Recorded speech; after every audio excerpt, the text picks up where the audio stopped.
Booyakasha. Okay.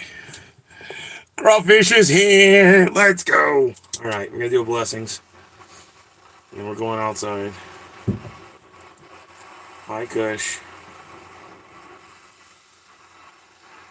Yeah, you're gonna get to try crawfish today, bud. Yep. You're gonna try crawfish today for the first time ever.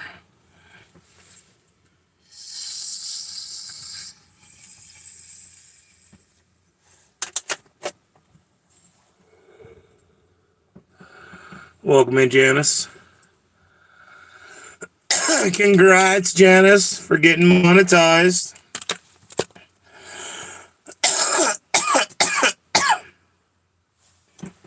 Hey, tell Janice congrats. Congrats, Janice. Woo! All right. Now we're going outside. Oof. Okay. It is warm outside today, so I'm gonna have to bring. I'll just come grab stuff after. I'm not gonna try to grab it with you guys.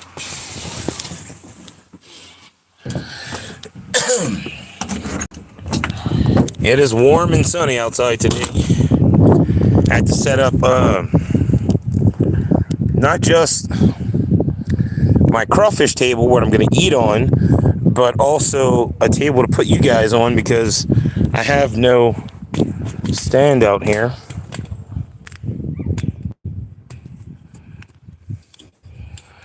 Come on, why is it not going down? Hold on. There we go. There's my crawfish pot. Got it all set up. Probably gonna do it like this. Move this over a little bit. That way everybody can see. And there's the pot over there. All right, all right. Let's get the crawfish.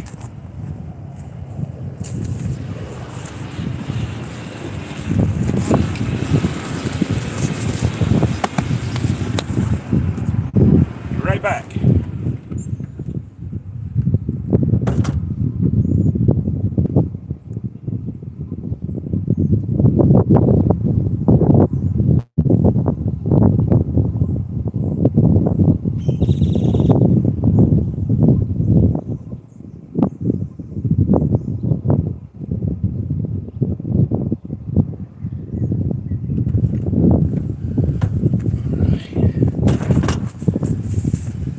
Have to go get everything. Gotta get that water started.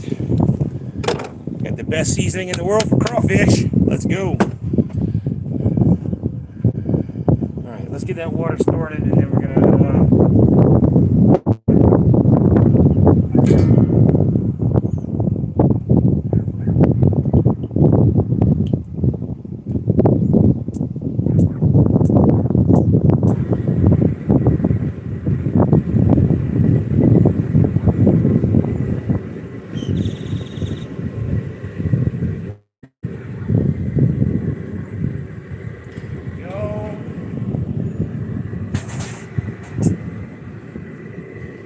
Alright, got the water started.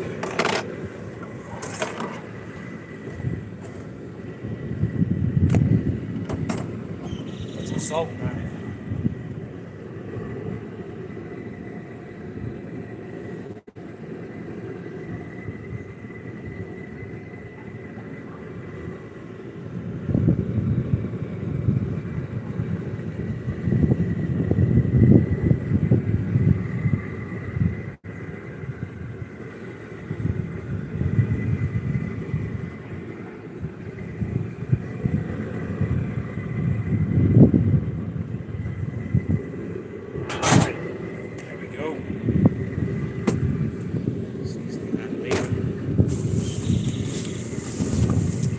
I got lemons, limes, potatoes, garlic, onion.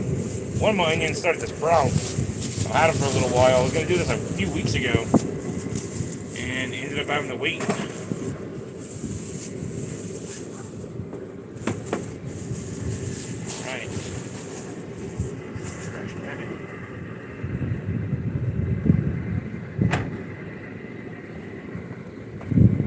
the chat for a second.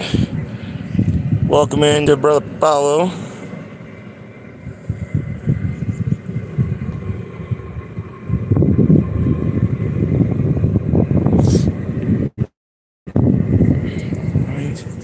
Gonna get the crawfish open real quick. Hopefully they made it safe and sound from Louisiana.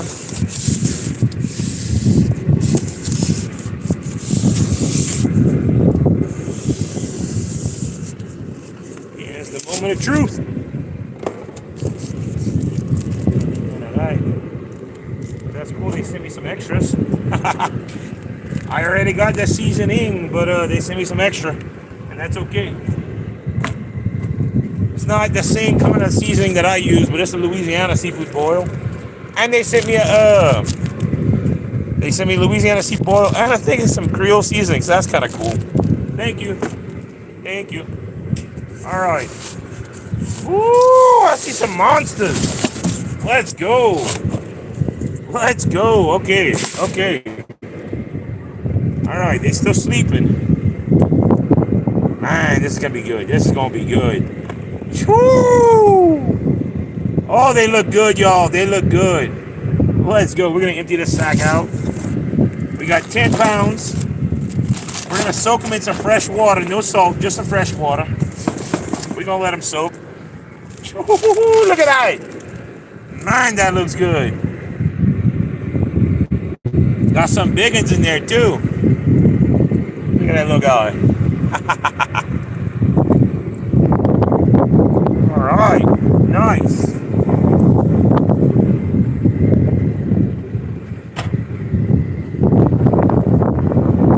All right, we need to get some water in here and let these guys soak for a little while, purge them a little bit. Look at this guy. He's got a big head. All right.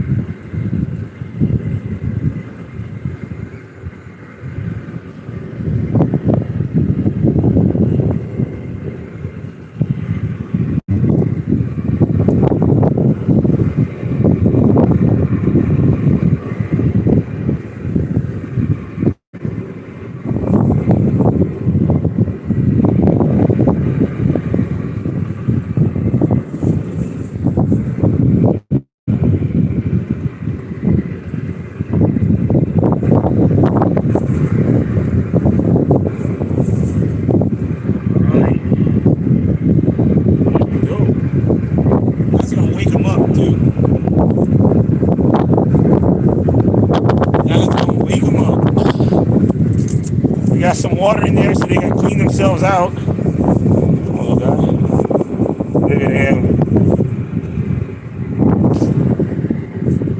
We're going to let that purge for a little while. No salt, just fresh water. Let them purge themselves for a little while we put stuff in the water to get boiling. Like our garlic and our onions.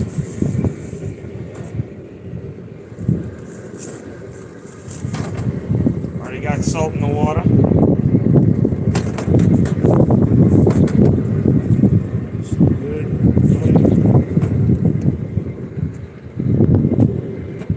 Good. Just like a soup, we're just gonna put them all in there whole, cut them in half. That's it.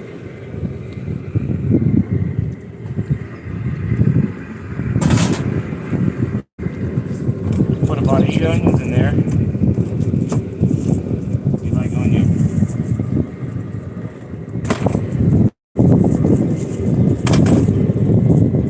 Care about the skins, none of that matters.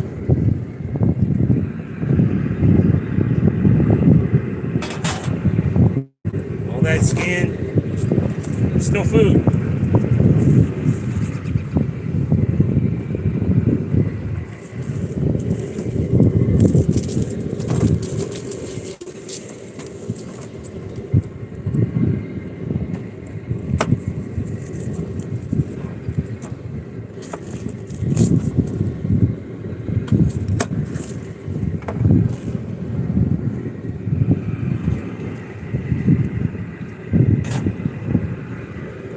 we're gonna save a couple of these guys for Blue and Kush. Blue Dream hasn't had this in 3 years.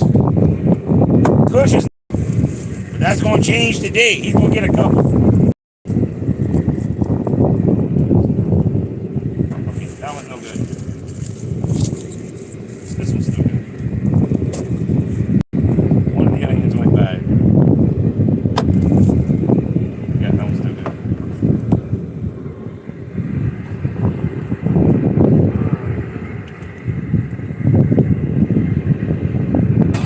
Onions in the water. Next to go, lemons and limes.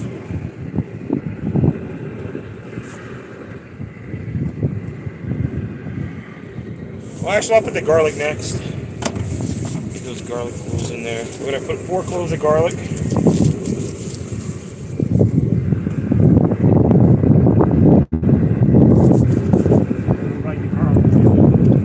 Again, the shell doesn't matter.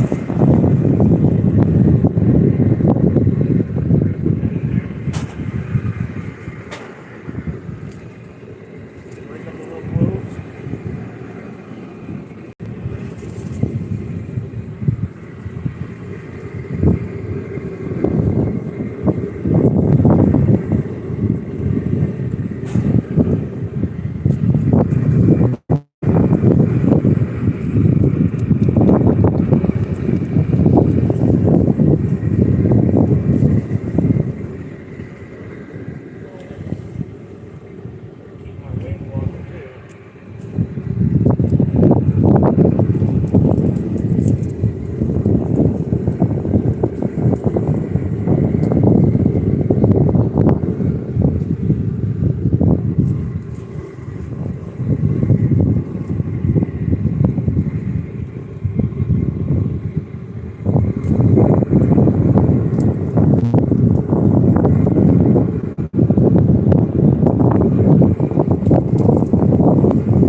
Got the onions and the garlic in there now.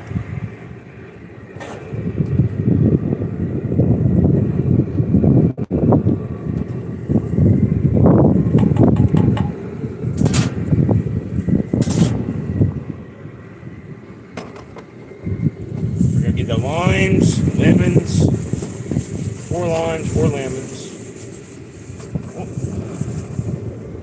Oh, sucker's going away.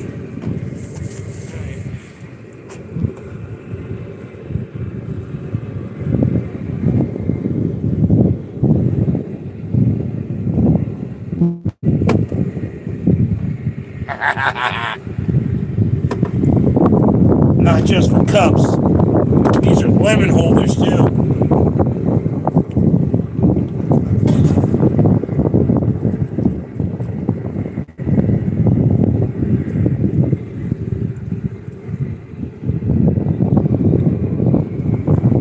We're gonna squeeze that here. All that juice.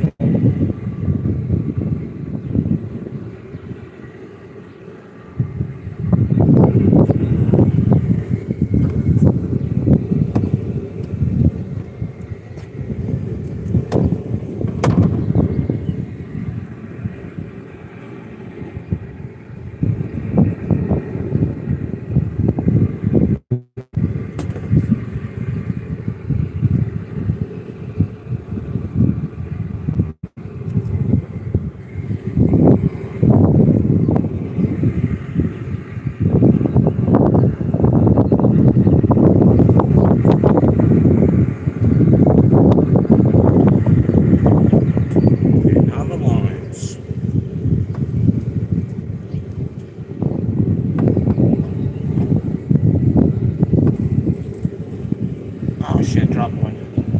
Hey, you landed the right side up though. It didn't get dirty.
show you guys what I got going on. 1 second, and I'll say hi to the chat. Welcome in, Ms. Graves. So we got all that in the pot. No seasoning yet, just salt. Gonna throw some seasoning in there in a second. Actually, I'll let y'all watch me throw the seasoning in there. All right. Hold this, hold that, got it. There we go. A lot of seasoning. There we go. We actually finish it off. I fudge it. All right. There we have it. Woo! We're gonna get that water up to a boil. And then we're gonna boil some potatoes. And then some crawfish. And then throw the corn and sausage in last. Let's go. Put you guys back on the stand.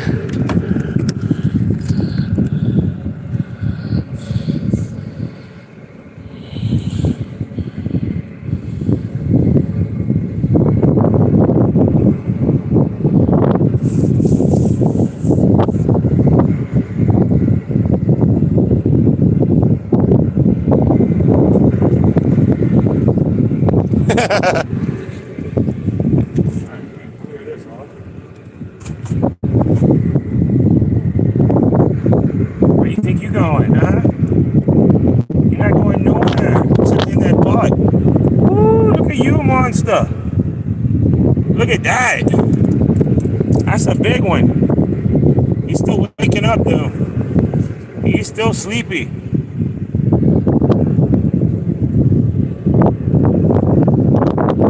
You're looking good.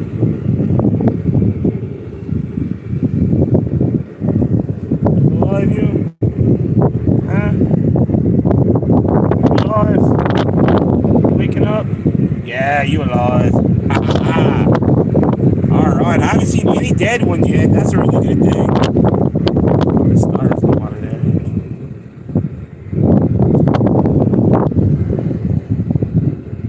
Couple on their backs, but they're not dead. They're still waking up. Alright. I like that. I like that meat.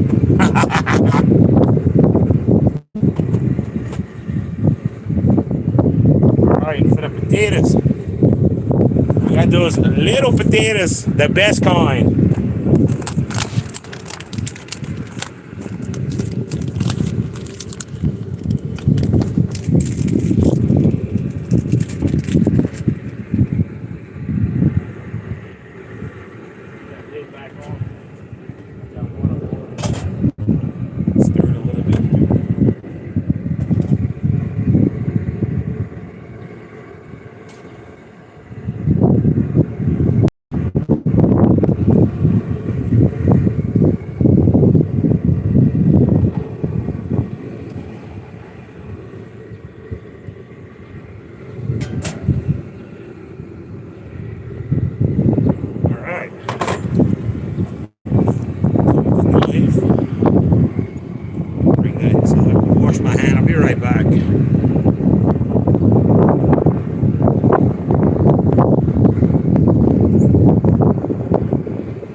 one dead one. He might not be dead. He just might be... No, he's dead.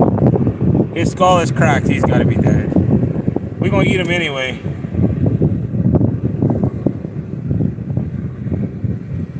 Probably going to give him to Blue or Kush. They won't know the difference.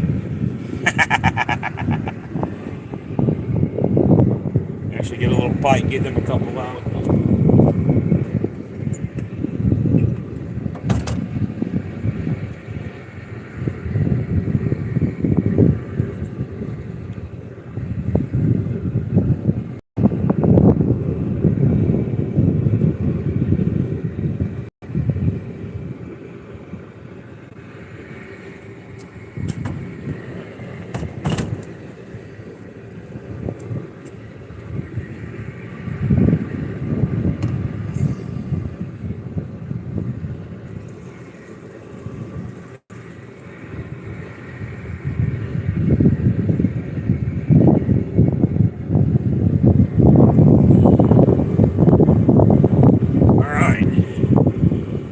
Pot of water. We're gonna pick a couple off of Blue and Kush.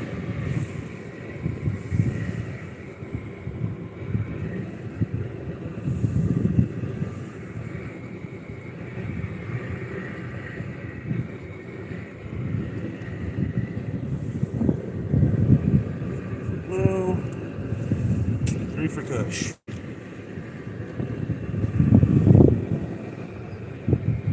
Not getting the monsters though, they get the little ones.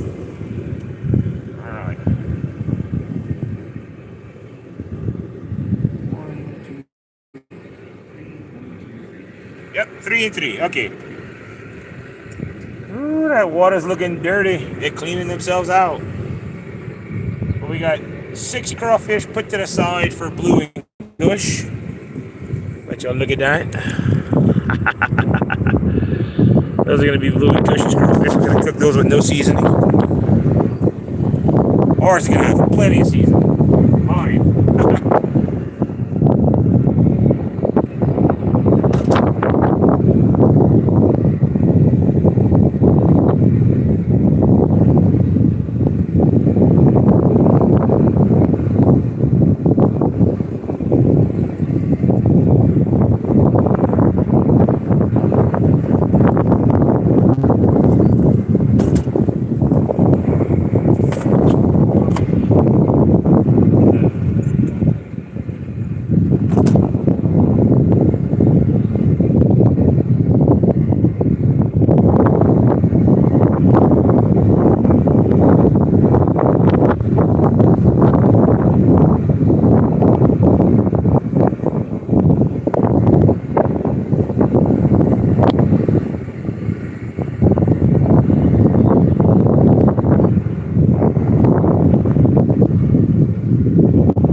Alright, so I'll put Blue Dream and Orange Kush's ones in the slow cooker.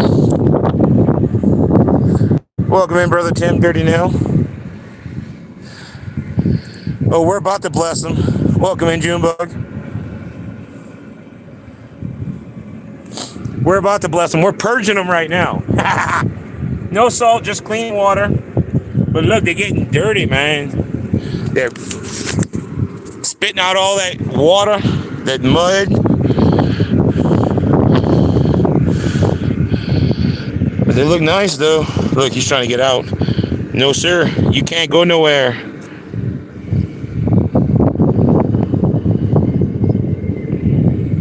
Louisiana moss. Planted it in Colorado. Maybe it'll grow. Nah. Alright. Sorry if I'm neglectful to the chat today, you guys, for this crawfish boil. I will be more attentive to the chat after. Let's get these out of the sun.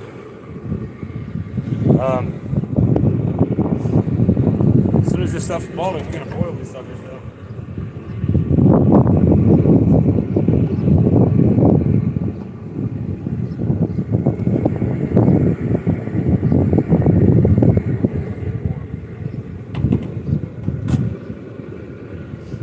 Oh yeah.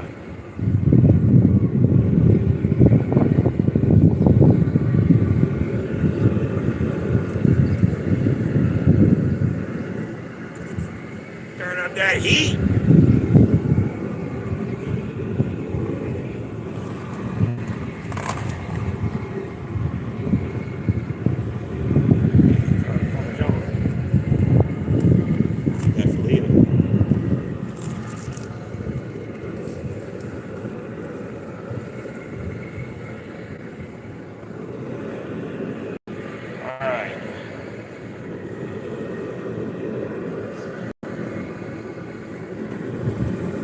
We're actually gonna go inside for a minute and roll a blessing. So I'm gonna take you guys with me.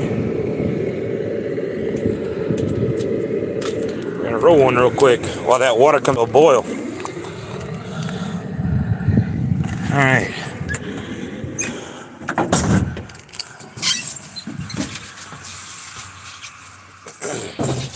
Yeah, I got Cushion Blues crawfish in the slow cooker.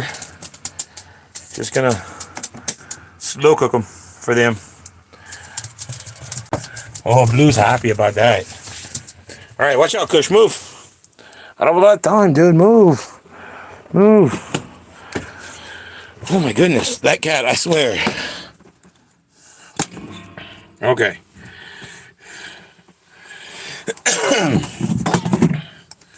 I have to find my blessings.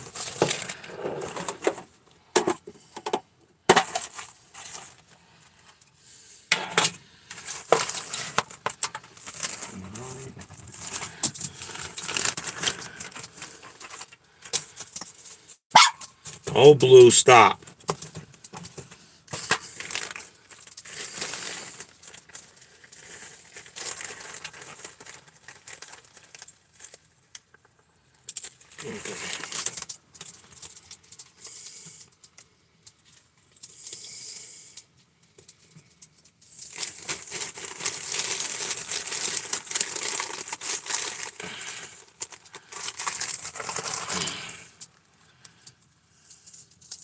Yeah, Brother Paulin, this is not even a bad day. This is an easy day for wind. Speaking of that, I'm going to turn on my fan.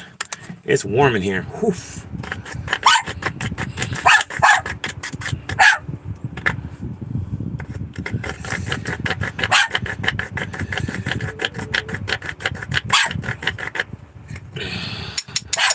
Oh my God, Blue, stop. Such a bad puppy sometimes, I swear.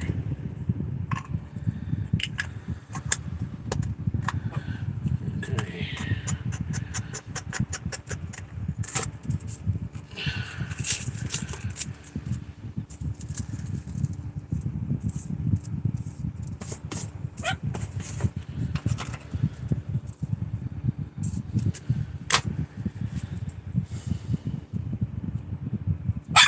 Oh my gosh, Blue.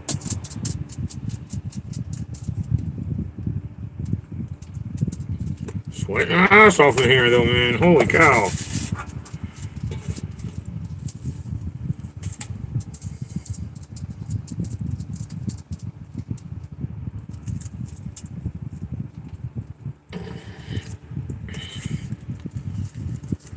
Ooh.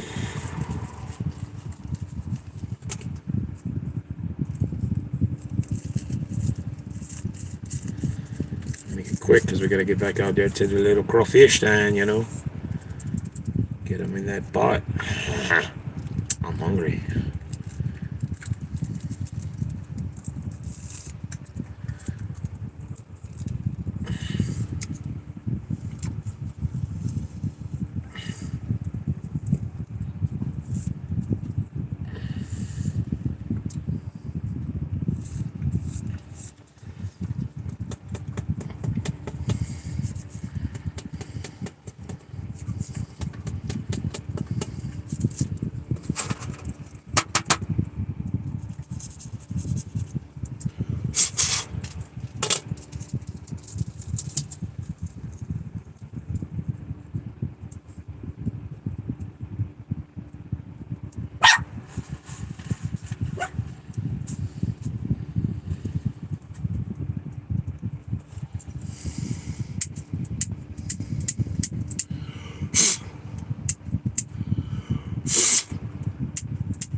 Lighter.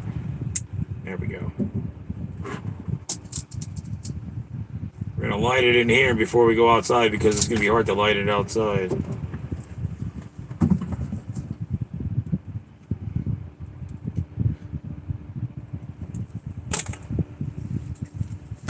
All right, let's go outside.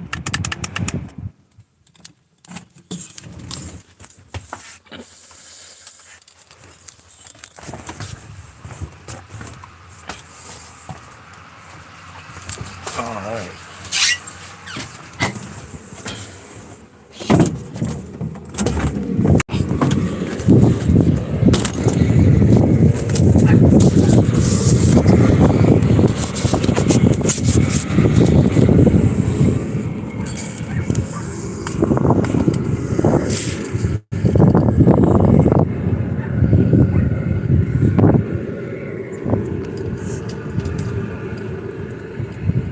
Okay.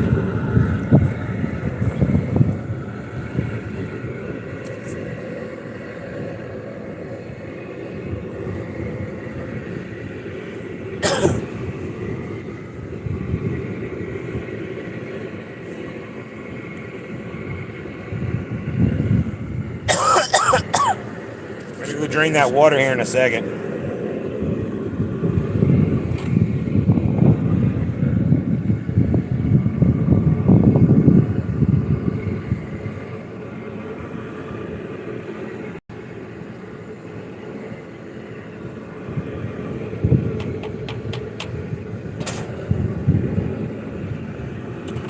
Throw my potatoes in.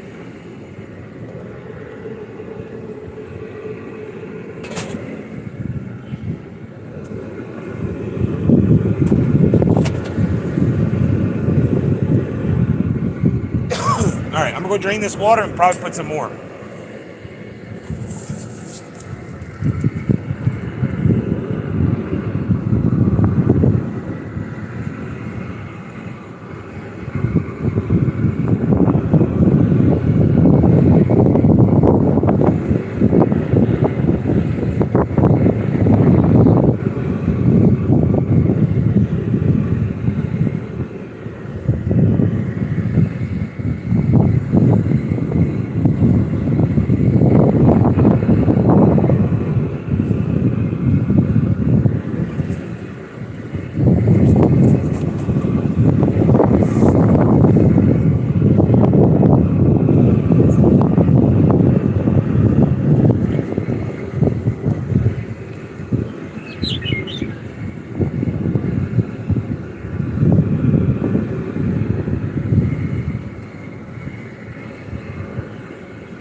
Alright, they're fresh, draining again, Purging again.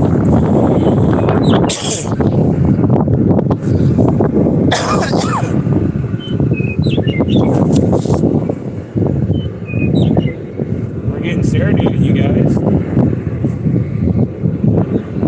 Oh, I flew away. We had a bird serenading us. Look at this guy. That's a big guy.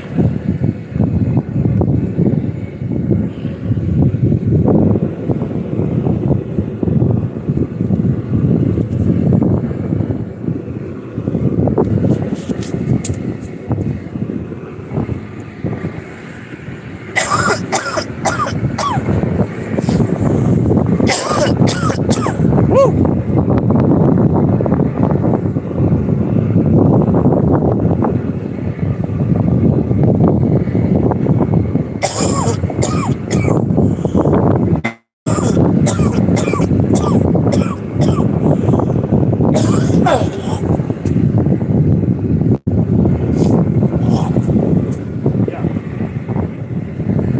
everybody's out there having a blessed day. Remember to tell Moo Cow happy birthday if she comes in.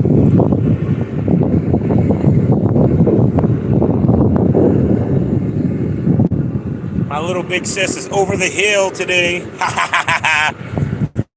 I'm only 39 this year. She's 40. Ha ha.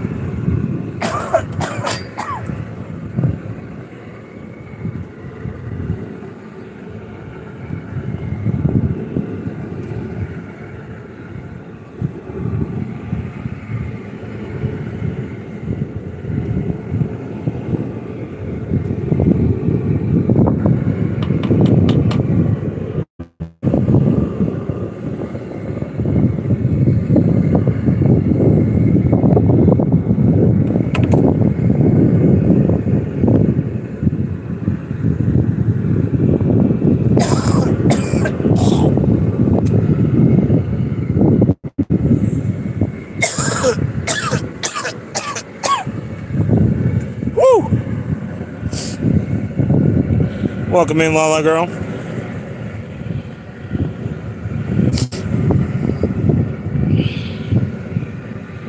Oh, it's definitely clear today. It's not really cloudy. There are clouds in the sky, but not like rain clouds. They're just like pretty clouds.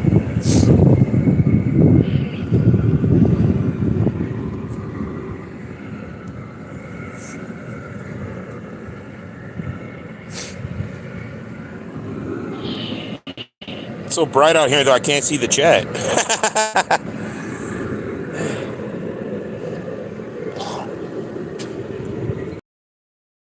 Purging the crawfish. Gonna bless them again.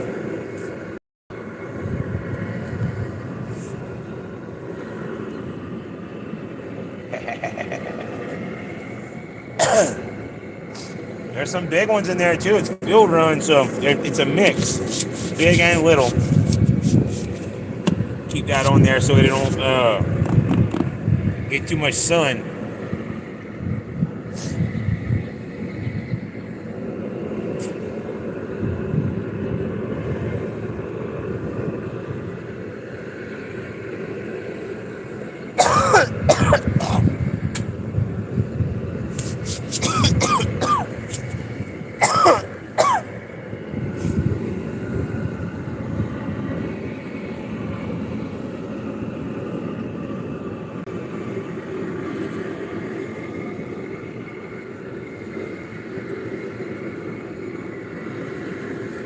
I got some frozen corn in there and some frozen sausage, little sausages.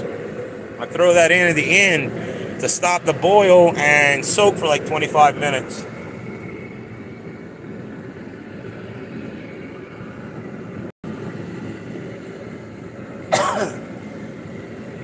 But we're gonna let these potatoes boil once it starts boiling for a few minutes.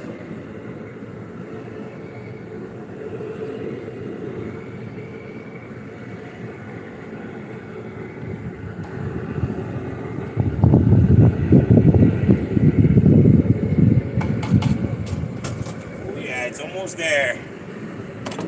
We're gonna get that water boiling, boil the potatoes for like 5 or 6 minutes, then we're gonna dump these bad boys in there, boil those for like 5 minutes.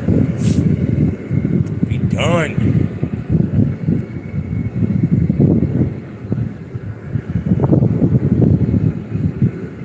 Woo.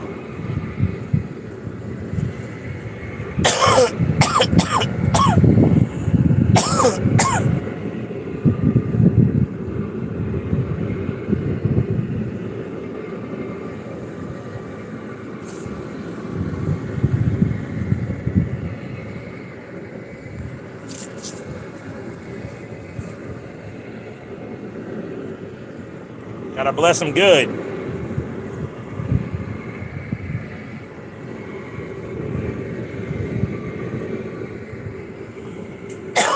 Y'all, I'm so excited about this. Y'all don't even understand. Last time I had crawfish was 3 years ago on my birthday. It's been 3 years coming. I haven't had crawfish, man. I'm excited for this. Woo! Man, am I excited.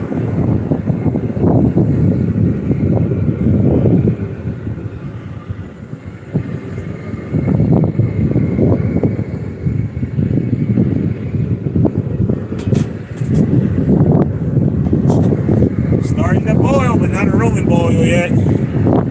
We're getting there though.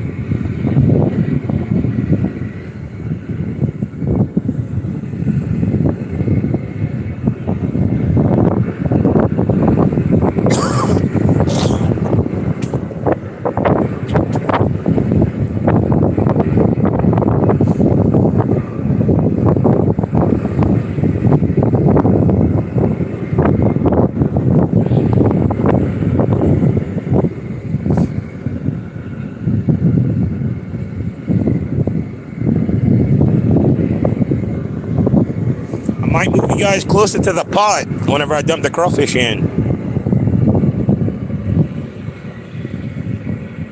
Welcome in, Amy Mead.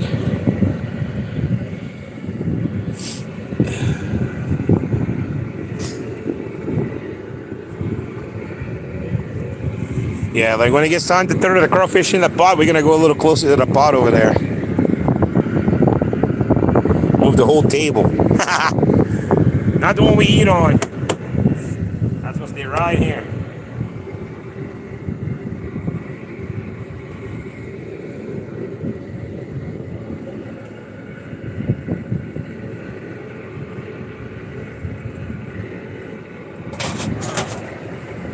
Alright, be right back. I'm gonna grab my phone.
I'm back. Sorry it took so long.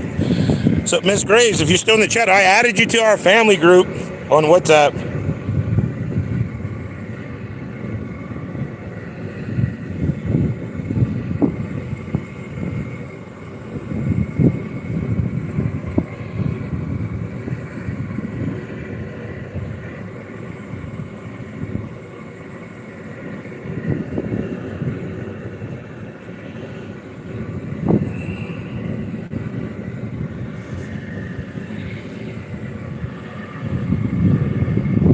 It is 12:47.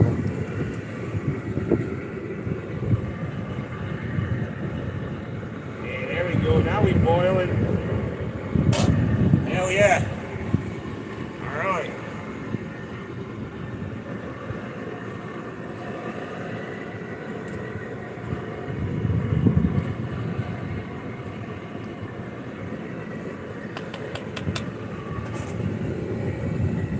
So we're going to give it about 5 minutes of boil time, and then we're going to dump these bad boys in there.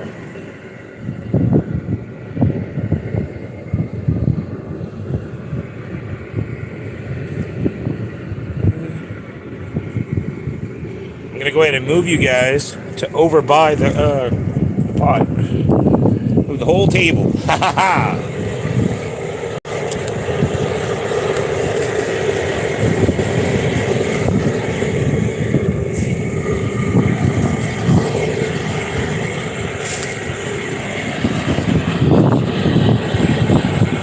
There we have it. Like that.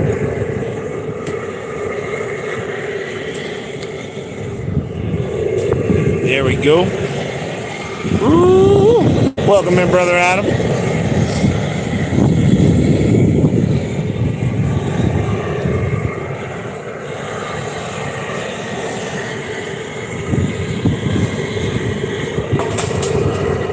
Yeah, rolling oil.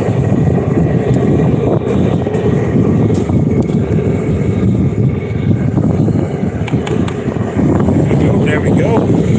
Get back on.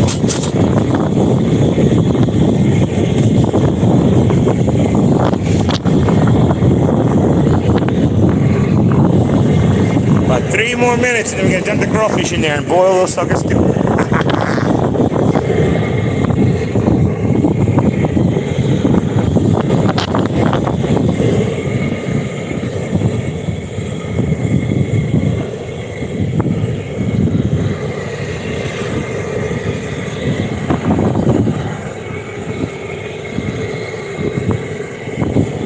I love it. It doesn't take long for crawfish, you know. Like, it doesn't take long at all.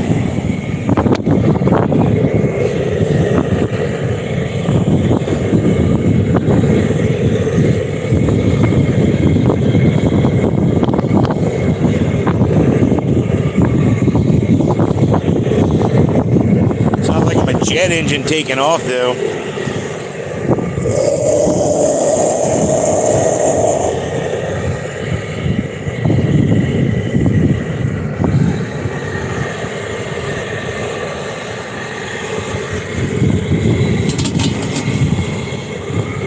Boiling pretty good. That's what we want. That's what we want.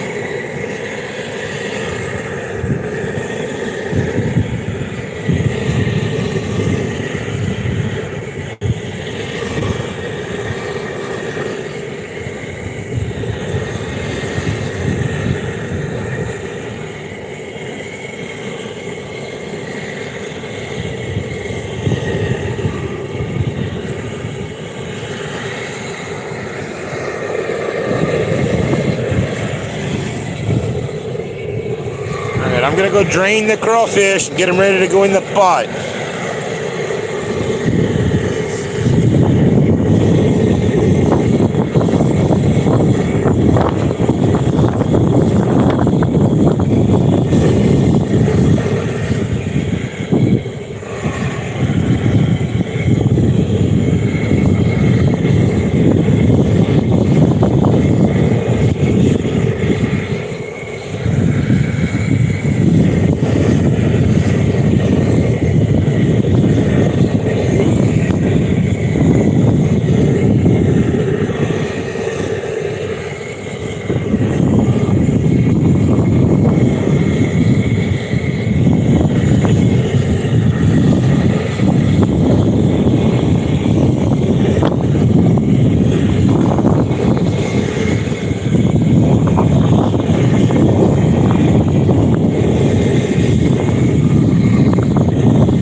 Alright, there we got it.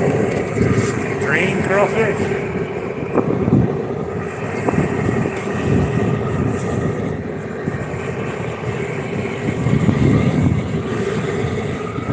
They're a little high. We're gonna put them in.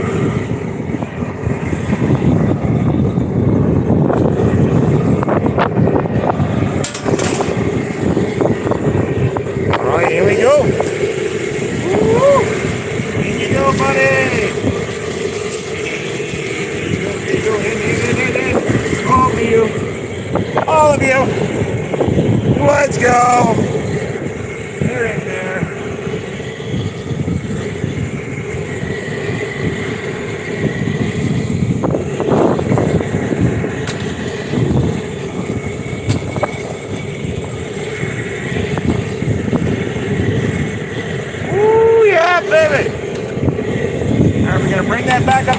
go in about 5 minutes. They do it.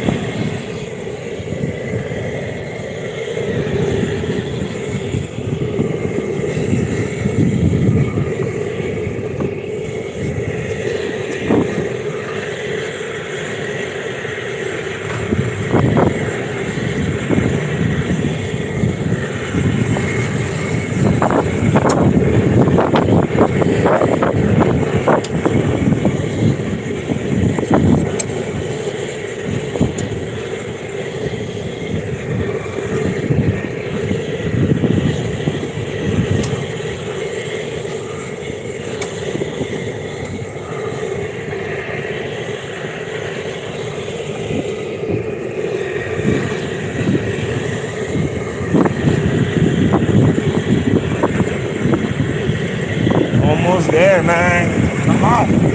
Start boiling. Juice.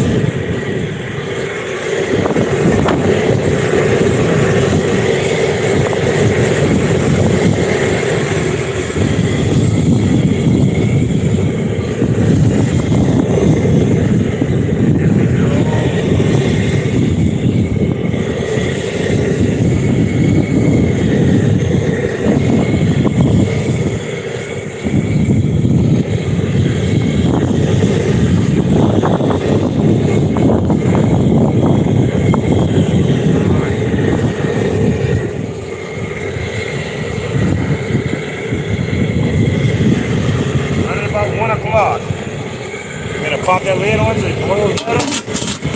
I'm gonna give it about five minutes.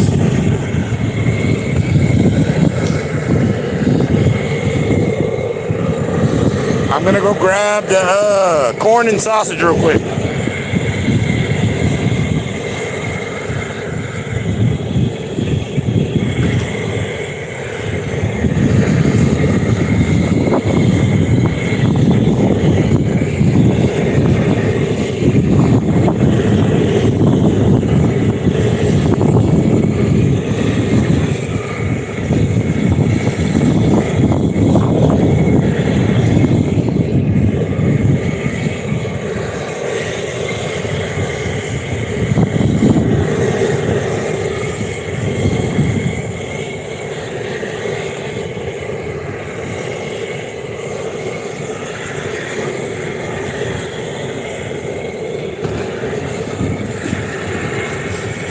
Alright, we got the frozen corn and sausage.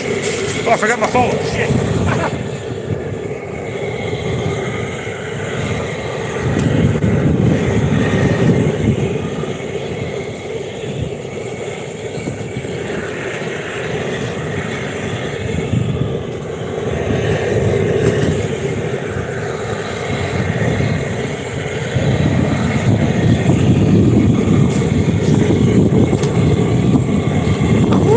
So good, y'all. Couple more minutes.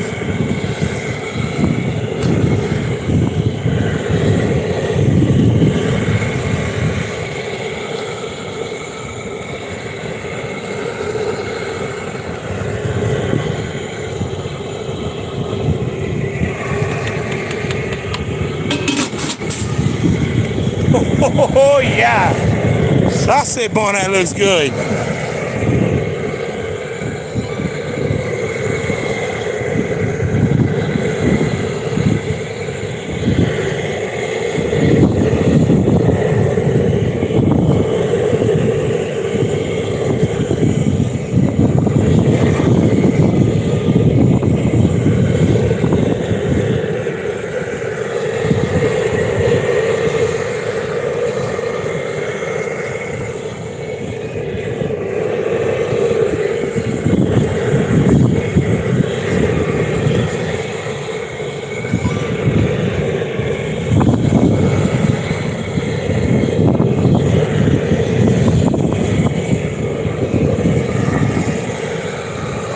Two, 3 more minutes.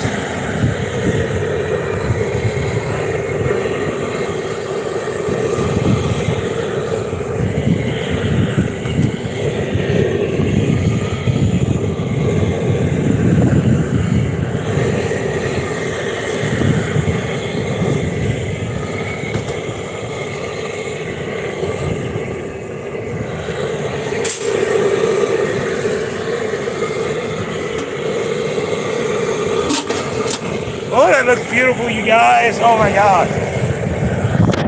Oh, like, if you know crawfish, you know crawfish, man. Ooh, that looks good.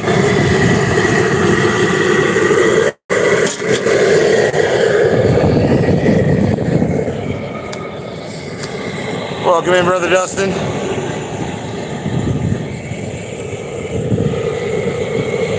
Welcome in, Paula. 2 more minutes. 1 more minute.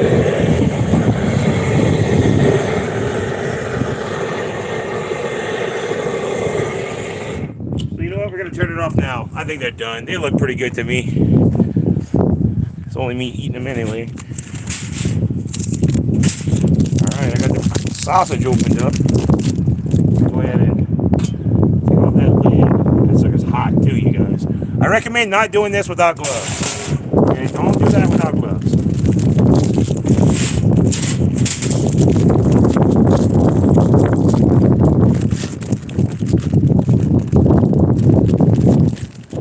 Alright, that's gonna stop that boil. And we're gonna let all this soak for about 25-30 minutes.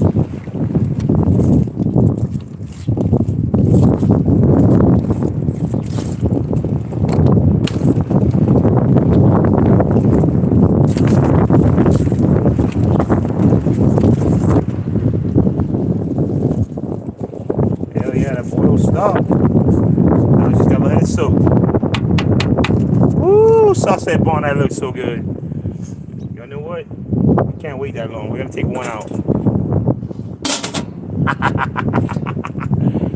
We took one out. I couldn't wait that long.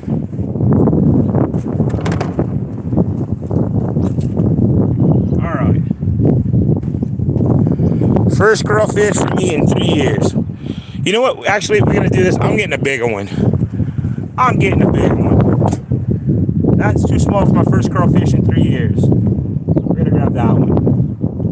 I recommend not doing this. You know, don't grab into boiling water with your bare hands unless you're a Cajun. Like Brother Adam says, we're built different. We are, in fact, built different. Woo, look at this little guy. Man, he looks good. That's what I'm talking about.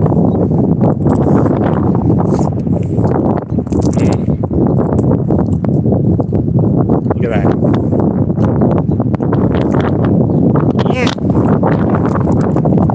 Oh yeah. You know we suck in the head on this thing.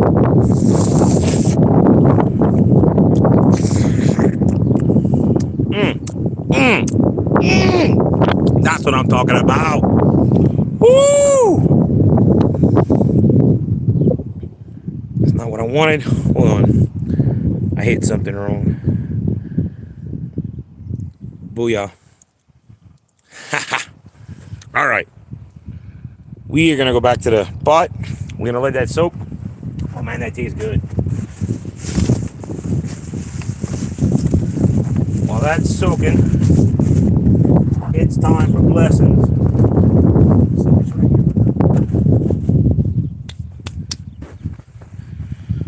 So we're going to let that soak and we're going to go do some blessings. And we got a $50 ticket for Brother Paulo.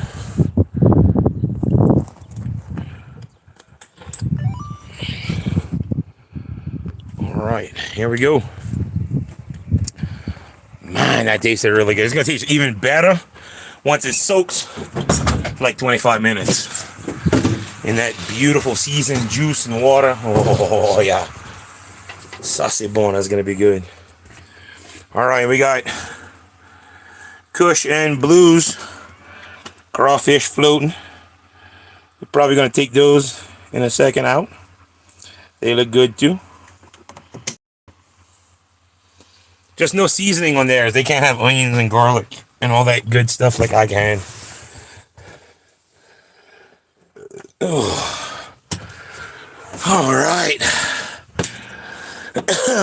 Here we go. Turn on the fan. I said turn on the fan. I don't know why you didn't turn on when I pressed your button, Mr. Fan. Okay.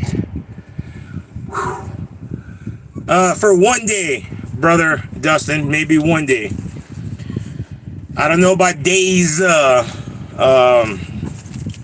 really don't know about days. I don't think he's gonna make it till tomorrow, if I'm being honest with you.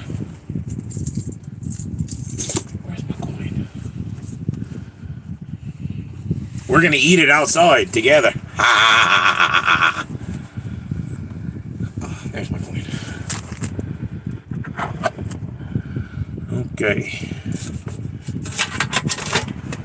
Blue says she's ready for her crawfish. She's whining at me back there.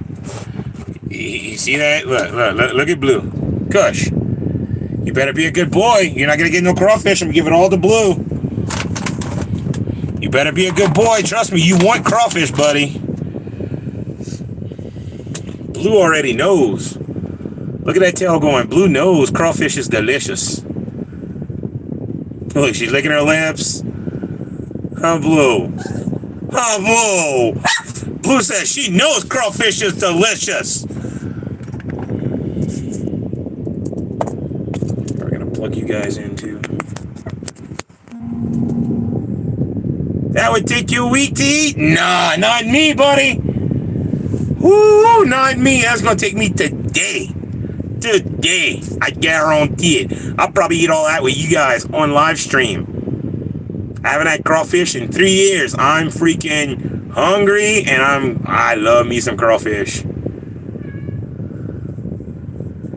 Exactly, Adam. Exactly. The last time I had somebody bring me to a place where it was like all you can eat crawfish, I'm getting kitty attacked. I ate 25 pounds sitting at the bar. It's gonna be delicious. All right, we're gonna bless Brother Paolo's ticket a couple times. I have to look and see what time it was. What time is it, you guys? My hands are preoccupied.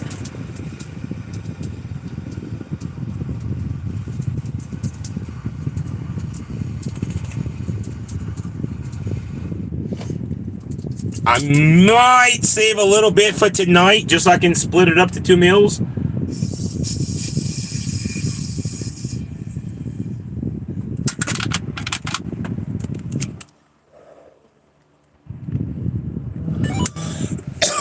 But I don't know yet. I'll make that decision whenever I get to it. 105, okay. Nice, okay. So I stopped the ball right around 1 o'clock. About 1:25, we're going to pull it out from soaking. It takes a while to soak. That's the hard part, waiting. Like, I'm here. While we're waiting, we're going to make a little sauce. I got crackers. I got Captain's wafers. Ha-ha! The good stuff. From Louisiana. Let's go. I got Blue Plate mayo from Louisiana. So it's going to be a crawfish day, like true South. The seasonings from Louisiana. The crawfish itself is from Louisiana. Everything today about Louisiana. Bring it home to Colorado.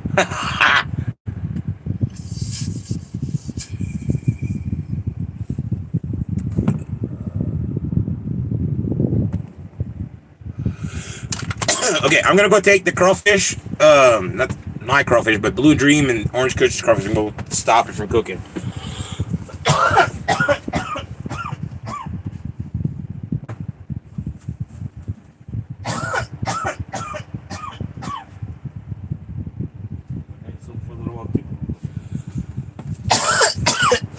Dang it, Kush. Got both my things off the chair, huh? I didn't realize it first. You're a bad kitty, Kush. You know that, mister? You're a bad kitty. I need water. There we go. Got me some water. Got me some water.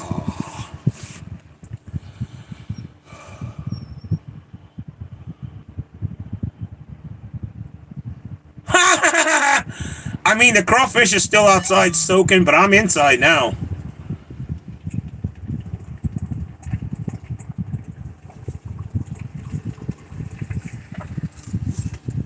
Speaking of being inside. Oh.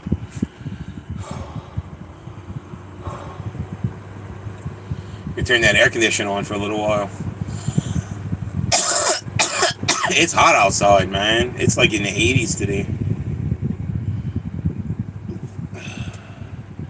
We're gonna do another blessing on Brother Paolo's ticket. Then we're gonna get to scratch and hopefully get him a juicy win.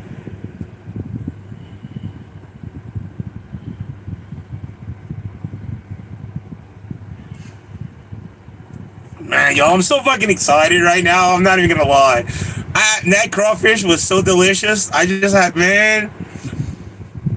I know it needs to soak so the flavor can soak in. I know this. I've been doing this for years. But even without the flavor soaked in, that was so good. Man.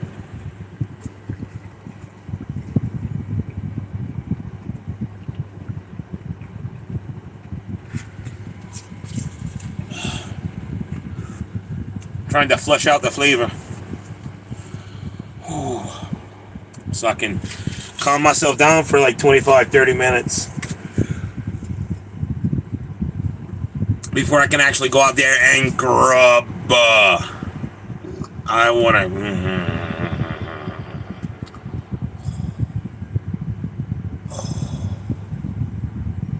Man.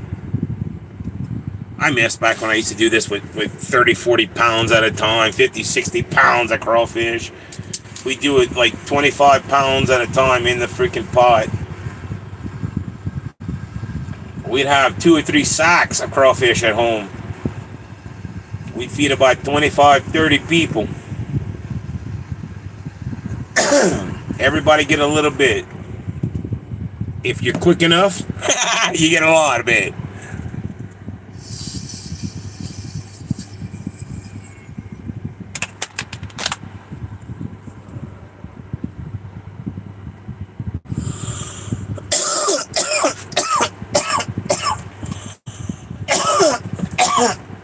Okay, we're gonna turn the camera around and get the Brother Paolo's ticket here.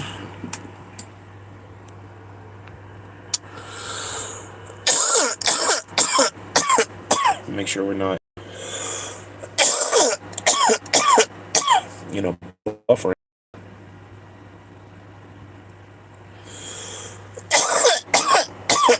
All right, looks like we're good. All right, come on. No bonus spot on this one. But we're looking for a money roll down here. Automatically win the prize. 10 or 20x gets you 10 or 20 times your prize. And if you find that bursty, it's $500 automatically. Come on. Let's find a juicy symbol, please. Juicy symbol on ticket 5. Odds on this ticket, 1 in 3.30. So this could be the ticket. We got a 35. A 17. A 43. A 67. And a 41. Come on, let's get something juicy. Big old juicy symbol, please. That'd be nice. We got a 68. Miss Graves is 18. A 70. A 49. And my 3. Come on. There's a 6. A 52. A 31. Mike name means lucky 13. Is that a good luck mirror? Come on. Let's get a symbol now. That's a good luck mirror. It gotta be, right? 13 and 31 back to back. There's a 50. Hey. Blue Dream and Kush. Behave or y'all don't get crawfish. Kush. I'm talking to you, dude. Behave. He's being a bad kitty, you guys. Alright, come on. Rainy all day long. Ugh. Come on, symbol. We got a 47. 69. 58. I'll take doubles too. 36. And a 62. Come on. 3 more rows. Let's get a symbol. 15. 23, Michael Jordan Norcal. There's a 66. A 28.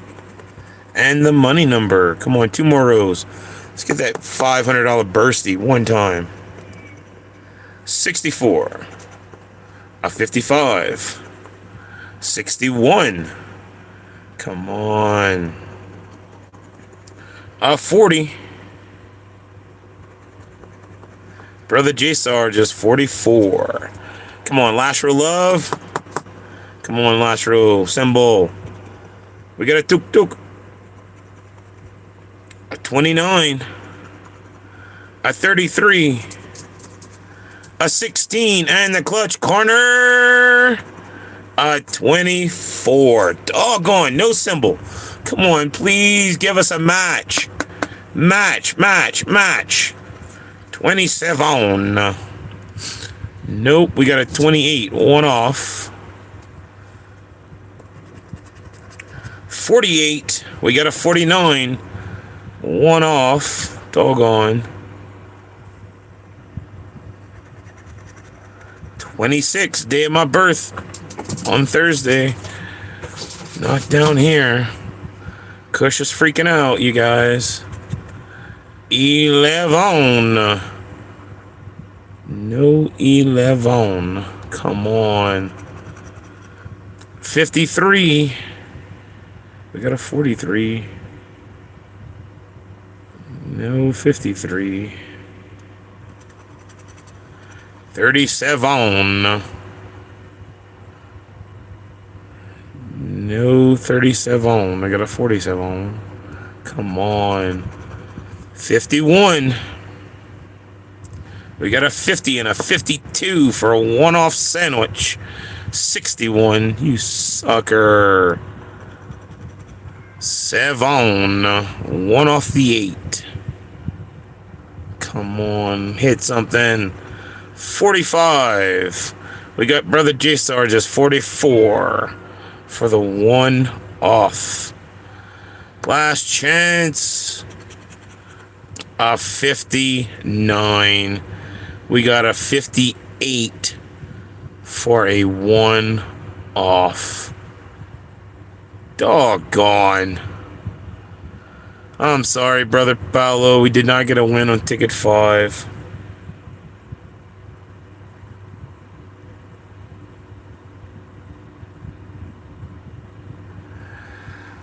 Doggone. The big tickets, man, they hard. Unfortunately, no win on that one, though.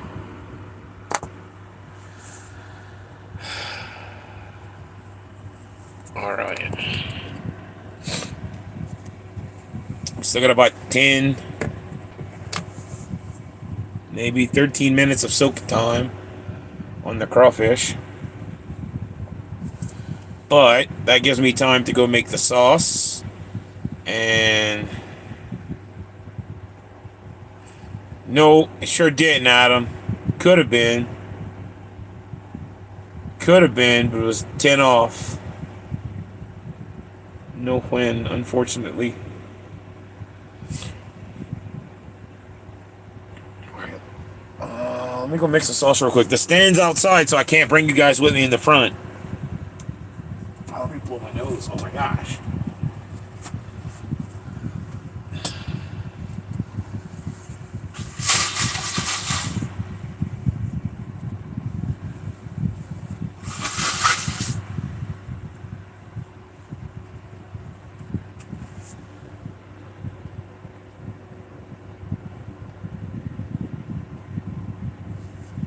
My nose wanted to be like running on the left side for some reason. I don't know why. It was weird. Alright, I'll be right back. I'm gonna go mix this sauce up real quick. It won't take long.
Okay, my sauce is made, and I got Blue Dream and Orange Kush's crawfish out of the pot.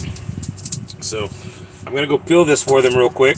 Let this turn it like this so y'all can see Blue while she gets anxious for this. And we're gonna come back and give it to him.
Let's put it back and see if y'all are ready for some crawfish.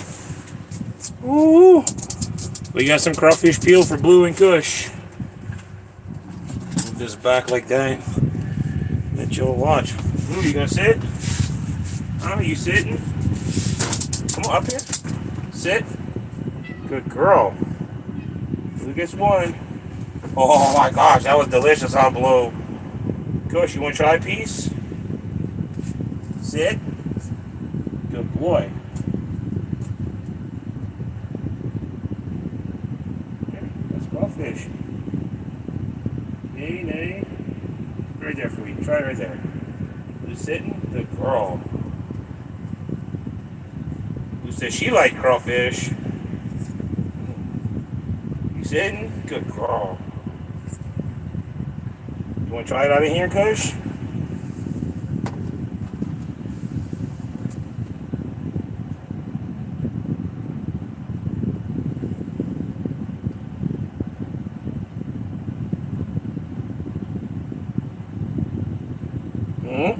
He doesn't like it. You don't like it, buddy? You don't like the crawfish?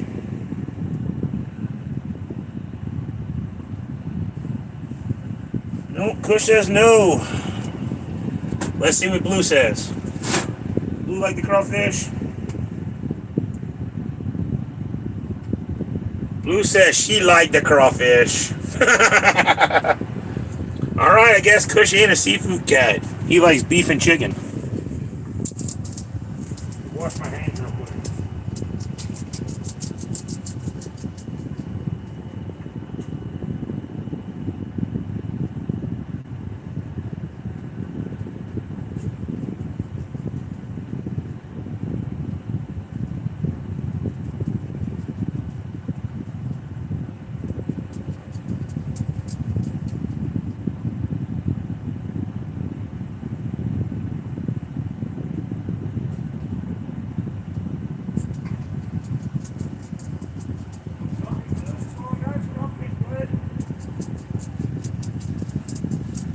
Oh my gosh, crawfish.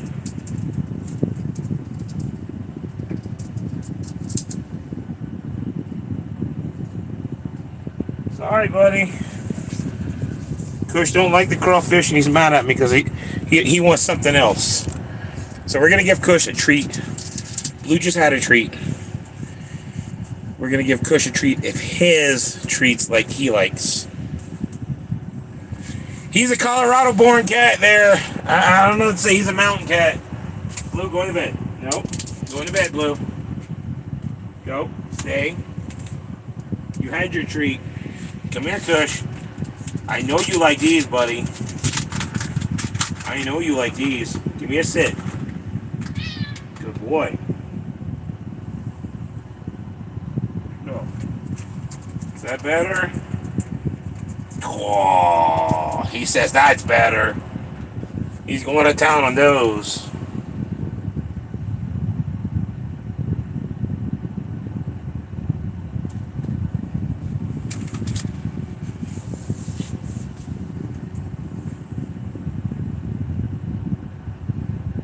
Is that better, Kush?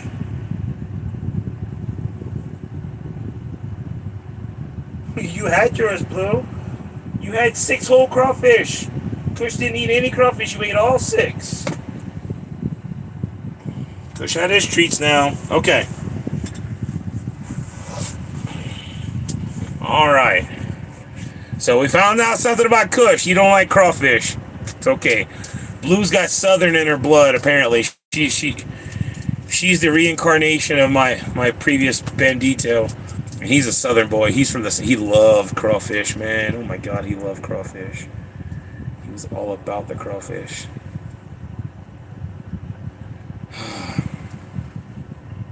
Speaking of crawfish, it's that time, you guys. Let's go. All right, we're going outside. We're going outside. Woo! I'm excited. I'm excited. I am like super excited. Watch out, you two. Move.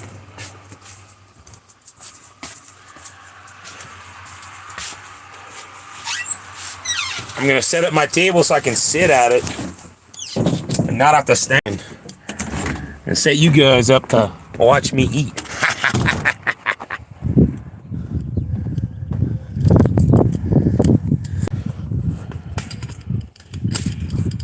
Alright. Turn that back around. You have to go around and grab that sauce too. Grab my chair out of the car.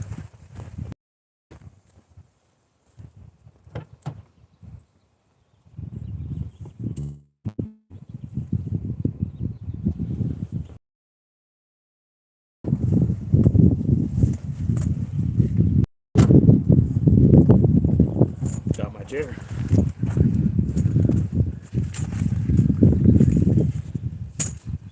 Alright, give me one more.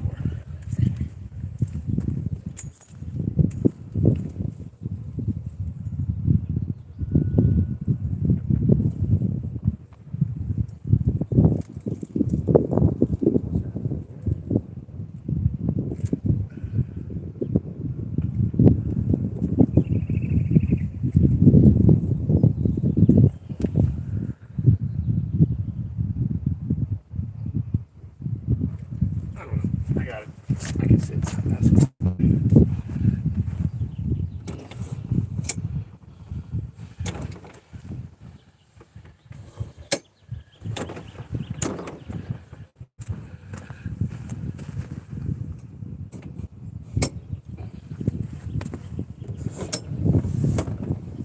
Okay.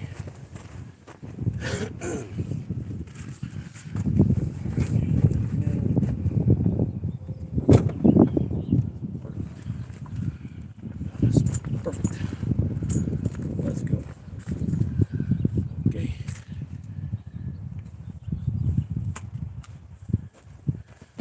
All right. That lid is still nice and hot.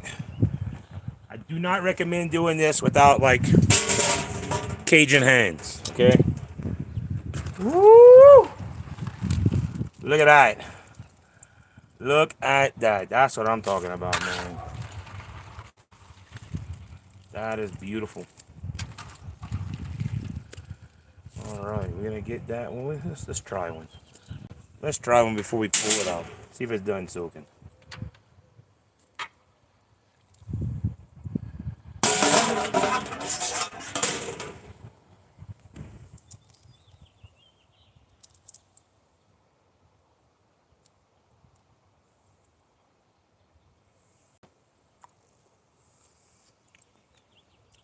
Man, that's good. Yeah.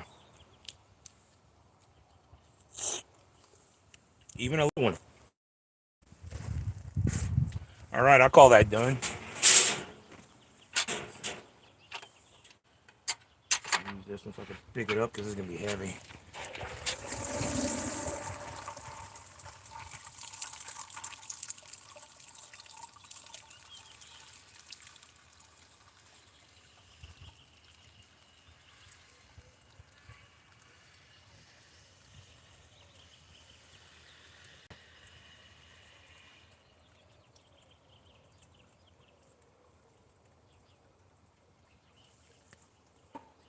The longest part is waiting for it to drain.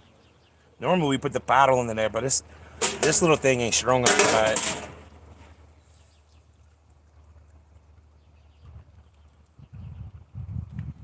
Alright, I'm gonna set this on the table. It'll be alright.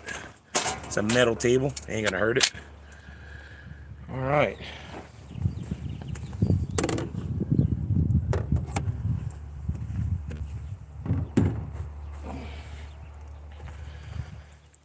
Well, let me just move this for a second. I'm gonna turn you guys around for the boar.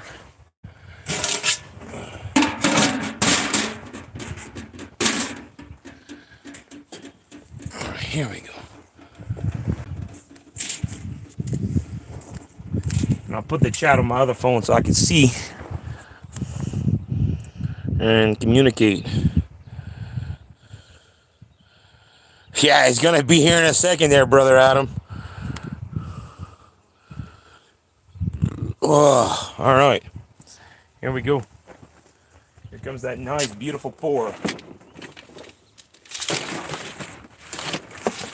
Oh no, I'm losing stuff in the garbage. Got to fish that out. Yeah, I got enough for a couple people, maybe.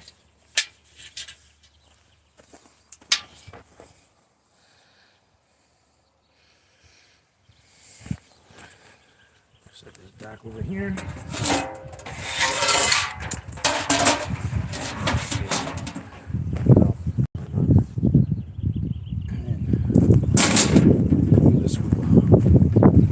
You know, we used to know those crawfish.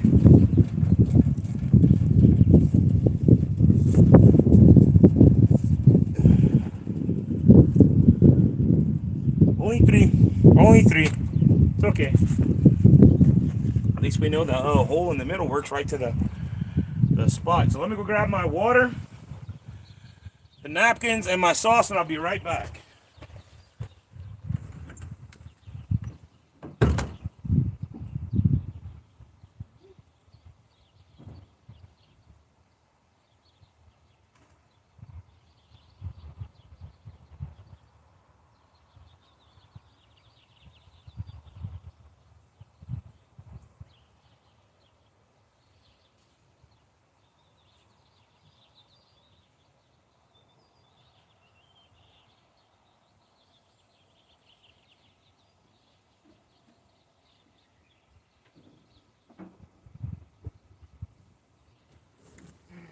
Crackers. Damn. Alright, got my sauce. That's gonna go right there. Napkins in the middle. Water on the side. We go get the crackers. Forgot my crackers.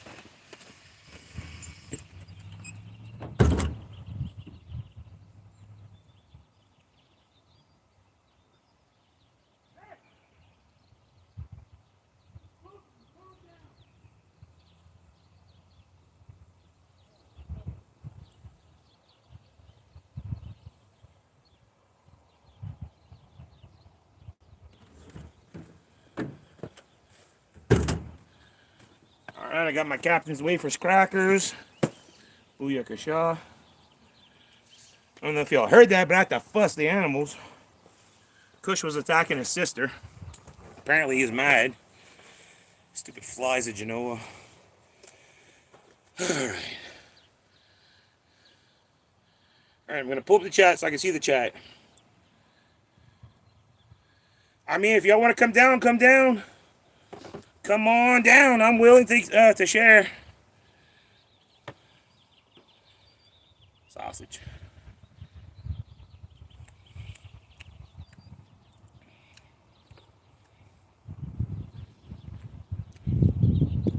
Some sauce, lemon juice in there. Hell yeah. Here we go. Make a spot for my shell. Well, no, I'm sure the shell's going in the middle. What am I doing? I bought this table for a reason. Shells go in the middle, in the trash. That's what I'm talking about.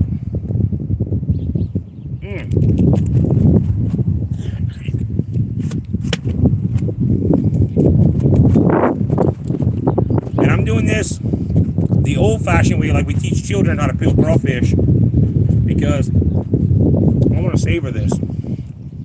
Normally, I'll show you. Normally we take the crawfish, we pinch it a little bit, pull it out.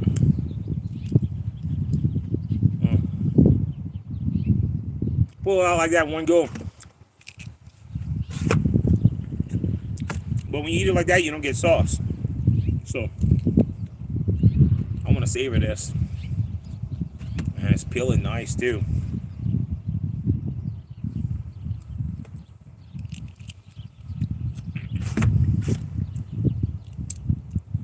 Man, y'all don't know. This stuff is so good.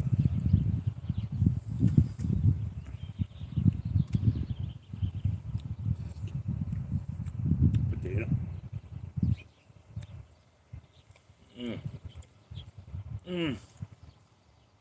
Perfectly creamy, soft. One bite potatoes. That's what I'm talking about.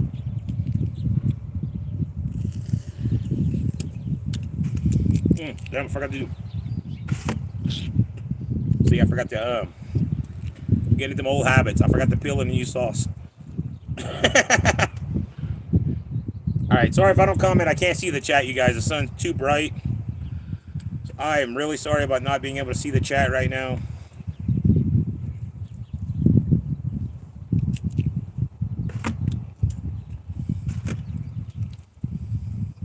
Oh, this is so good. You know, I wanted to have friends here doing this with me, but nobody wanted to pitch in for crawfish. I paid $200 doing the crawfish, shipping, and the fixins. And then they fired me from work. Screw it. I'm going to enjoy this myself. Let's try the corn.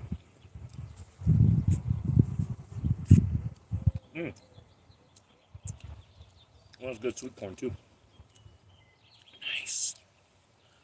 Probably not going to eat much of the corn, but you need it. You can't have a crawfish bowl without corn. Come on. Oh, doesn't that feel good? There we go.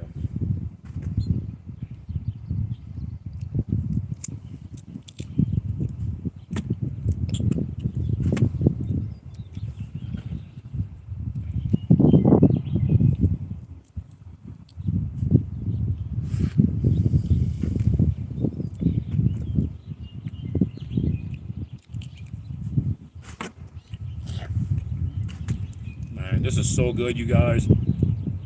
Like, y'all don't even know. Oh, this one was dead. It's a mushy one. I don't care. Oh, even that one was good.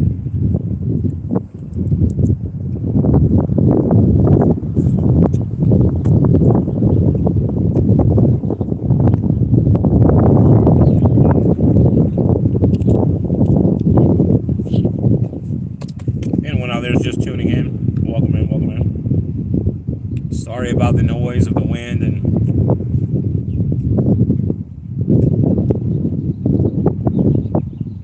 me not responding to the chat. can't see the chat. Brought my phone out here specifically for that purpose of being able to see the chat. Can't see it, it's too bright. My hands are all dirty now. Oh yeah. Look at this nice little paper towel holder. Try to look at the chat. Well, maybe if I put it like that. Welcome in, Junebug. You damn right I'm gonna eat all that, Junebug. If I can help it, I will. Put it in my pocket so it doesn't go anywhere.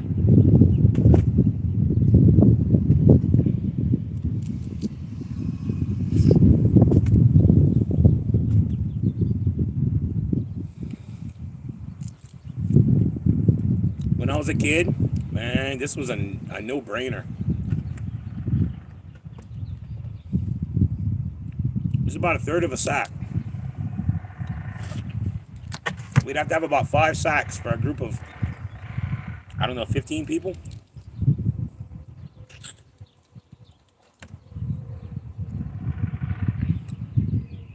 We could feed probably 30 people and everybody would get a little bit.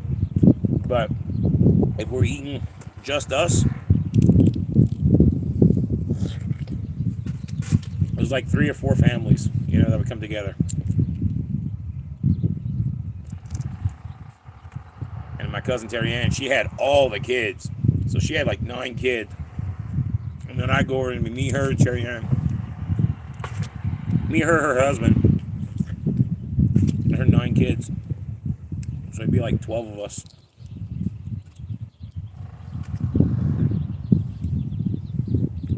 We boil a hell of a lot more than this.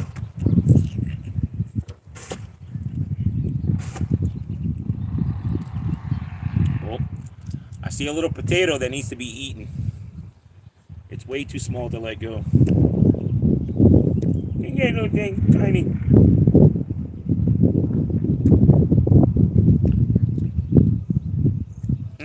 Yes, Miss Graves.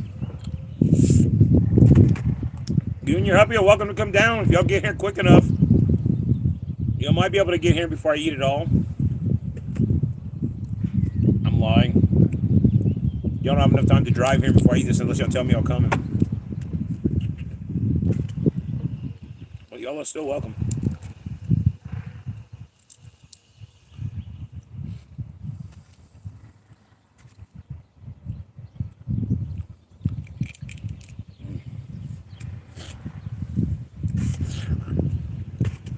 I wish I could do this out here as a job, but there's no market for it. People out here don't know what they're missing. They hear crawfish and they're like, ew, you eat that? It comes from the river. And I'm like, yeah. Everything comes from the river or water or something.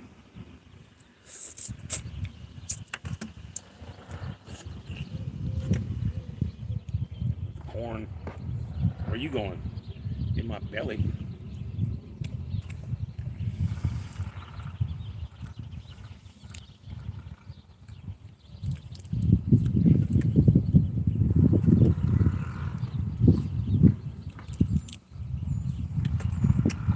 Okay, in theory, I've probably eaten like a pound of crawfish already.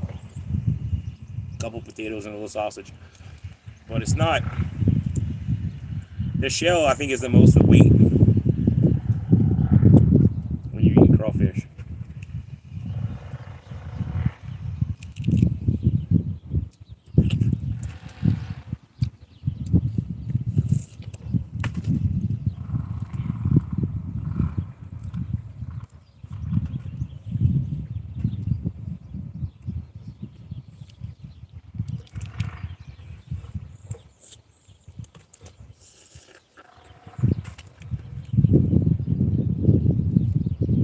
What I'm worried about is I'm going to get full of the sausage and the corn and the potatoes and not be able to eat the crawfish, which is the main reason why I got all this.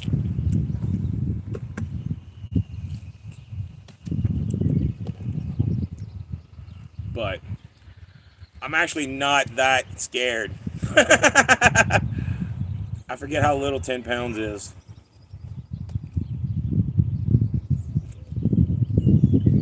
Had I eaten with friends, that'd be it. That'd be the limit of what I get.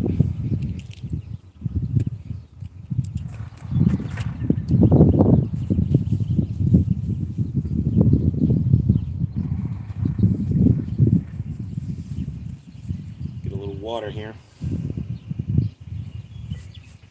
I might get messy. My hair. Oh, should have put a hat on.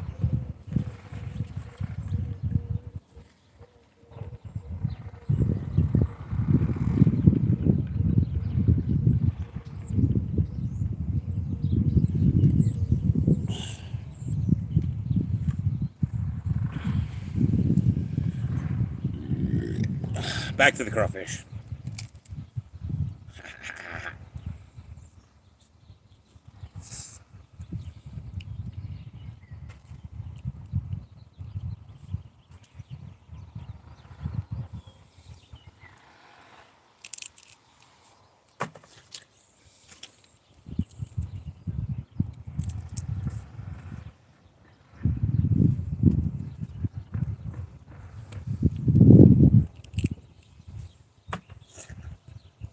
A little potato. I love those little potatoes.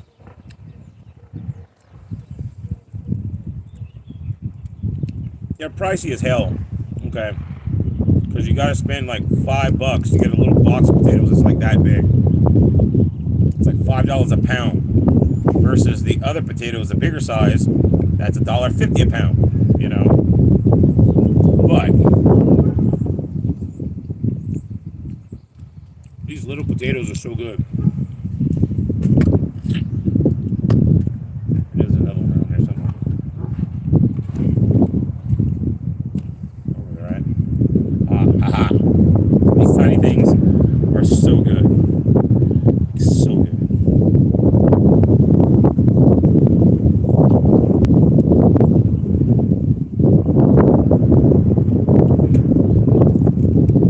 Just enough seasoning.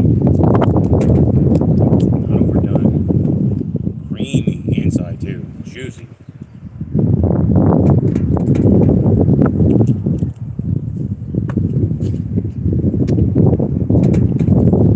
I really wish the flies would leave. Never come back.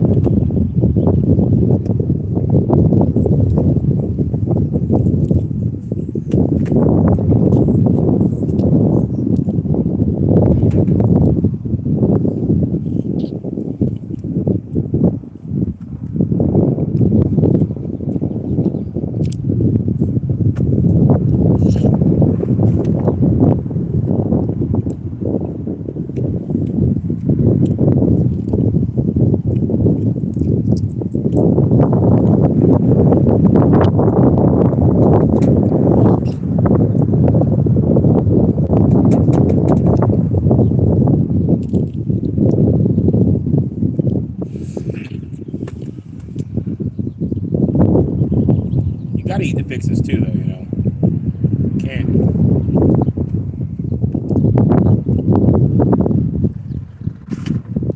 Can't let them go to waste. They're just too good.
much to me. So, I don't know.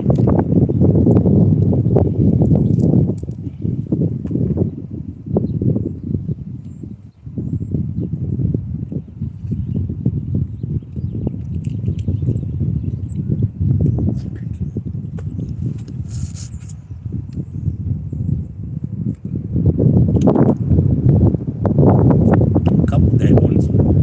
That's okay. Wait a minute.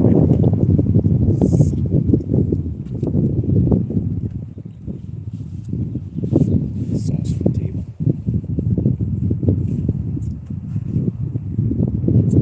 Well, I'm missing the garbage can with half the shelves, apparently. Ugh. Oops. Clean that up whenever I get done. That sounds like it's hitting there now. Whoopsie daisy. It's fertilizer.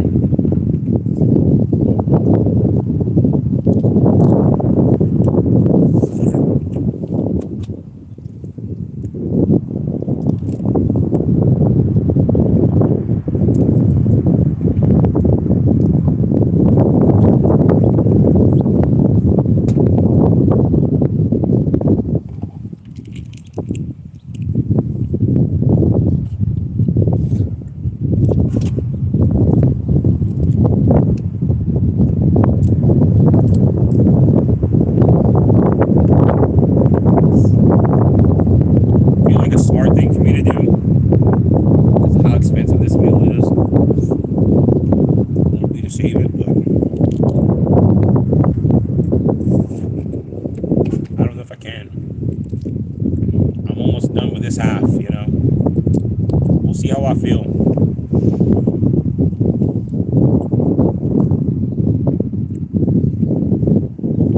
No promises made. I'm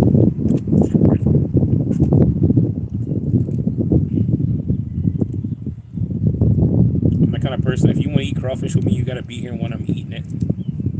So you can get some, because I will eat it all myself.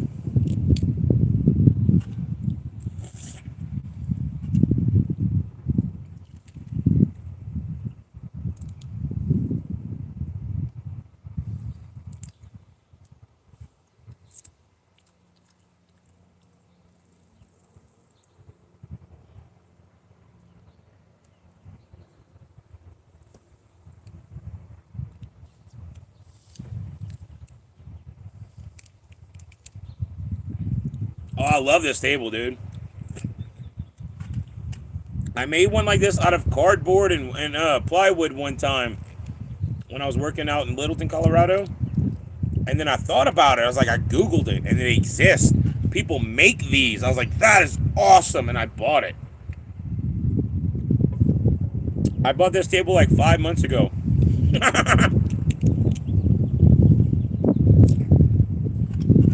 Like 120 bucks or something. Worth every penny. Comes with the towel holder, the spot for the garbage can, and you could probably put a bowl or something right here in the middle to catch that, you know, like just a little one. But it's meant to go like right over one of those big black 40-gallon trash cans.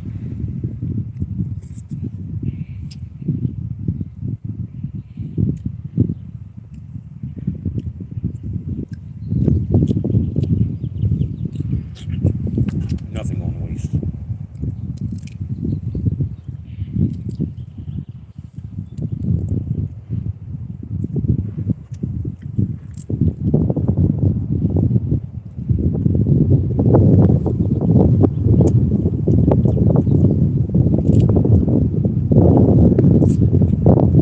Usually when I introduce people to crawfish, I have to spend the first 20 minutes showing them how to eat it, because they don't know how to peel. And I gotta teach them like a child. See, we teach children this, and I'm talking about 1 and 2 years old. When they're old enough to eat meats, we'll give them crawfish.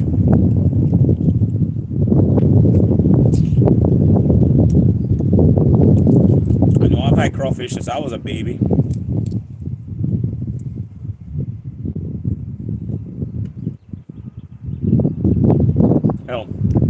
remember going crawfishing with my grandpa.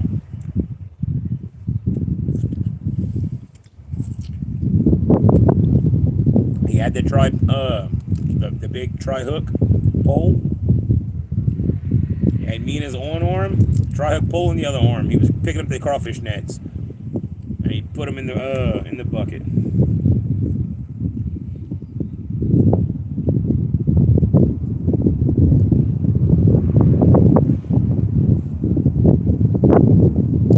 For real though, I feel that, brother Adam. I feel that. Okay. It's really hard to eat crawfish with beginners because, like, what I just did right here freaks them out. And, like, I'm just getting started. I'm not even halfway through, you know? Like, I'm just getting started.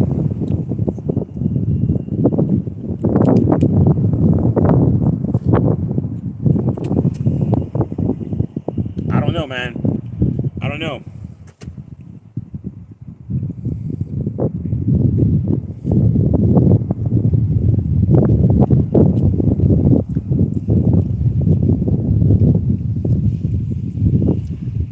Corn and potato scares me more than the crawfish, if I'm being honest.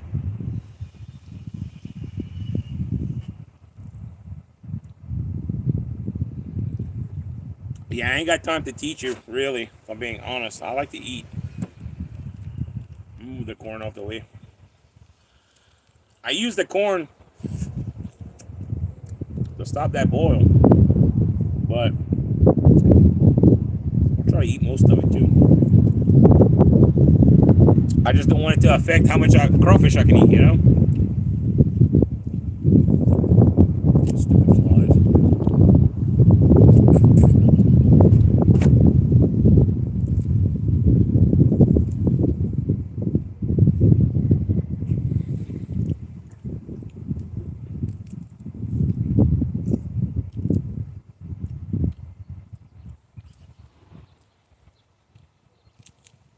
Sometimes when they don't want to peel like that, just eat them.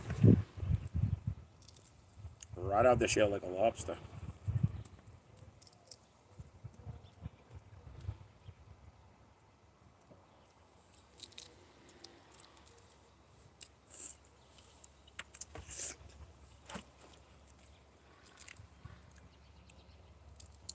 Probably could have put a little more seasoning in there. Could open up a new bottle. Still tastes really good though. Out of here, they probably call it spicy. I swear.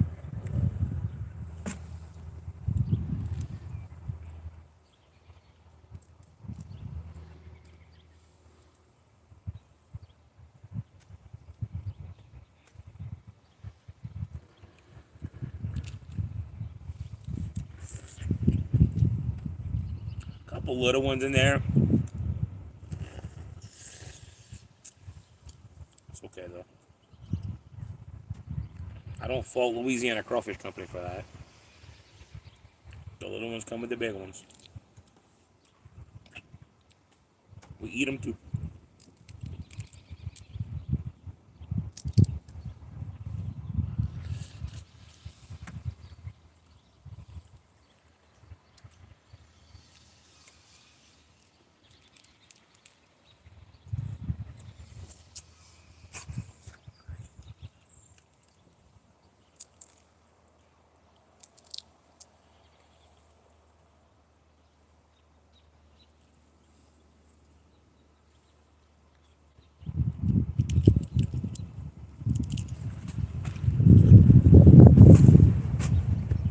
Wind's kicking up a little bit.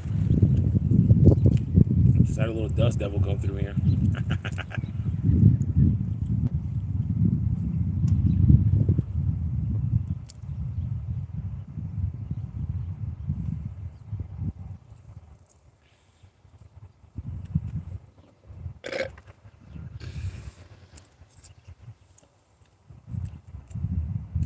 Funny story.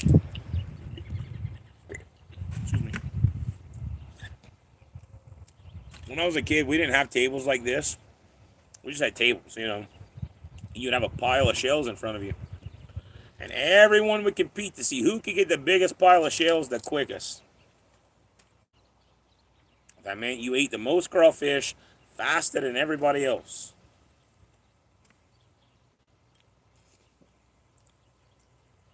It was like a silent competition we always had. And I won quite often. My dad was a pretty good crawfish eater, though. He could mow down, too. My Uncle Jimmy can mow down some crawfish, too. Oh, little man. But he could put it down.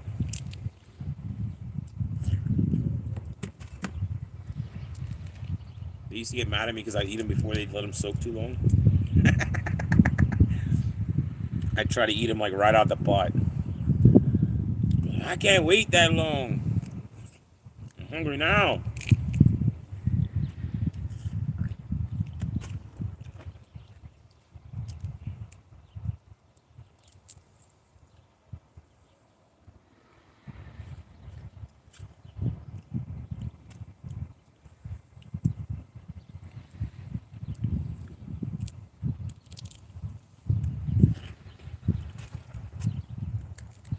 You learn as you get older, you know.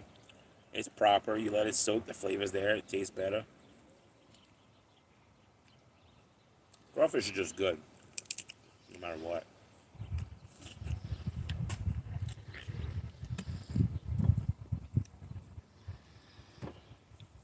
It's a lot of corn. All right, that's the last little bit from this half of the crawfish. I don't know if it's gonna last, you guys. I don't know if it's gonna last. SpaghettiOs. Hey, funny story. Put a tablespoon of mayo in your SpaghettiOs. It kind of tastes like crawfish mix, like this stuff a little bit.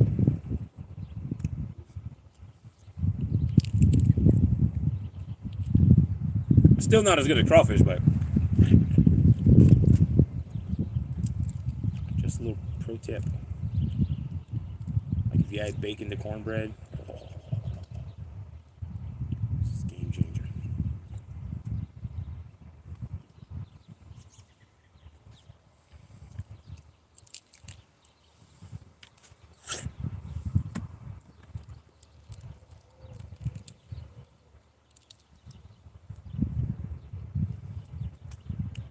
Even the dead ones are good.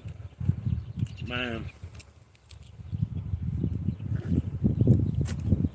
You know it's been a long time, because even the dead ones taste good. Back home we normally wouldn't eat the mushy ones.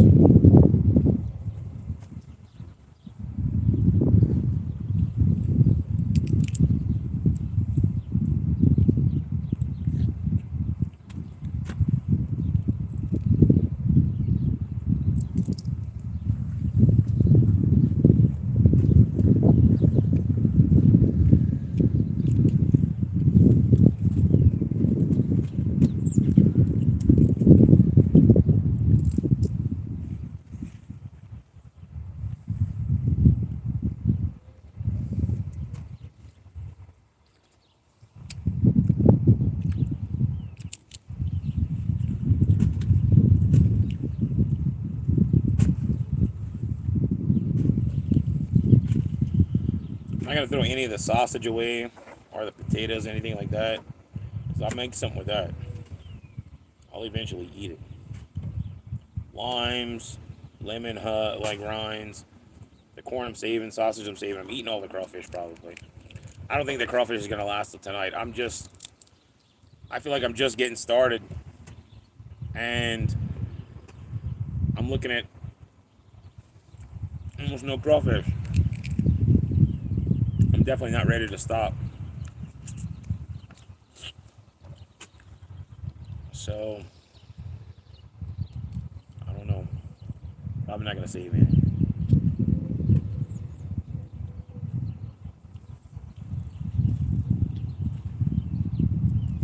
Welcome in, Rick.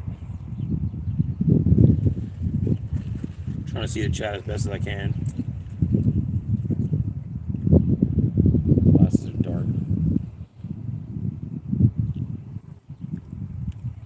My hair is attacking me.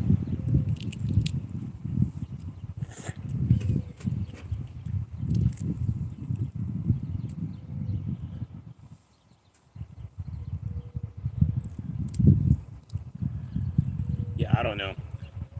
That's why I think they don't have crawfish eating contests.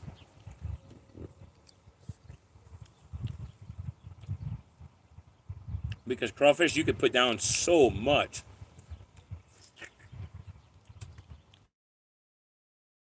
Pound table full of crawfish. I mean, 30 pounds of crawfish. A lot of crawfish. 3 times the amount that I got, you know?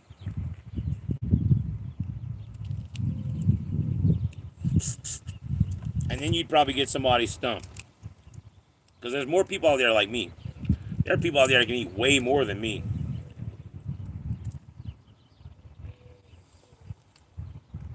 I don't even eat a lot. Like, this is like...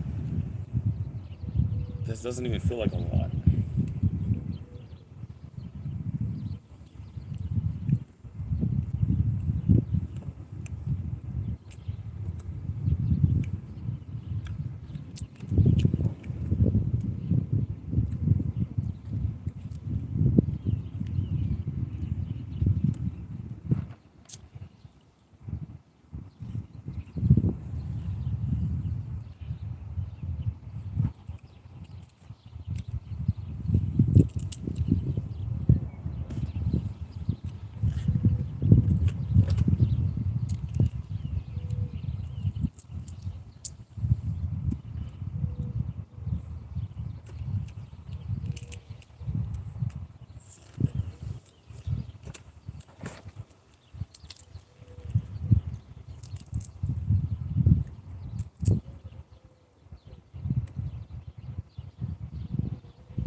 Try something.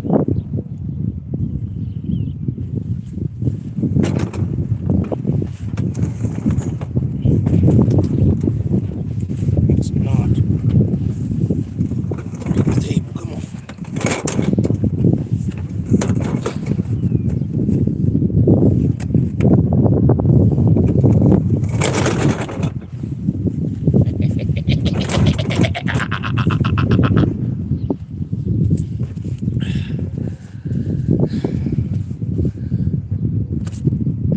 Some might call me a genius. Some might just call me fat and lazy.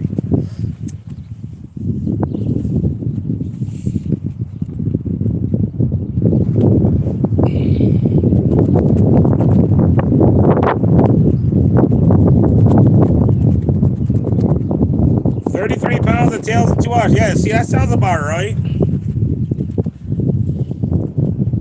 That's a lot of crawfish. 33 pounds of tails. Just tails? That's a lot, okay? Heads and tails?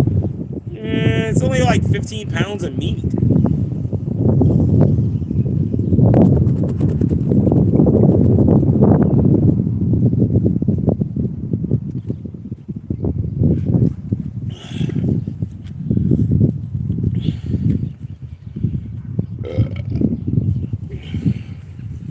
Round 2. Fight.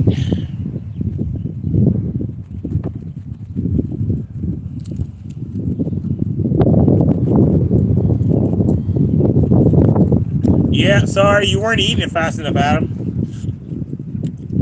Like I said, if you don't eat it fast enough, you're going to lose. You were eating like a beginner. I couldn't help it, I'm sorry. Look, there's some sausage and corn for you over there if you want it.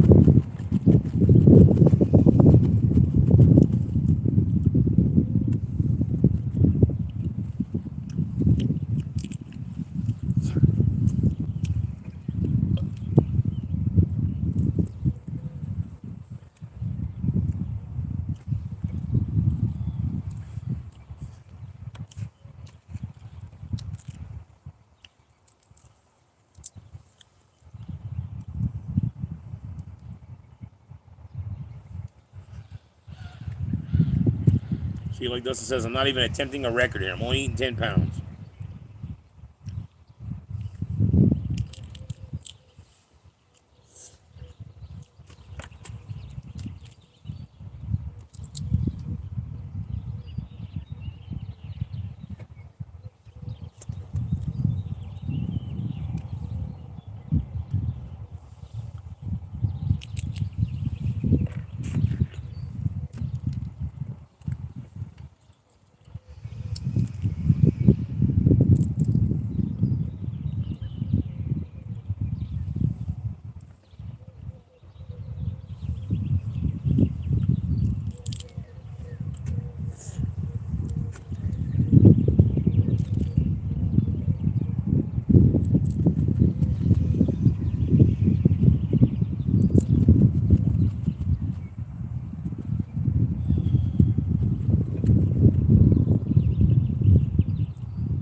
I mean, your fingers look like sausage, Adam. Can't help it. Again, there's rules.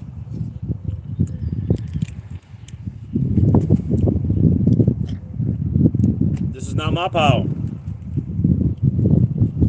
It was your pile.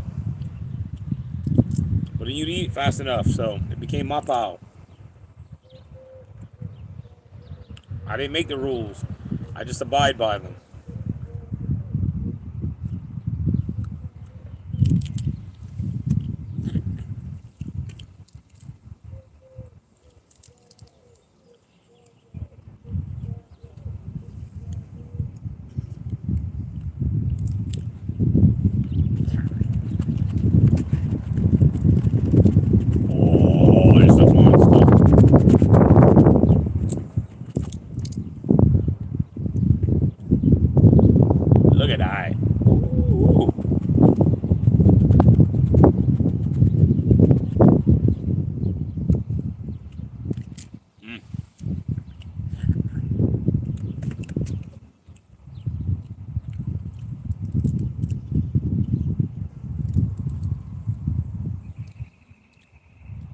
Okay, maybe.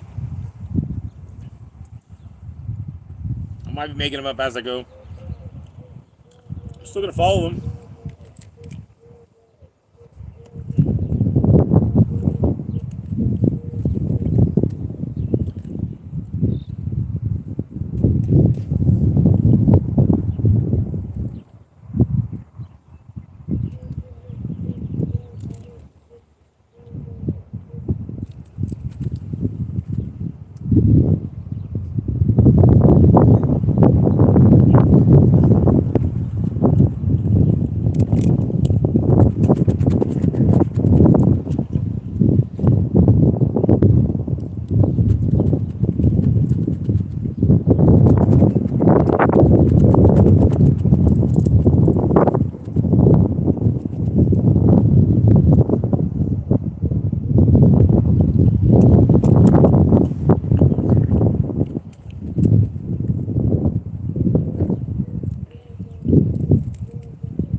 Might save some for supper. I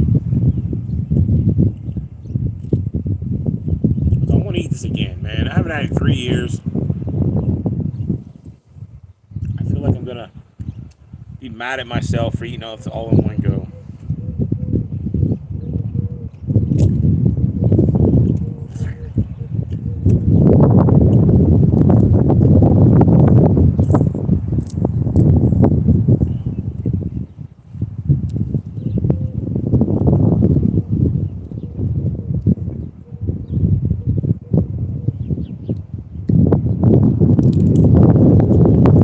Yeah, but I'm gonna get mad at myself. If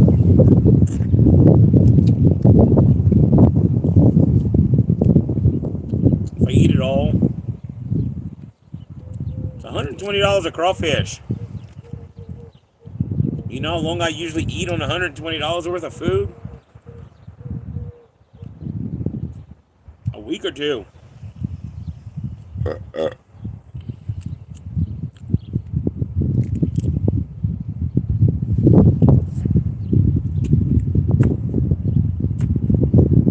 Like it's not much left. Clear out all the dimes. Oh, the wind shifted. The wind shifted. You guys just went flying.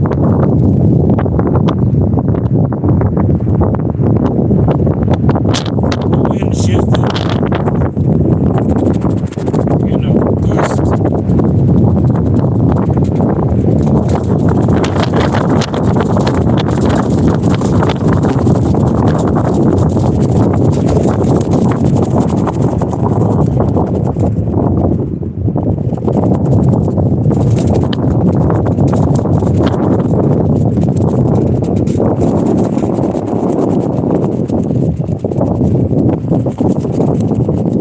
That's it, though. That's all that's left. I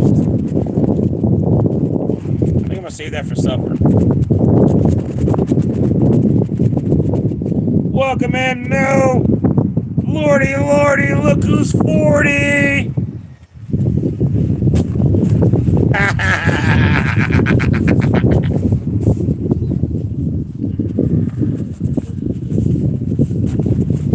Okay, I'm gonna call it quits. I think I ate about, I don't know, 7 pounds maybe? Up to 10 pounds?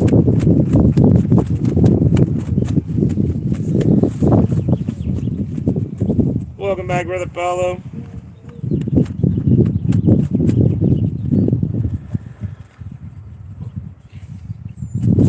Well, it's not that, okay, I'm not full. I can eat the rest of this. But I'm going to be mad at myself, okay, if I at least don't do this in 2 meals. Because it's $120 in crawfish. And I know I can eat the rest of this right now, sitting right here, without flinching. The problem is I'm going to be mad at myself in 20 minutes when I go inside. Because I ate $120 of food in like 20 minutes.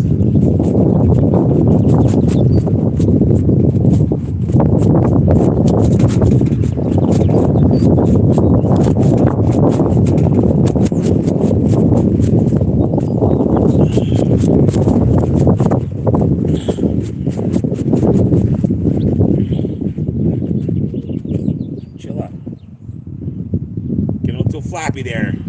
Paper towels.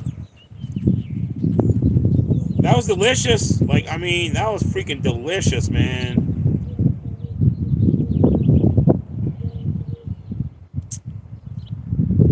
Glad you guys were here to eat with me.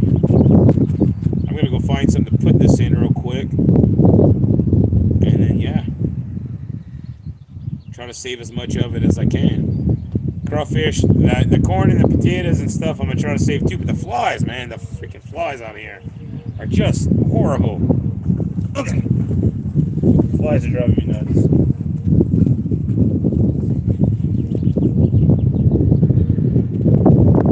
Flies. Yeah, flies. I'll be right back.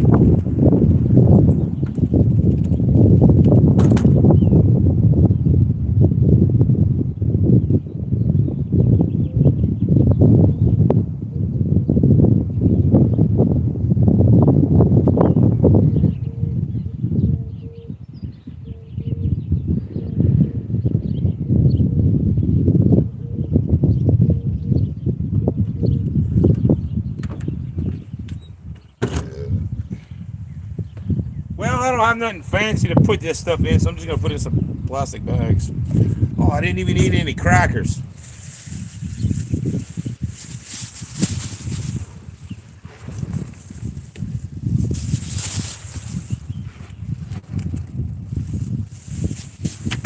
Oh, dang it. No, you don't. Come here. Come here. We don't throw good crawfish away. Not in this house.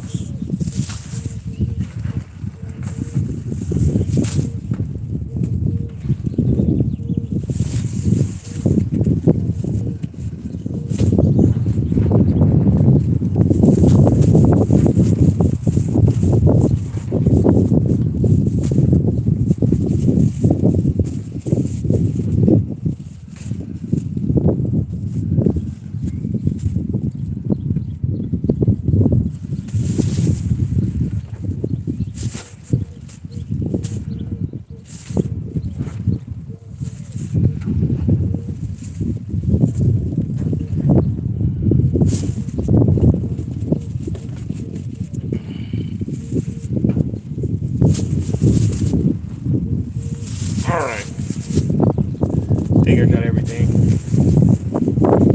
worth saving.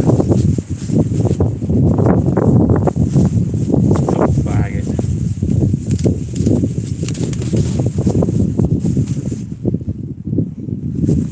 All that's left!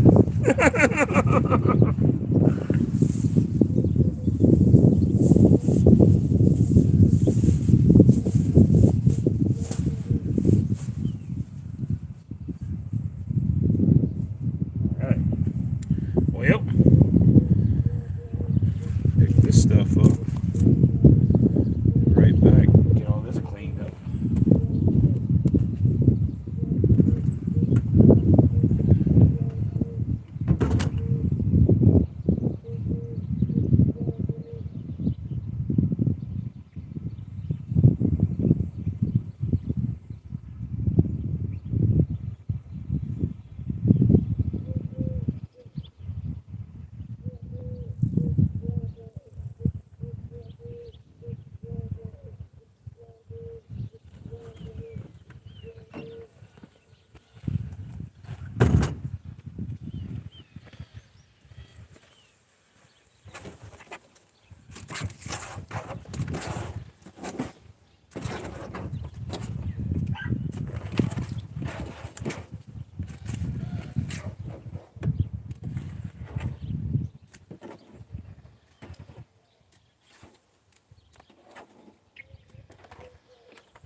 Alright. Sesh.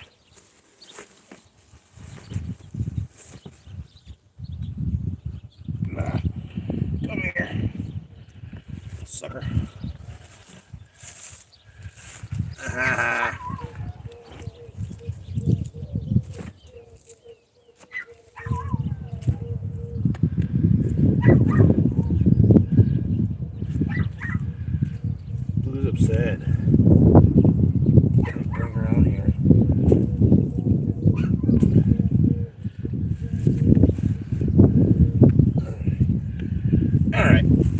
mess is cleaned up.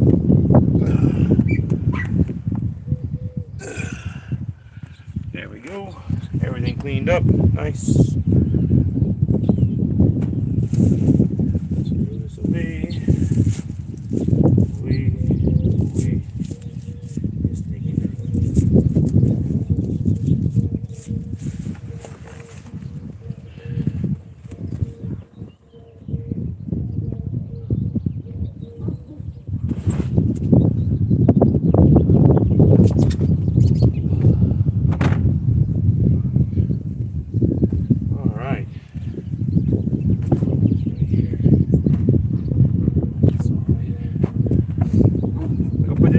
I'll be right back to grab you guys.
In we go.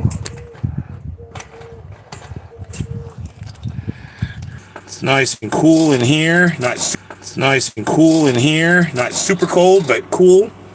I like that. All right, Brother Dustin, I gotta go wash my hands and change my shirt. I am a mess. I'll be right back. Ugh.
All right.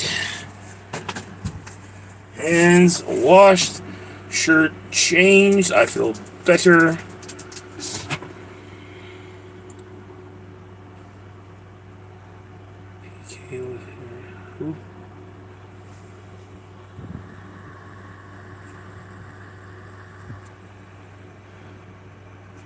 Oh, cool beans. Amy Mead, I did not know that.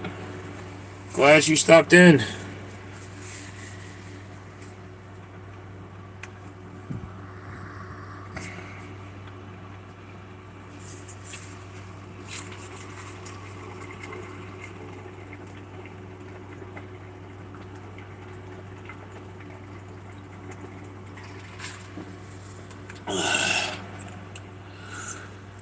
Gotta fill up the rest of the room where the crawfish would have been.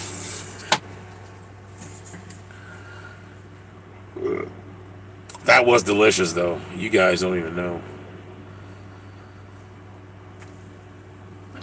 I need to clean my glasses. My glasses are like full of crawfish juice. Mayo, ketchup, and mustard. A little lemon juice.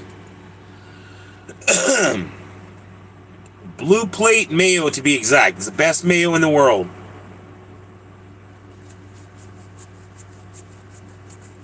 Comes from Louisiana. I mean, I'm thinking about it.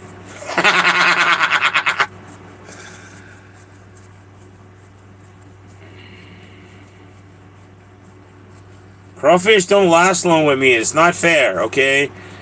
Like Brother Dustin said, he had been eating on that for weeks.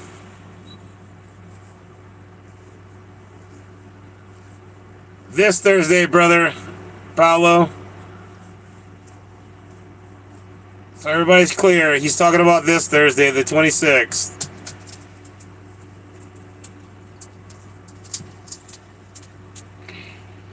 He said he wants to do a special.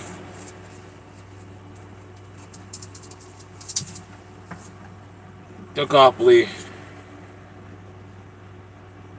Yeah, pretty much. Fries, whatever you want to dip. It's a dipping sauce.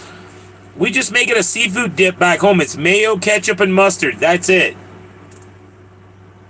Absolutely delicious. Like, on their own, they're not that good. You know, like, I mean, mustard's okay, mayo's okay, ketchup is okay on its own. Okay? Okay. You mix the three together. Nah, now we're talking. Ooh. Sauce bon, that's a really good sauce. Can't have any kind of seafood without a dipping sauce. Crabs, crawfish, shrimp, doesn't matter. Doesn't matter. Back home, it's essential. You have to make a dipping sauce.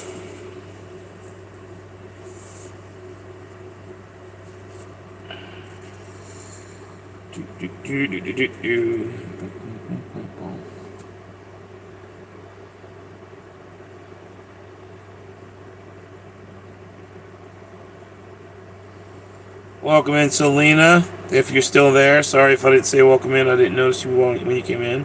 I apologize. I'm going back through the comments, you guys. I missed a lot of the chat.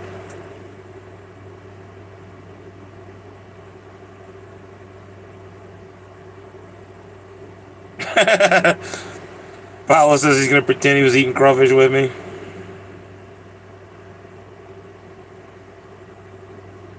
Filling a plastic bag in the tornado. Yeah, the paper towels are giving in the white flag.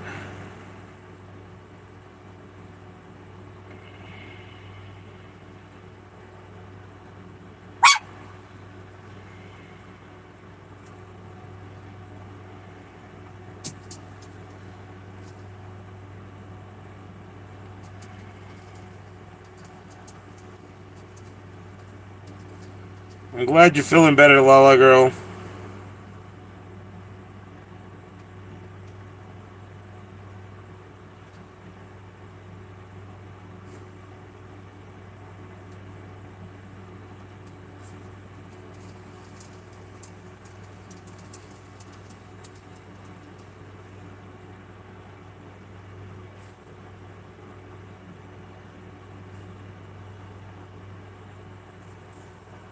Okay, I think I caught up with all the chat.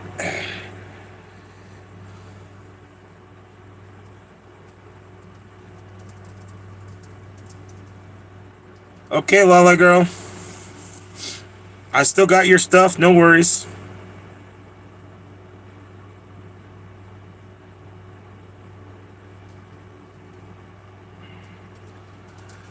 All right. It's time for blessings. Ugh. Okay, now the crawfish is starting to sit down a little bit, so I'm feeling like I ate something. Okay. Not full, but I feel like I ate. Does that make any sense? Like, if I would have been standing up outside, I would have even stopped probably. I would have been mad at myself for not making it into 2 dishes. At least 2. Okay, it's still $60 a meal. Actually, I ate way more than $60 worth of crawfish right there. But nice, Brother Adam. That's awesome. Oh, excuse me. That is awesome.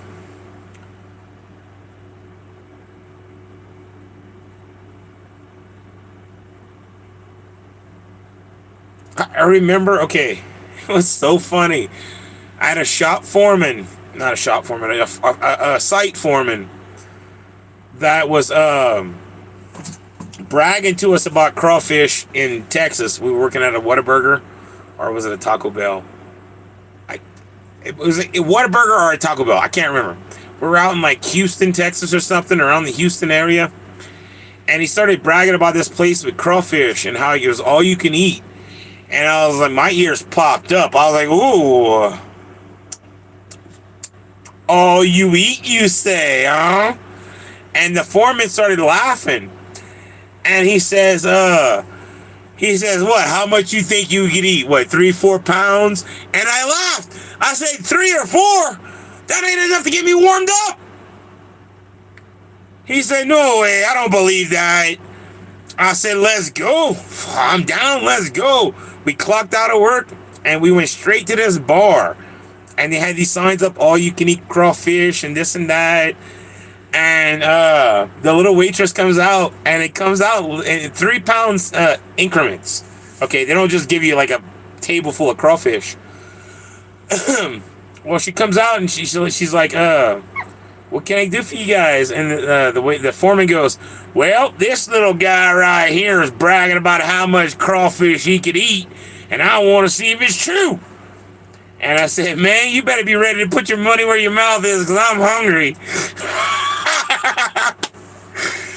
She brought me out the first 3 pounds. In 5 minutes, it was gone. 3 pounds in 5 minutes, gone. He was like, no.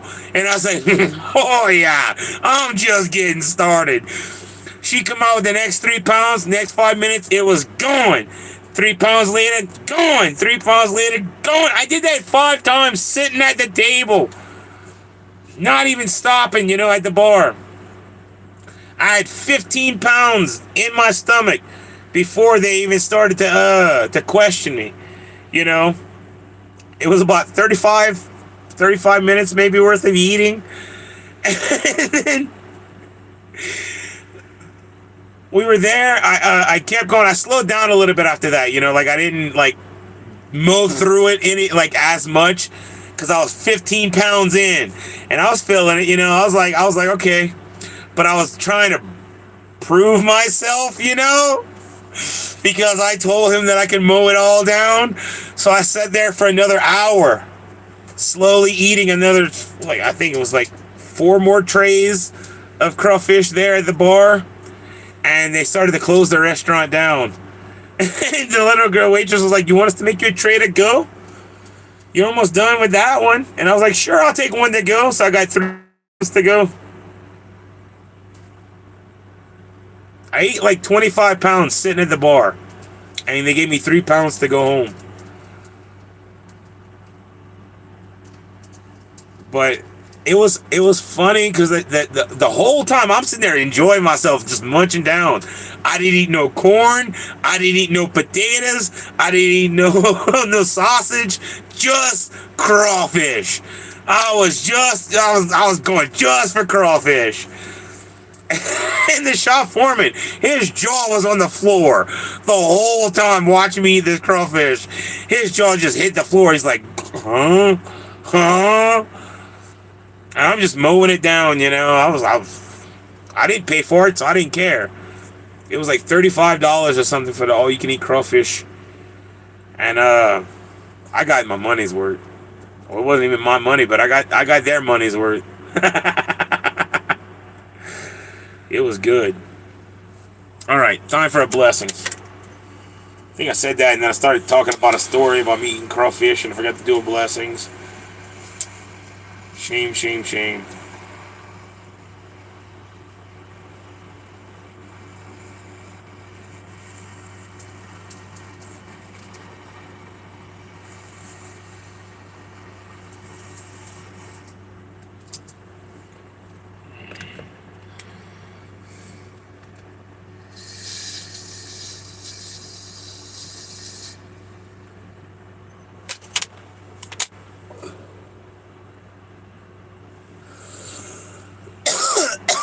Woo! Oh, I need to plug you guys in. I might die. 45%. Never mind. Y'all are good. Y'all are alright. But yeah, no. Sitting at the bar, ate about 25 pounds. At least 23 pounds. What is it? 5, 6, 7, 8, 9 times 3. Ooh, no. I took 3 home. So no, I might have ate 3 more trees. So probably 23, 25 pounds at the bar. Maybe 26. I don't know, give or take. It was coming out in 3-pound increments, so I might have ate 26 pounds. But it's hard to judge. Okay, it's hard to... Crawfish is really hard to judge because the shell is all the poundage. The meat itself is not much. That's why I kind of laugh. Everybody thinks you're eating so much, but it's not really that much. It's only just a little bit of meat. Well, I was, Brother Adam. I was that night because I was proving a point. Back home, I had easily eaten in a 2-hour sitting 30 pounds of crawfish, no problem. Okay, not even kidding, all joking aside, whatever. 2 hours to sit down and eat crawfish, that ain't nothing. Dude, man, that's a lot of time. That's not a lot of crawfish in 2 hours. So I knew I could mow it down, you know. But just watching that foreman's face hit his jaw hit the floor, because I mowed through 15 pounds of crawfish in like 35 minutes. Like it was nothing. And he freaked out because he thought I wasn't going to eat more than 1 tray. I ate 5 trays before he started questioning me. And then he stopped questioning me. He's like, before he stopped questioning me, like, when I was like on my 5th tray, he goes, all right, son, you made your point. And I was like, I ain't done yet.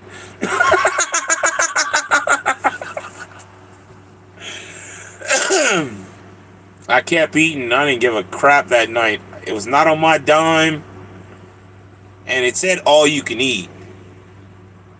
So I gave it hell. I was like, hell yeah, let's eat some crawfish. This is on my dime. And I didn't pay $35. I paid a lot more. It was $120 for the crawfish. And then all the fixings that I put into it is probably another like 50, 60 bucks more.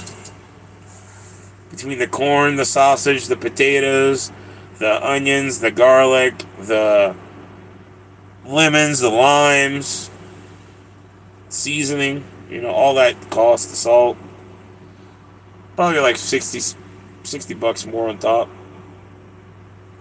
So I'm like at $180 for crawfish.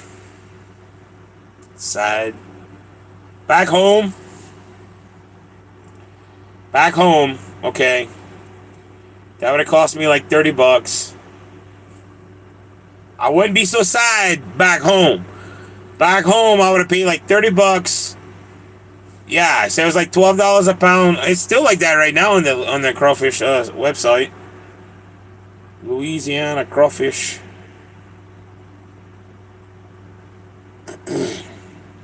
Oh, they might have went down a little bit. Let's see. 10 to 14 pounds. No. Still $12 a pound. It's $11.99. But we'll call that 12. I'll show that off. Anyone can get this crawfish shipped to them, by the way. They ship it all throughout the 50 states, so anybody can get Louisiana crawfish. Just go to louisianacrawfish.com. Not a sponsor. Wish they were. Ooh, man, I wish they were. If they would sponsor me, I'd eat crawfish every week. But yeah, no. Yeah, like $12 a pound. Back home, we spend about $2.50, $3 a pound for crawfish max. Max, okay? If it's over $3 a pound, I don't want it. That's a crying shame. I will go catch it in the pond, in the river, in the freaking ditch before I pay over $3 a pound in Louisiana. Here in Colorado, I bite the bullet and I pay $12 a pound.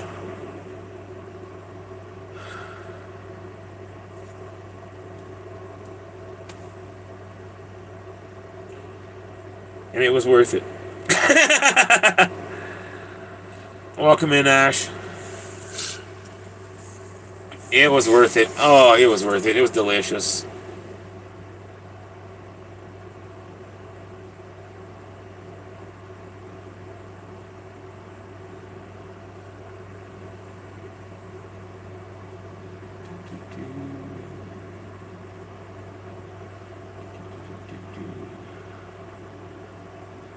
See, crab too, Brother Adam. Crabs too is cheap in Louisiana. You want to charge me more than $3 a pound? I'm going to go crabbing myself. I'm going to go to the beach. It cost me $2.50 for a pack of turkey necks. I got twine in the string in the garage, you know, in the freaking under the carport. I go out with some twine, some sticks, and some turkey necks, and I catch my own damn crabs.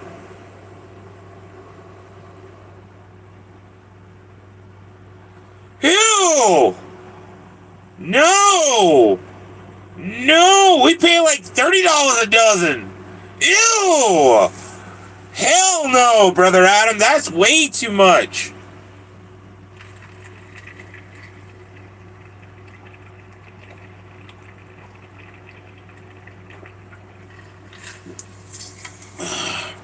No. No.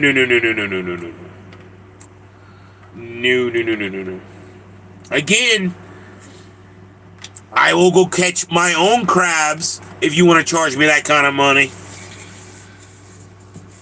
You'll see my fat ass on the beach walking a trout line, a crab line, you know.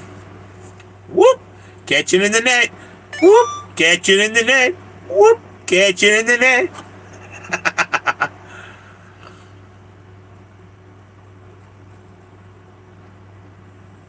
Oh, that sucks, Brother Adam. Yeah, no, I will always go and catch my own versus paying that kind of money if I'm in a state where I can get it easily. Here in Colorado, I can't, I have no, like, there's no place for me to get crawfish here. I have to pay the money if I want it. You know, it's like a supply and demand type thing.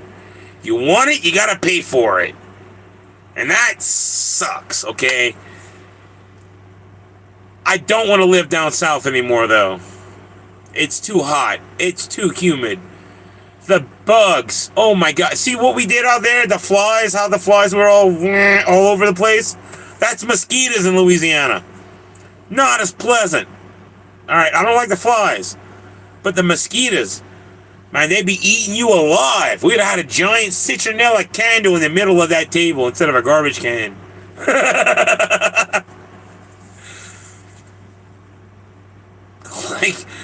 Like, it was not fun eating crawfish in Louisiana because you're always fighting the bugs and the hot, humid weather.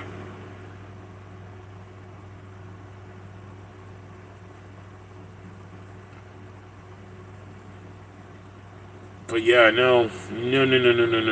I am not paying no $160 for a dozen of crabs. Screw that. No, thank you. Not when I'm gonna eat the whole goddamn dozen in one, like, 10-minute sitting. There ain't much meat in crabs. Sorry, not sorry. I love crab.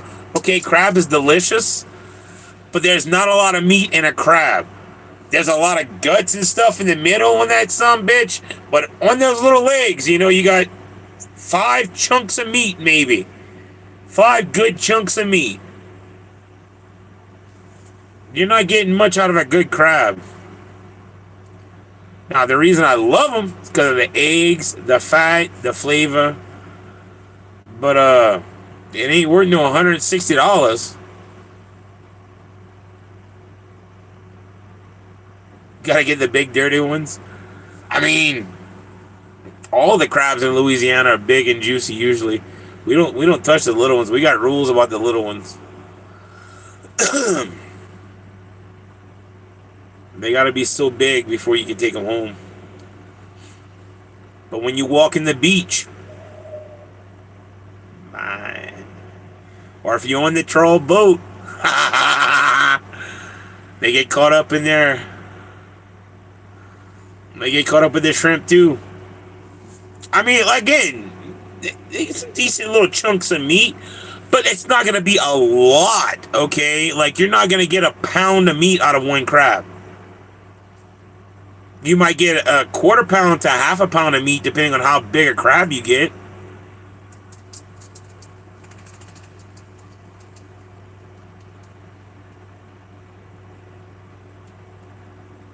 And you don't want them after they slough? What do you mean slough? I don't know what slough is. That's not a Louisiana term. I don't know what that means.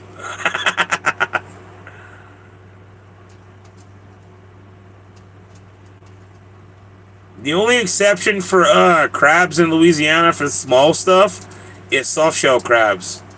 Huh! That is exactly when you want them. What do you mean? That's what we call soft shell. You can deep fry that whole sumbitch and eat it all and go. Ooh, man. When they molt, that's, like when they molt their shell, yeah. That's what oh man, we like those. We like the blue crab whenever they molt. That hard shell gets taken away and they slither out the back, man. They're nice and soft. Take that crab. That's delicious.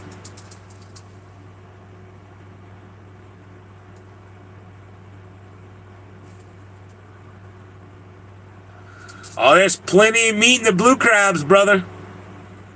I don't know what I don't know what to tell you about that. There's plenty of meat in blue crabs when they soft shell. Paper shells, yes. See, the shell and all. Be munching on the legs, crunching on the pincers. Eat the whole thing.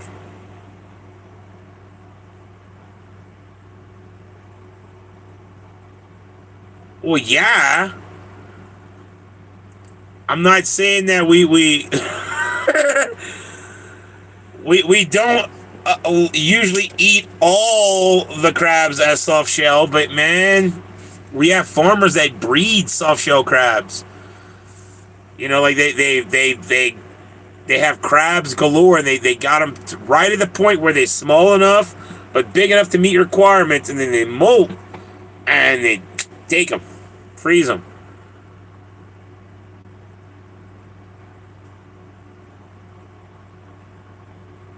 Man, you deep fry that.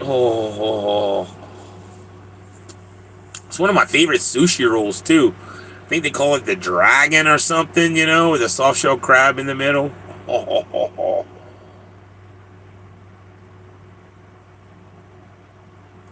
can remember eating soft-shell crabs as a kid, as an adult too. I've eaten many a soft-shell crabs in my life. I cannot lie. I like soft-shell crabs. That is...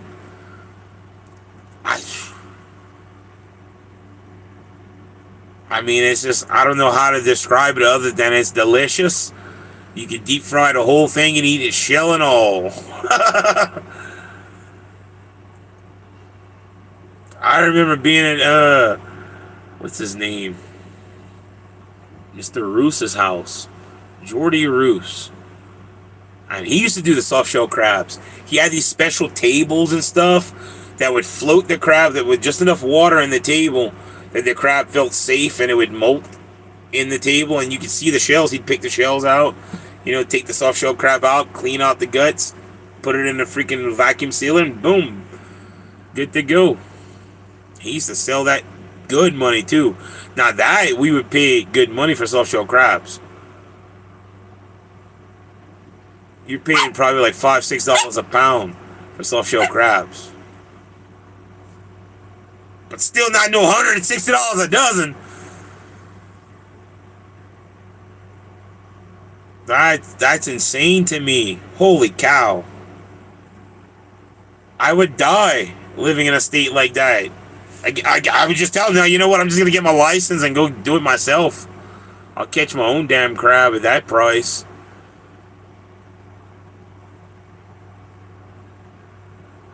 No, thank you. I will gladly spend a day at the beach, okay? Catching some sun, playing in the water, catching crabs.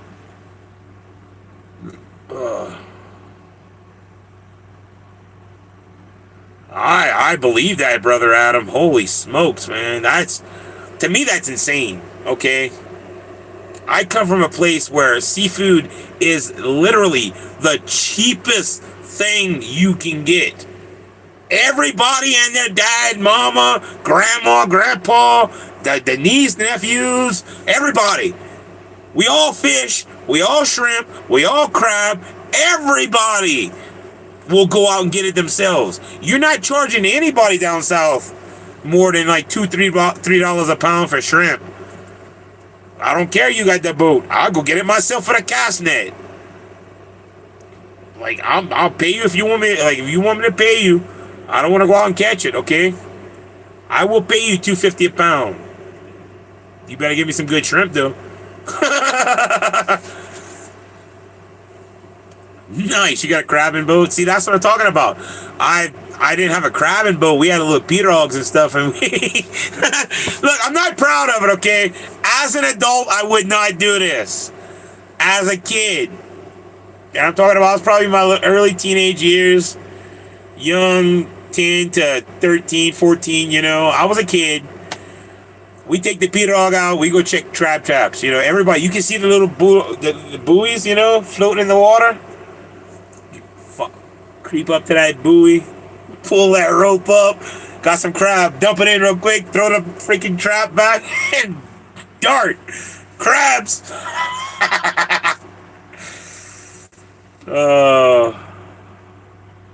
See, no, that's not like that back home. Back home in Louisiana, everybody, and I'm talking about everybody. I don't know very many people that didn't like fish or shrimp or crab or something. You know, everybody went out and fished and did something. Me, my grandma, my entire family was a fishing, shrimping, crabbing kind of family. You know, lazy city folk. Yeah, no, I'm from the country. We were Cajun folk. We weren't. If we wanted to be lazy, we didn't eat. All right, and the way my grandpa and my grandma and my dad would teach me, you know, like, you want to eat? Let's go. We gotta get out there and get it if you want it. You want to eat? I know you like to eat. You're fat. You're tubby. You know, It sounds like I'm making jokes. I guarantee this is how my family talk to me. You fight. Look at you. You chubby. You eat me out of house and home. I guarantee. You want to eat? We got to go get it. So we be out there fishing. I can remember times when my dad was out there cast netting. Okay, off the pier at 2, 3 o'clock in the morning. Throwing the cast net. Getting fish, shrimp, crabs, whatever he can catch.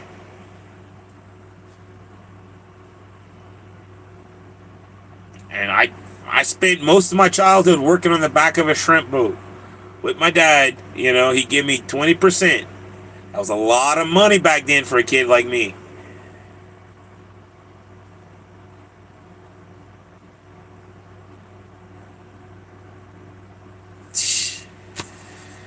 We had bars too, Brother Adam. But we play with the chicken and fowl necks. We don't care. Because that crab comes with it. Man, I can't tell you how many times we go drop the freaking crawfish nets. You go to the store, you buy some cow melt, you know, the cow stomach melt. You put that on the freaking crawfish net. It costs you like $2.50, $3 for a slab of melt by that big. You cut in chunks, like 1-inch chunks off of this thing. You put that on the net, you can freaking bait 10 nets with half a block of melt. Do that 2-3 times a day, you know, off of a block of melt.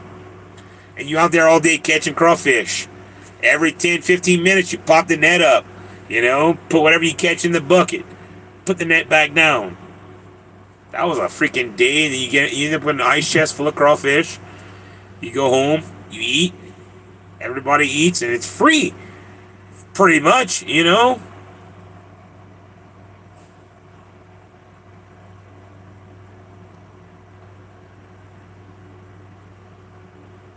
I've never tried razor clams as bait for crawfish. But I mean, that makes sense. That makes sense. It's a muscle. It's meat. That's what the crawfish want, you know. I know they love melt. That cow stomach as it bleeds, you know, into the water. The crawfish love that. See, we've always used fish heads. Catfish heads, trout heads, all those fish heads when we clean them. Take that, we give that to my friend's dad. He would use that if in his crab traps. Fish heads make amazing crab bait. And he'd always rake in the crabs too.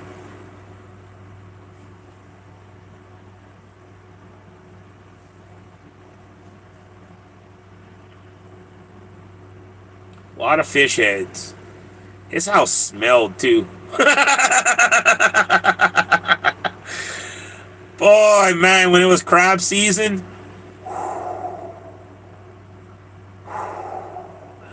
nasty.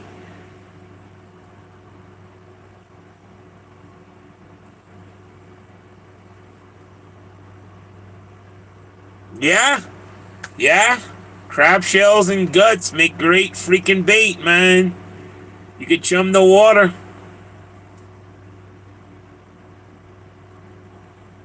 Again, we use a lot of stuff in Louisiana, but the most common thing was fish heads, because we fish. Again, everybody and their freaking grandmama fishes in Louisiana. So like, there's tons of fish heads all the time. I can't tell you how much fish I've eaten in my life growing up in Louisiana. I don't eat much fish out here because it's not readily available. But in Louisiana, I've eaten a lot of fish. From redfish to trout to drum to freaking sheephead to freaking perch. You name it, I've eaten it. Garfish, delicious. I've eaten tons of fish.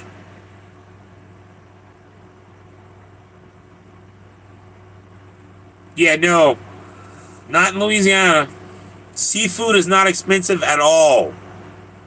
Now, you can go to the store, okay, and buy that frozen crap that comes from Thailand or Malaysia or whatever the hell they ship it from, and that shit's expensive. But we don't touch that. As Cajuns, we do not touch the frozen seafood.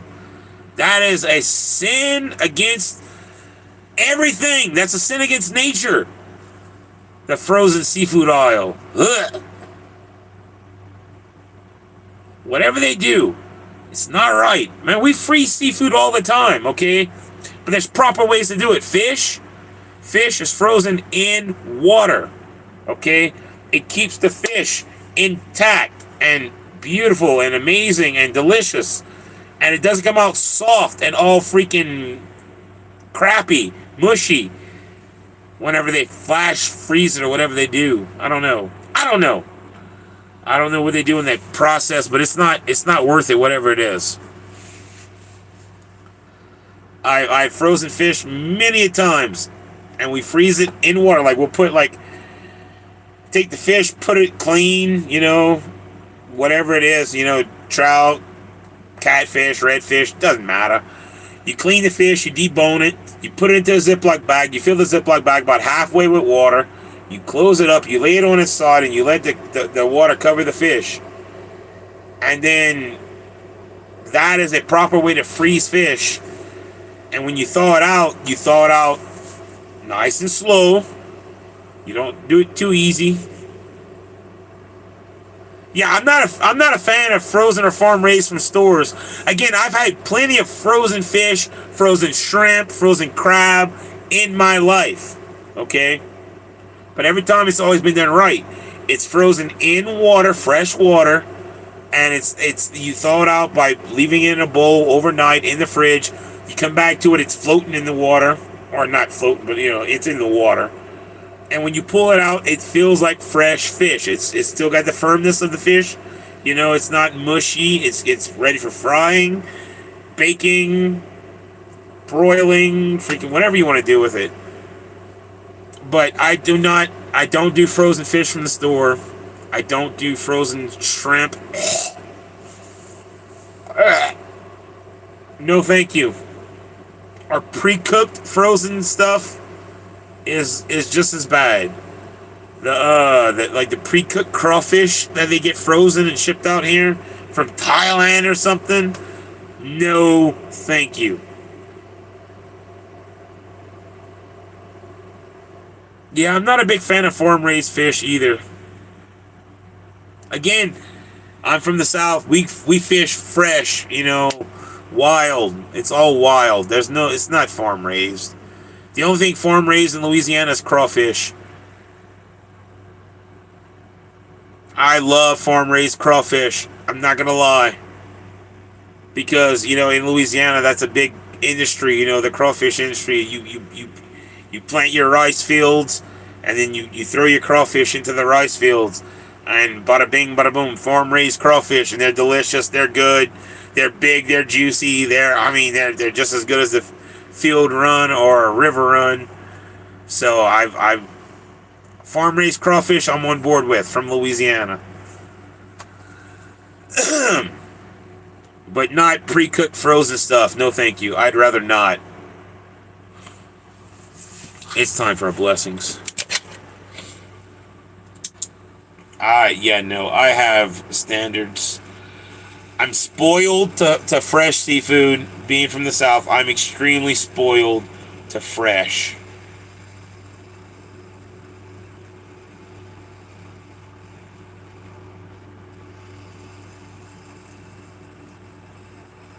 Like, I'm not scared to do my dirty work business, whatever you want to call it, by boiling the fish, crawfish, or the shrimp, or whatever it is, live.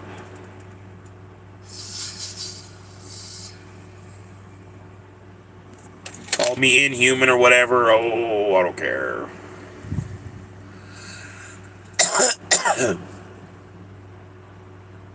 Yeah, seafood, I'm spoiled. I used to tell my boss that all the time when I worked in the restaurant, She'd be like, why don't you like the cod? Are you kidding me?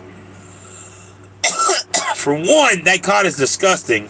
It's so nasty. It's mushy by the time it thaws out. They come boxed up and they're like frozen solid.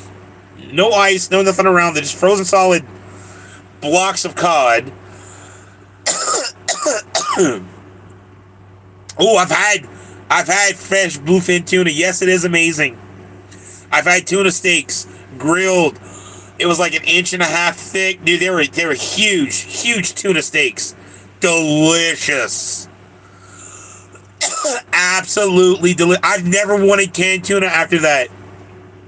To this day, I won't eat canned tuna. I can't. It's disgusting.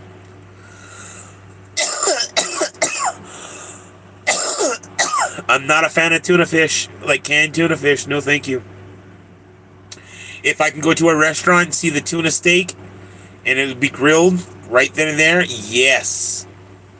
I love tuna fish. But only fresh tuna fish that's been grilled and seasoned with a little salt and a little pepper. Maybe some Zatarain's Cajun seasoning on top just for flavor. But no can anymore. Can't do it. What, I don't know what it is, brother. Whatever it is, the smell of it turns me off. Fish is not supposed to be fishy. When you eat fish, okay, in Louisiana, when we catch fish, it does not smell fishy until it goes bad. Fish is not supposed to smell fishy. And everyone knows the fishy smell, you know. But when you catch trout, okay, when you catch catfish, when you catch redfish, you bring it home in the ice chest, it's fresh. Okay, you cut it, you bleed it, you clean it right there on the table. It's fresh.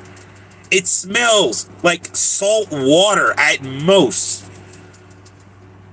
And you either bag it and freeze it, or you fry it right then and there, or you put it into the sauce piquant, or you bake it, or whatever you want to do. We cook fish in so many different ways. It's like freaking Bubba Gump. Start going off the different ways we cook fish, you know?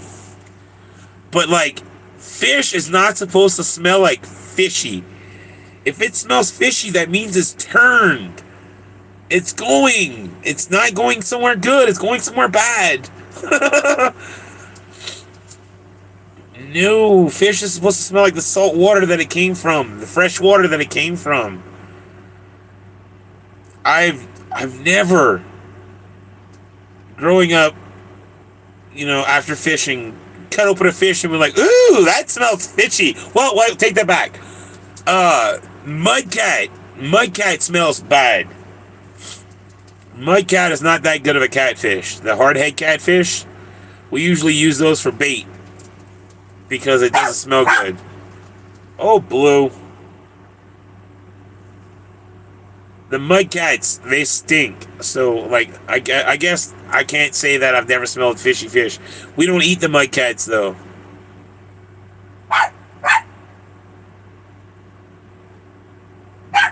Yeah, I bet they will. One second, let me go see what Blue's barking at.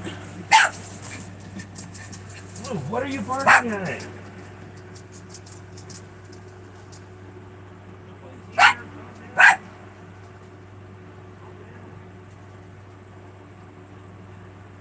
Nothing, nobody.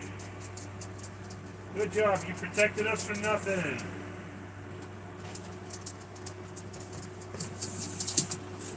Good job, you protected us from nothing. Well, we were in so much danger, but now we're not, thanks to Blue Dream barking.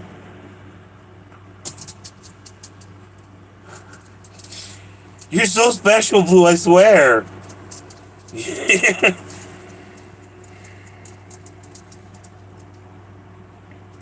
I've never fished tuna, Brother Adam, but I mean, I've watched programs of people that fish tuna. My eye's crying for some reason. But I've never actually gone fish tuna. That's the one fish I've never gone fish.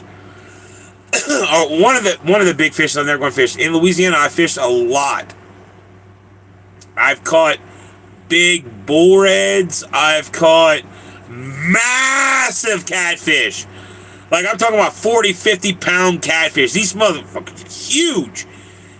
Couldn't believe when me and my cousin Tim, we pulled these in from the bayou. Like, right off the bayou. He would have one of those old Cajun bamboo poles, you know? He dropping it right there off the bayou, maybe 2-3 feet off the bank.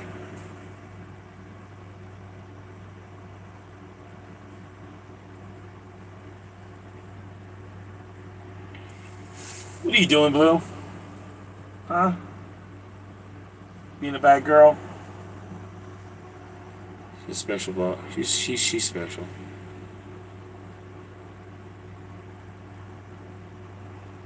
Oh, I believe it. I 1000% believe it, brother. I fish smaller fish. That's what I'm saying. I fish smaller fish than tuna. A 40-50 pound catfish. That sucker put up a fight. You know, a 30-40 pound bull red. Those mofos put up a fight.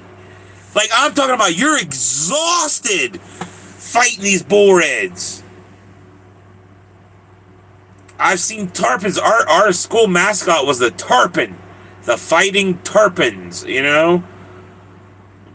And, like, you wouldn't think it, but a tarpon is a beast. That's a mean mofo. It might be a fish, okay? But if you see a tarpon in the water, that's one mean mofo.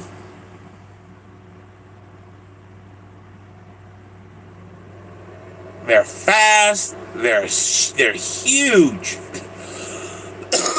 Like bigger than me fish. Like tuna. Huge fish.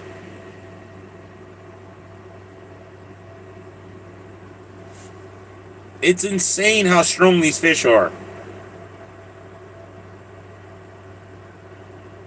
Like, okay, it makes you not want to swim in the water. And it's not because the fish are mean. They just doing what fish do.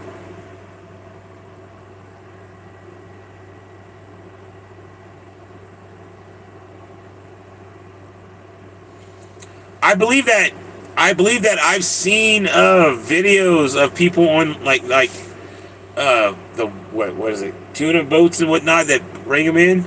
But I've watched people struggle, and I've seen those giant freaking rods they use. Wow, you know, bend all the way down to the water, pretty much. I believe it, dude. 1000%, I believe it. I would not be like, oh no, I can do that. I can possibly do that. I might still be strong enough to fight a tuna for an hour and a half. Then again, I might not be. I don't know. I'm getting old. I'm almost 40. I turned 39 in 2 days. You know, I'm getting old. I don't know if I'm capable of fighting a tuna for an hour and a half. I know fish are strong.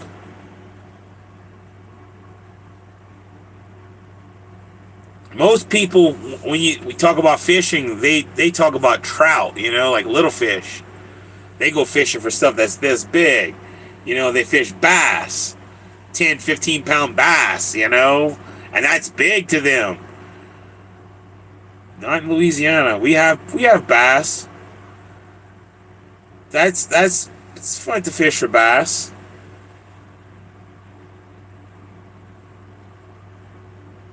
Right?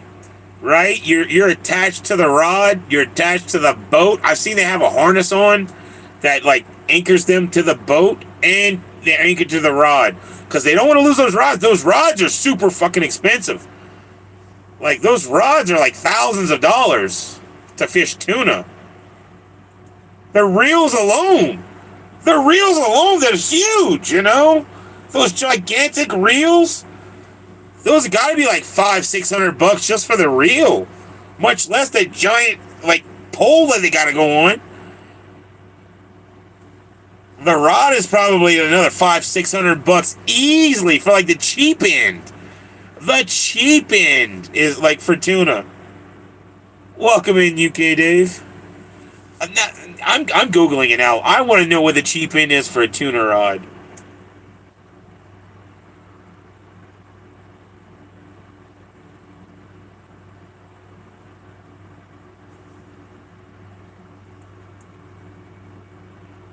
Over 1,400. Oh, it says it can be from 600 to 1450. I'll be damned. So there's some $600 tuner rods out there. But the custom heavy duty tuner rods are anywhere from 900 to 1450. That's what I'm saying. Yeah, those things they gotta be expensive as hell. Yeah, even the line. The line's gotta be expensive too.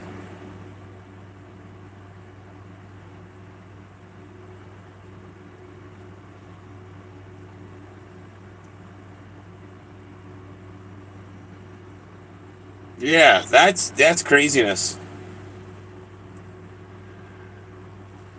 So apparently there are some cheaper ones out there. You can get a tuner rod for like $600 maybe.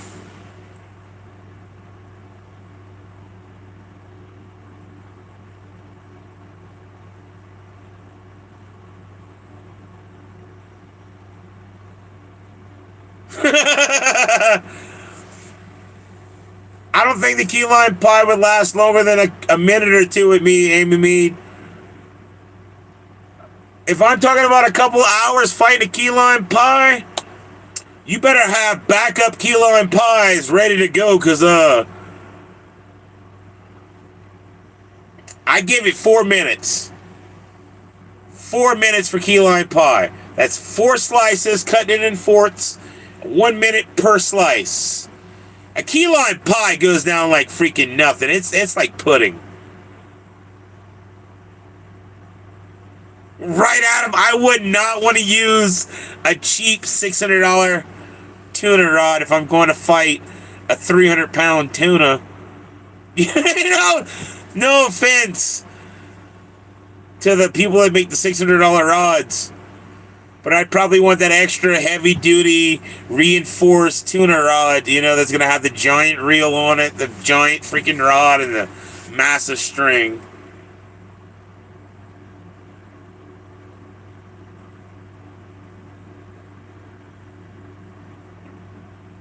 Would it be an experience that I'd be willing to do? Yes, okay.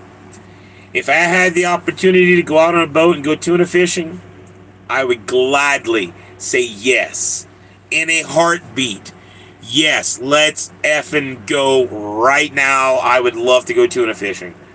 Do I know if I can do it? Hell no, okay? You won't be able to walk for a week. Yeah, I believe that too. Am I down though? Hell yes. In a heartbeat. I would never say no to going fishing. Any kind of fishing, pretty much. I love to fish. Do I know if I can fight a tuna for an hour and a half? No. I'm not positive on that I'm capable of it, but am I willing to try? Hell yeah. Hell yeah. Do I think I'm strong enough? Yes, I think I'm strong enough. I've done a lot of things in my life that make me think that I'm strong enough. My worry is that I'm getting older and I'm not as strong as I used to be. You know, like I've done a lot of things that make me think I'm strong enough, doesn't mean I can still do those things. I believe that, Brother Adam. I believe that. And I'm willing to do it. If anybody ever wants to take me tuna fishing, I'll go. Come get me. I will go. I don't say no to a good time, usually. I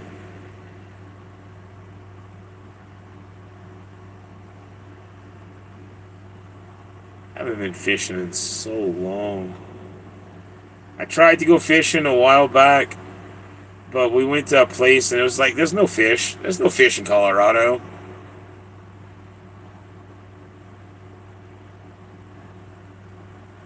Right? I don't know if I have the stamina to keep up anymore, you know? For that hour and a half of fighting the tuna. Can I fight it? Yeah.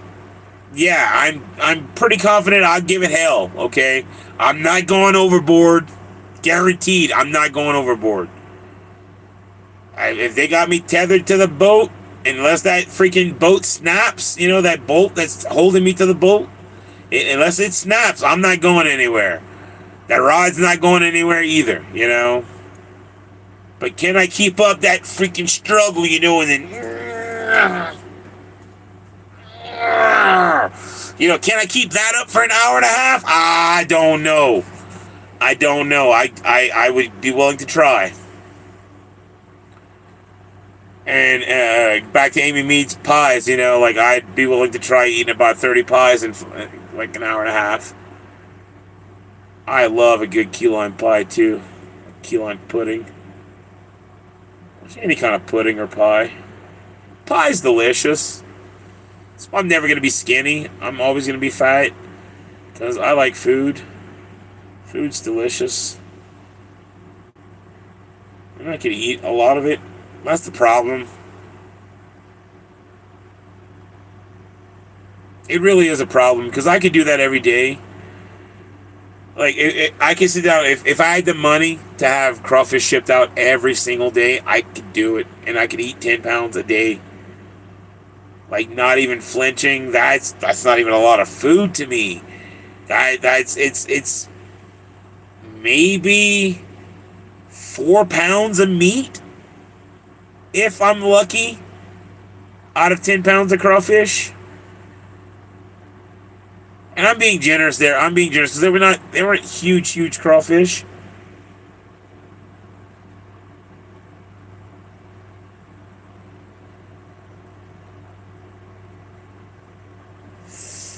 Yeah, no, that is definitely a shitty part of fishing. Now, I've never had a fish dive off and take out 1,200 feet of line that I just progressed in. 300 feet, yes. I've been there, okay? I've been on the lower end of that one. I've had a bull red take about 200 foot of line after fighting it for like 35 minutes. And then I had to fight it again. But it was tired the second time around, so it wasn't as hard. That fish was tired the second time around. Once it took off, and I went at it again, I was still good because I was pumped up, You know how your adrenaline starts flowing when you get that bite from the big fish? Like, oh, yeah, baby! And you start going, man, 35 minutes don't seem like nothing. You're fighting that fish, your adrenaline's pumping, you don't feel none of that stuff. Yeah, I believe that, Brother Adam. I believe that. It's frustrating, for sure, when it happens when you're fishing bull red or catfish or anything like that, Luckily, the water's not that deep, The water's maybe 50, 60 feet deep in some places. Hell, in some places 10, 14 feet deep. In some places 3, 4 foot deep, There were places we go fishing for bull red. We'd fish them right off the bank. I could walk in the water that we were fishing in. Walk across the lake, kind of, because it was only 5 foot deep. 6, 7 foot in some places. And we shrimp these waters too. These good waters for shrimping. It's 10, 15 feet in some places where your A-frames are barely in the water. You can still see the top of them. But you got about 10, 12 feet of A-frame. And you're on the bottom. You're dredging the bottom. Catching all the shrimp, fish, whatever's in the way. So, the water itself is not that deep in a lot of the places we fish. But it doesn't mean they don't have the room to zoom out 100, 150 feet, in 15 foot of water. So,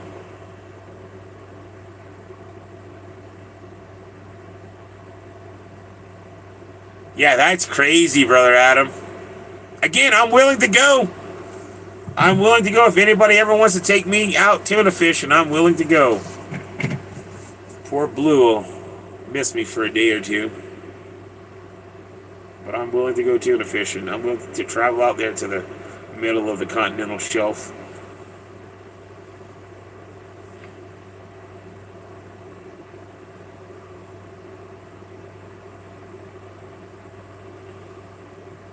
I'm not gonna lie. I'd like to go down there in the freaking submarine too. All the way down. That'd be cool.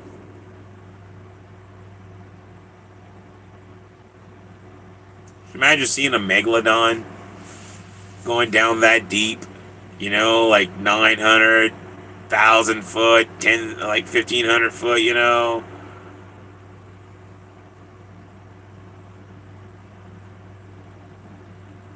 I believe that. I believe that.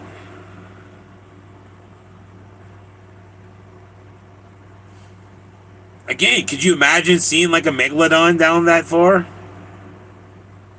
Right, that's real ocean. I've never been out to that depth, of the shell, but I have been out a couple 100 miles offshore, in the water. It's deep out there. Welcome back, Janice. Like, I have been out in the depths of the Gulf of Mexico, 100 miles off the coast of the Gulf of Mexico. That's deep water, too, believe it or not. It gets deep out there, too, man, like real deep. I've seen some things. It gets nice and pretty blue once you go past like 50 miles off the coast. Like beautiful blue water.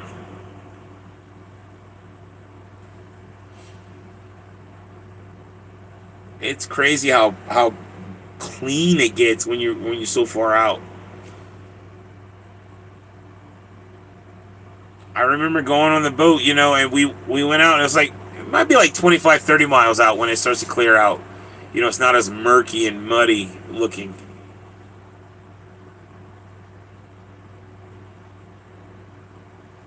I bet, Adam.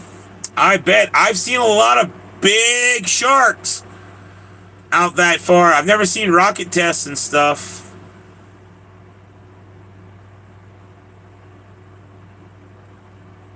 But I've seen a lot of big sharks, man.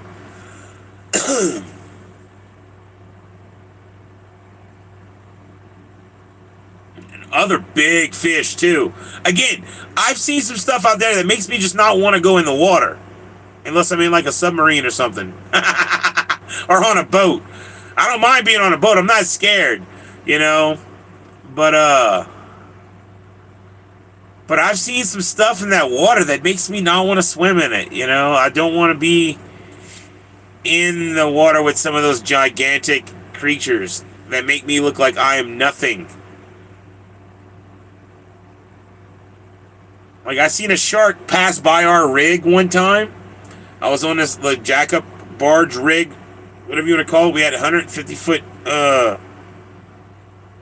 legs on the jack-up barge that would jack us up out the water, So it was like it's crazy deep there too. Well, not as deep as the edge of the shell.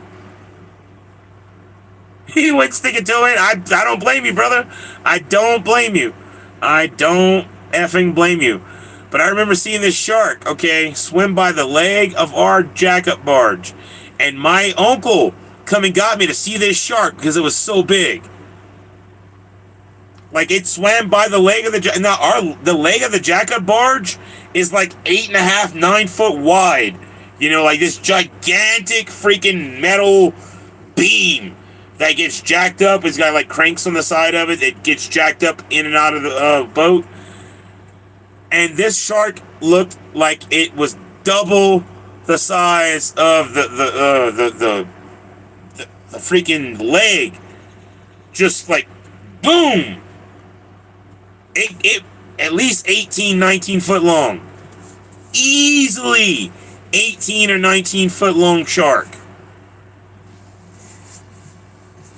And it was down deep in the water. So all we saw was like the freaking, like basically like the silhouette of it swimming by the leg. But it was so blue that we could see deep. Like we could see 60, 70 feet down. Easily.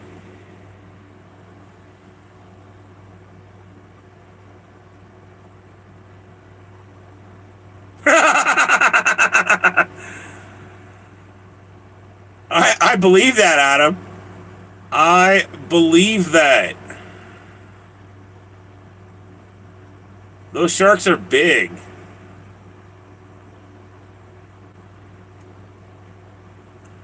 I've only played with little sharks, okay?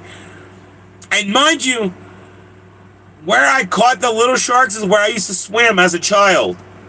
Now that I know as an adult, that the little sharks are there, I don't want to swim in that water. There's gray sharks in that water, that 10, 15 foot of water, and they're 3, 4 foot long. They're like that freaking long, little sharks, about that big around. We used to play with them. We'd pump their stomachs and play with their mouths and stuff. We catch them in the trawl nets. They die, unfortunately, because you can't get them out of the salt box fast enough. We got to save a couple of them. I saved a couple sharks. Got them back over the side of the boat before they died from the salt box. But the ones that didn't make it, we play with them. They're dead. Sorry. Me and my cousin would make them talk to each other. Hey, how you doing? What'd you eat? Oh, man, you've been out here for a while. You come here often? I can't tell you how many times I've played with a dead shark, a baby shark. It was like 3, 4 foot long, And I'm sitting there, I got it in my hand like this, and I'm playing with his mouth going, hey, you come here often? Hey, how's it going?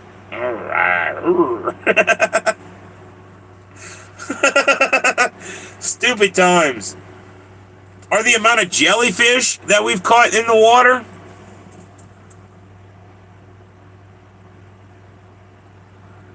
Yeah, that's crazy. That's crazy, Brother Adam. To see a tuna come up bitten in half. That was a hungry shark. Or it might not have even been a shark. It could have been something else. There's other big creatures in the water. I'm just saying shark because shark is one of the bigger ones. But I've seen some stuff working offshore. When you go out past 100 miles,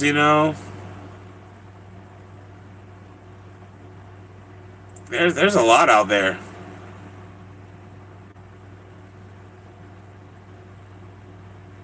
It's too long to type.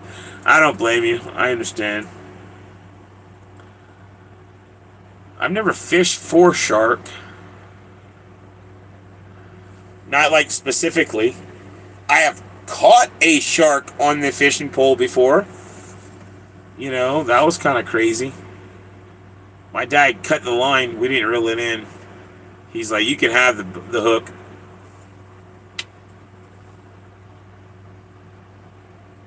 It was like a 5-footer. 4 or 5 foot shark, maybe. The minute it broke the water, my dad saw the fin. He's like, nope, we're not pulling that in. Click. He cut the line on me. He let me reel it in.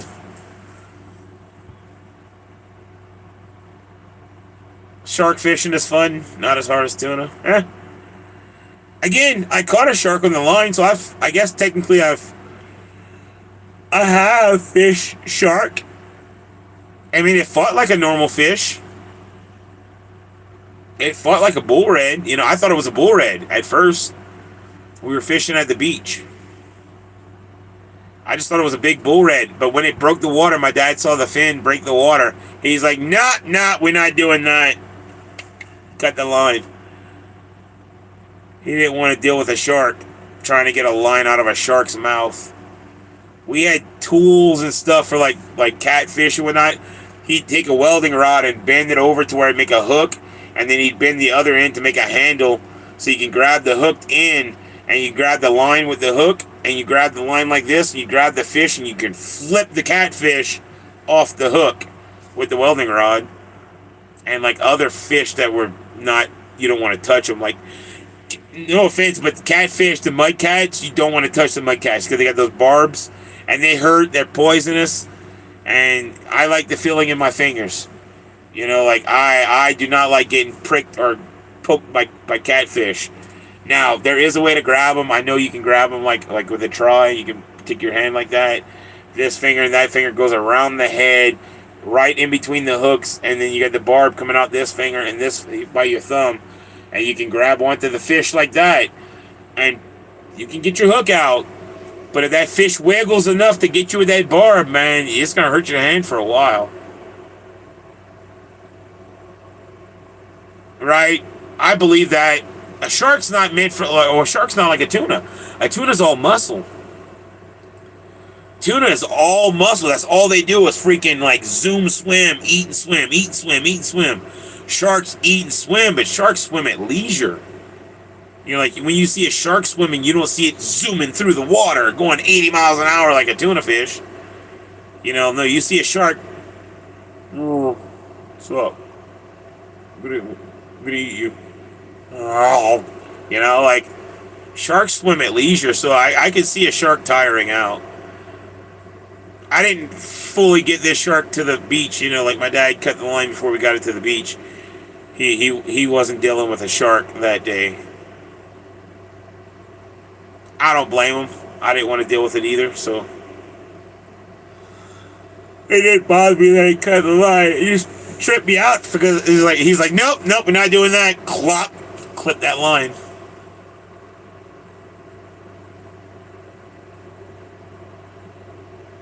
Yeah, no, tunas are all muscle, built to just for that. 3:46. All right, it's not 4:20 yet. We're gonna stay live till after 4:20 for sure. Anybody wants to play Pulse? Let me know.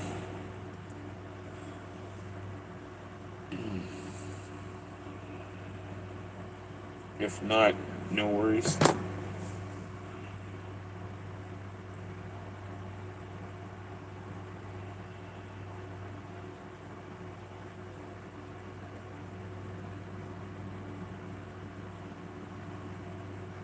Yeah, no, for real. Had he got bitten, had I got bitten, you know, it would not have been worth a 10-cent hook. 20, whatever. I don't know how much that hook was cost. You know, it's just one of those big hooks. We used to get those big ones for redfish. You could easily, no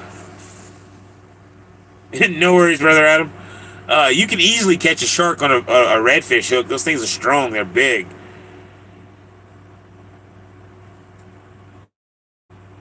But I don't think it cost maybe like 60 cents tops for one of those hooks. I don't know. Not even that much. It couldn't have been that much. We're talking like early 90s Louisiana. Guarantee it didn't cost that much. Tackle was not expensive in Louisiana. Yeah, you may keep the hook, kind sir. Good day to you.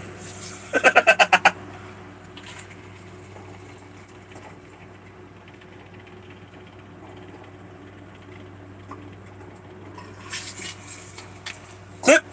I said good day, sir.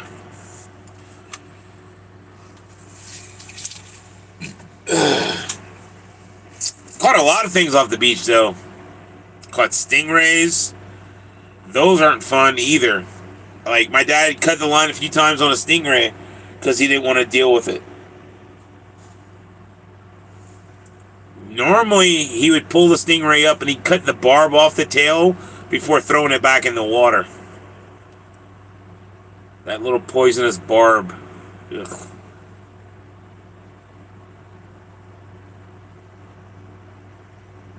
But there's a lot of times he didn't want to deal with the stingray. He just like cut the line. He's like, I don't care. Just cut.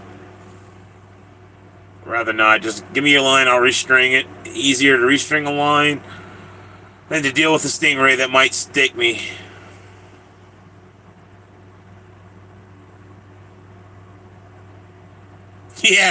Yeah. There's a lot in surf fishing. You're right. You don't know what you're going to get. I've caught crabs on the fishing line. I've caught stingrays.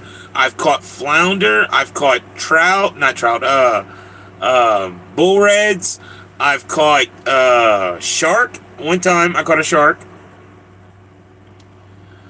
I've caught... I think I've even caught sheephead at the beach once. Like, the sheephead drum with the teeth in their mouth? I think I've even caught sheephead at the beach once. I'm actually positive I've caught sheephead at the beach. Pretty confident I've caught sheephead at the beach. because they come up and you see those teeth and you're like, what the it's like a human. It's not like a fish tooth, you know, like they got flat teeth like humans.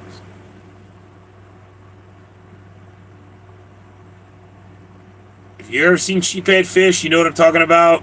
If you haven't, then I don't know how else to describe it. But it's weird when you see a sheephead. It's very weird. Like, all fish have teeth. Most fish have teeth. Not all fish. Most fish have teeth. Okay, in some way, shape, or form. But they're usually pointy. You know, like little pointy teeth. Trout. Not trout. I keep saying trout for some reason. I got trout in the brain. I want to eat some trout. I want trout. Anybody got trout? Sorry. Sheephead don't have pointed teeth. They have flat teeth like humans. It's the weirdest thing in the world. It's like a human got caught and turned into a fish. And that's the sheephead. Or maybe Aquaman had sex with a fish and it became a sheephead. I don't know.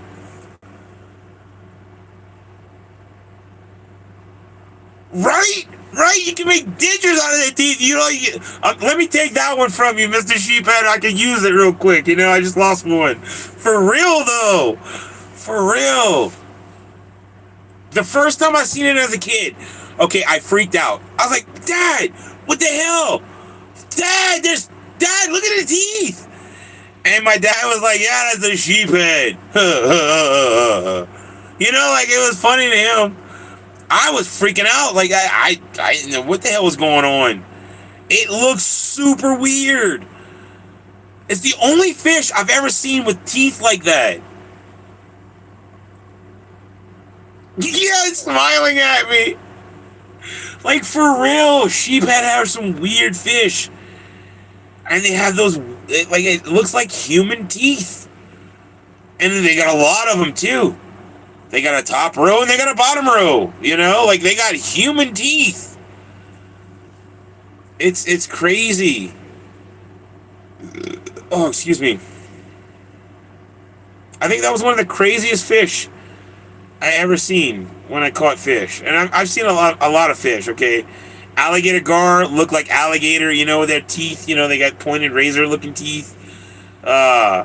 Most fish have little bitty teeth. You know, they're not, like, enough to hurt you, but they're enough to be there. Like, even bass have those little bitty pointed teeth around their mouth, I think, right? I'm not 100% sure. For crushing shells? Yeah, no, I believe that. Those sheephead probably eat anything. But it's crazy how human-like they look. Like, they have molars. As an adult, I didn't freak out about it as much, but every time I'd see one, I'd be like, that's crazy, man. Sheephead teeth are crazy. I can see that right now, looking in front of me, you know? I've caught so many sheephead growing up that I could picture the sheephead right now in front of me, looking at it.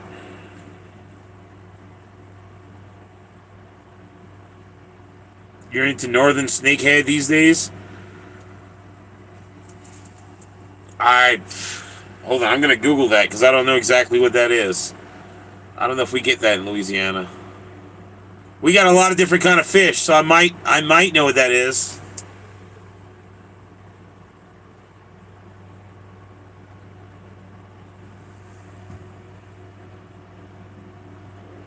Oh, I've seen fish like that before. Okay.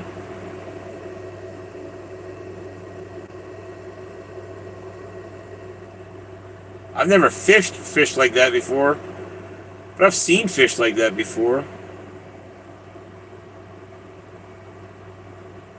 That kind of looks like an alligator gar almost.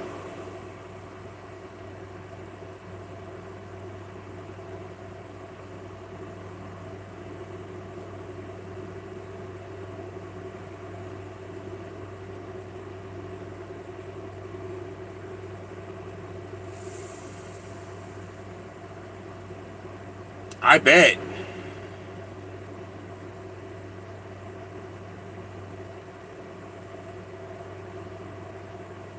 See, that makes sense, Adam. Like I said, I've seen fish like that before. They kind of looks almost like a not garfish, alligator garfish. Like, watch.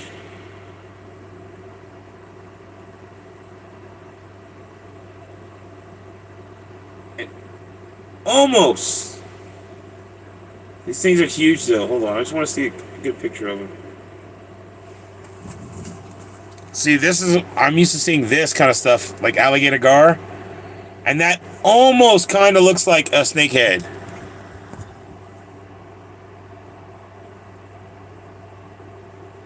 But these suckers are mean. Mean! I've seen this by the dock in Louisiana. You do not want to get with an alligator gar. Their teeth. Sharp. Sharp teeth. Real big, thick spine, too. You gotta clean it really weird. It's like you use a spoon to spoon the meat off the spine after you scale it and skin it.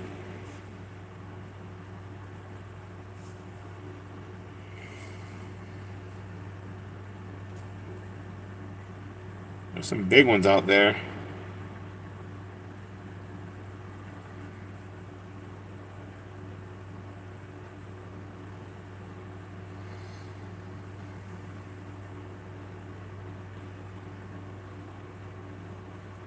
Their teeth are just crazy.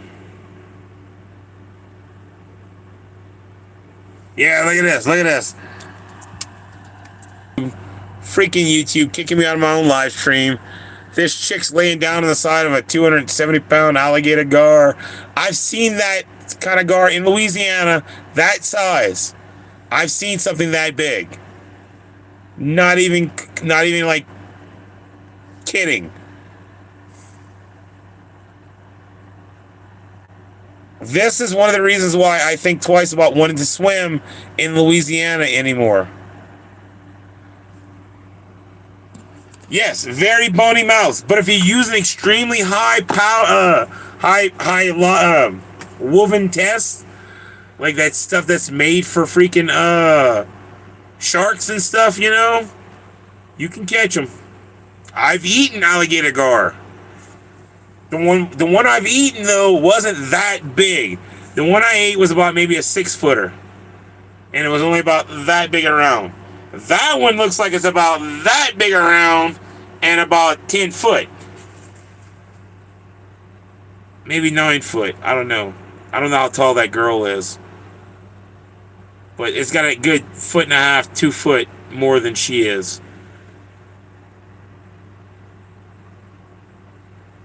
So that one might be like 9 or 8 feet or something. But I've seen garfish like that right off the dock. Right off the dock. I'm talking about literally. You're on the dock, you look off the dock, it's right there by the dock. You're about 3-4 feet away from this gigantic alligator gar. Thing looks like it's from the freaking prehistoric era. You know? Make you think twice about going in the water in Louisiana. Just saying. Just saying. I have. And what's fun? Okay, like, watch. I'm gonna pull up the dock that I'm talking about. I can pull it up on Google Maps. I can pull up the exact dock that I'm talking about and show you guys where I seen said garfish.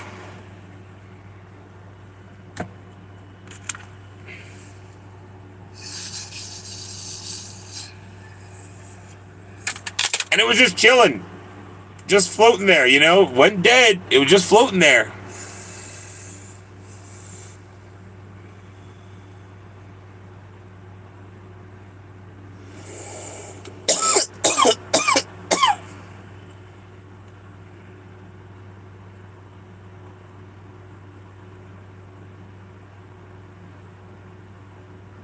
Okay, satellite view.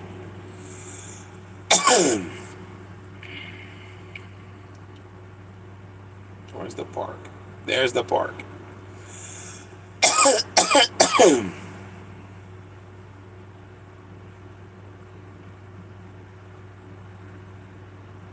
Nope, that's not the park. That's the wrong place.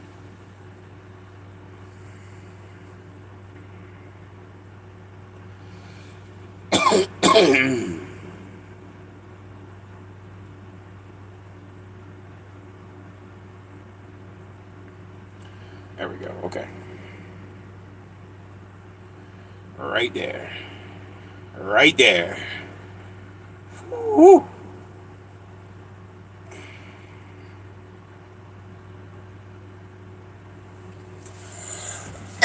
All right. There is the Catfish Lake boat launch. And right there is what I'm talking about. I was standing. Oh, it won't let me zoom in anymore. Right there on the dock. And the garfish right here. It was the size of a boat, almost, you know, like the length of a boat.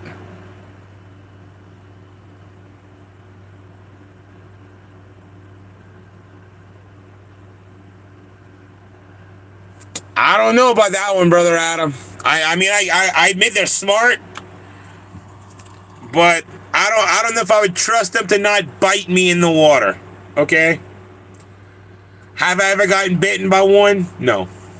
So I also don't know if we've scared them away when we're swimming there or not, because we swam right there off the dock. I remember jumping in the water, okay? I remember jumping in the water about here. Hold on. About maybe like here. Because we would swim through here and swim. This was our swimming hole. You know, that was the swimming hole right there. And I'd swim around. And you'd swim to the dock. And you'd walk up the ramp right there. It's slippery as hell. But you'd walk up this boat ramp. Because this is the boat launch right there. Where people would launch their boats. Clearly, you can see there's watermarks. But then we'd swim on this side. And we'd fish on this side, too. There's good fish in this water. Like, real good fish in this water. And then we'd come out here. And you'd come out the Catfish Lake, which is this way. This way. Hold on. I'm going the wrong way. Right there. Ah, there we are. This is Catfish Lake. This gigantic area. And this is where we shrimp and we do a lot of crabbing and fishing in this area right here. Catfish Lake is huge.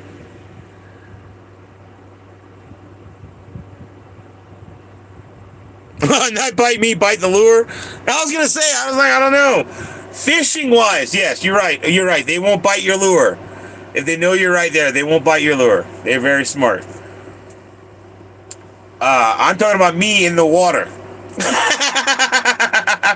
Like, I don't know if I trust them to not bite me in the water. And I swam in that water as a kid so many times, as a teenager. As a young adult, I was in my early 20s, still swimming in that water, okay? Would I swim in it now? Probably, yeah. Okay, like, I'm not gonna lie. Yes, I'd probably still swim in the water in Louisiana. If I was around a kid or something like that, too, I'd tell him to swim in it, too. You know, because I grew up swimming in that water. You just don't be scared. Swim. But do I know better? Also, yes. Also, yes, I know better. I shouldn't swim in that water. I probably don't want to swim in that water. You know? If I can choose, I'm probably going to choose to stay out of the water. But if people are having fun and we're in a group, I'm going to jump in and swim too. You know, like, I know better. I shouldn't be in that water, but I'm going to jump in and swim. I ain't scared to get in the water. Like being offshore, you know, like we had to get trained. I'm crying because I'm laughing so hard.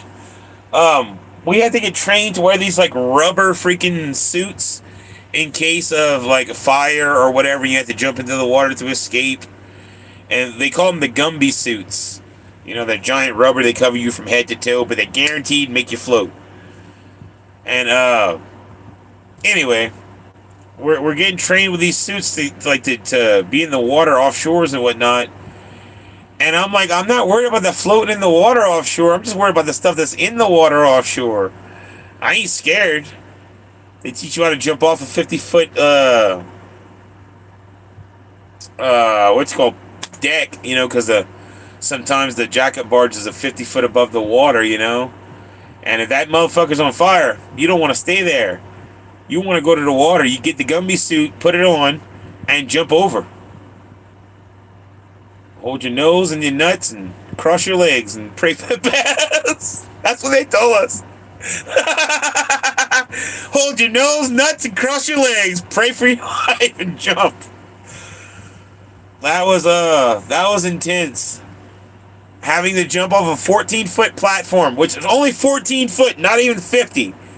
You know, not even as high as we might have to jump. We were only jumping off of like a high dive into a swimming pool to get trained on these Gumby suits. And he's like, hold your nose, your nuts, and cross your legs and pray for the best. And he's like, when you jump from a higher platform, it's gonna feel a lot worse. But man, talk about when you jump from that high dive with that Gumby suit on, because you don't know how much movement. It's not like you're free movement. You know, you're stiff in that Gumby suit. You know, you can barely move your arms, much less your legs. You got a little bit of crossing action you can do with your legs, but you're pretty much, it's a tight rubber suit.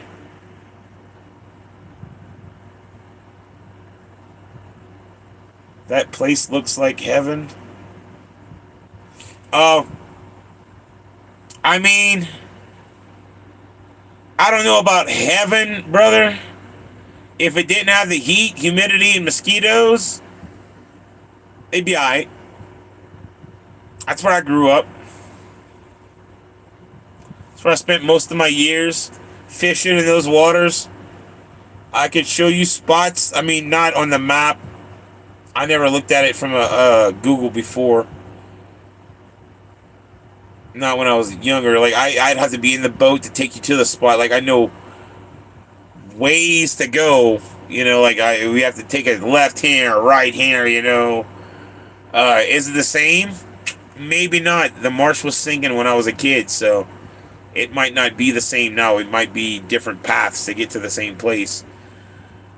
But there was places like right here. This is the other side of the lake. It's like a little sandbar or something. And I just know this because this is where we go all the time. We cross the lake, and it takes like an hour to cross the lake. We get from here, you know, we start going, and it takes a good 30, 45 minutes, you know, to get across the lake. And then you get to this little spot right here. And this little spot had a sandbar you could stand on and fish right off the corner. And they had some massive bull reds off this corner. Ooh, it's letting me zoom in. Whoa. Why couldn't I zoom in that close to the dock? What the hell? Look, I bet there's somebody fishing right there. Or it might be some fish. But that's where we'd fish at, from right there. We'd stand right there on the land, and you'd cast 30, 40 yards off. You know? I don't know what this is. Might be a boat or something. They got caught. Oyster boat. Got caught on Google Maps or something. I don't know. But anyway. Right there is where we go stand and fish for bull red. That was a fun place to fish. Many summers growing up was spent on Catfish Lake.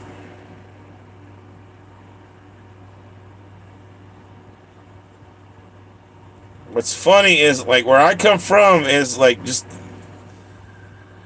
people don't believe that where I come from exists. Because, look, watch. People think that this is where civilization stops, in New Orleans. You tell them that you're from south of New Orleans, and they're like, there's some places south of New Orleans? And you're like, yeah, you know where the boot of the Louisiana touches the water? You know, you see where that boot touches the water right there? That's where I go. You want me to go home? That's where I'm going. I'm going to the boot. I'm going down south, because that's where it's at. I used to work in Port Fourchon. There's the beach. There's the Gulf of Mexico. There's your point of Louisiana touching the water. There's only one other place further. And that's this place right here. Pilot Town. And there's not really like anything there. It's just water and swamp. You can go to Venice. That's the nearest town to Pilot Town, is Venice.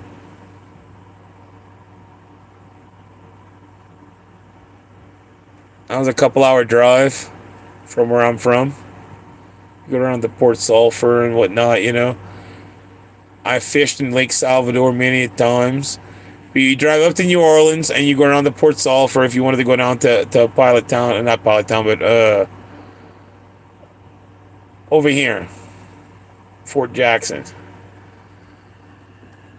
But I grew up right over here in Grand Isle.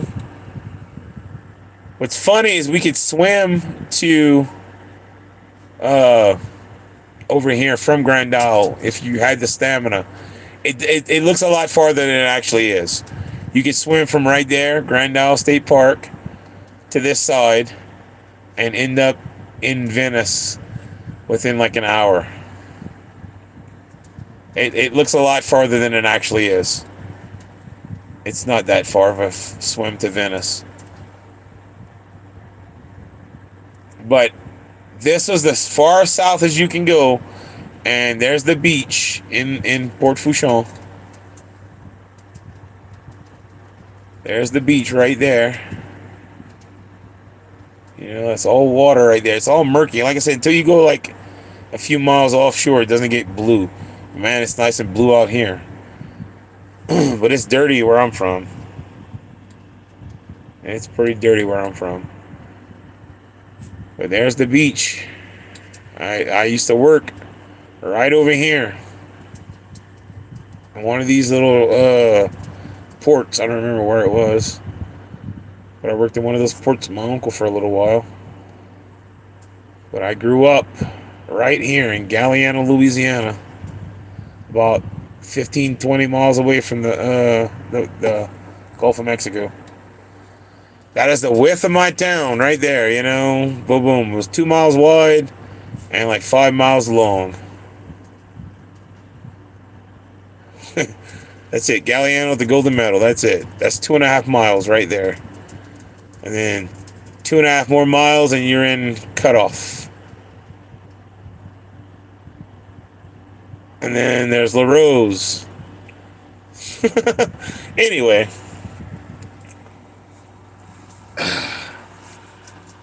But like I said, where I come from, everybody and their mama fish, shrimp, crab, you name it, they do it.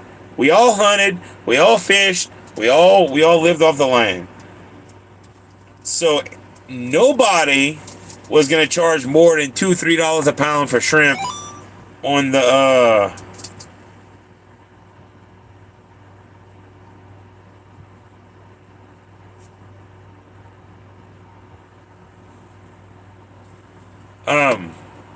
I'll read that in a second.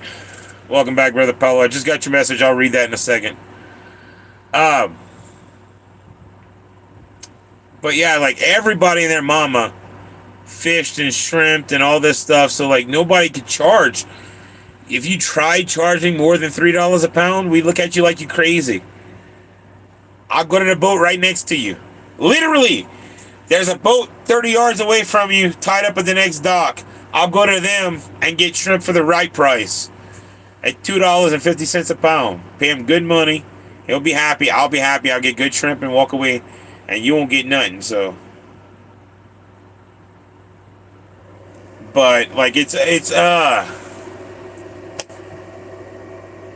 here. There's no seafood at all. Getting that crawfish was the best thing that I've had in 3 years, seafood wise.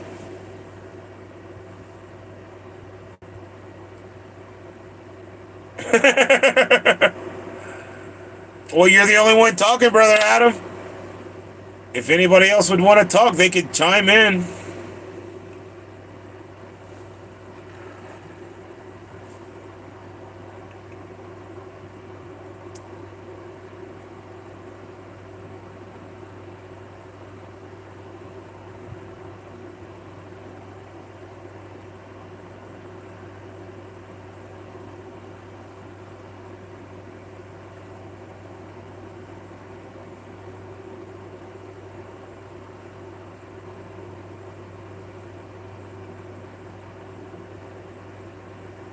Okay, Brother Paulo, I'm going to have to go through the gumballs and pull out all that other stuff then.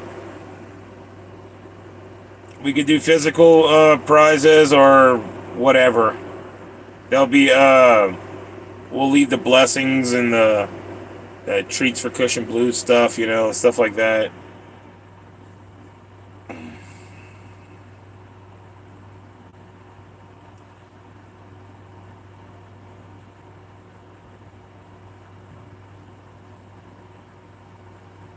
I know you're not missing anyone. Not from the usual people that play.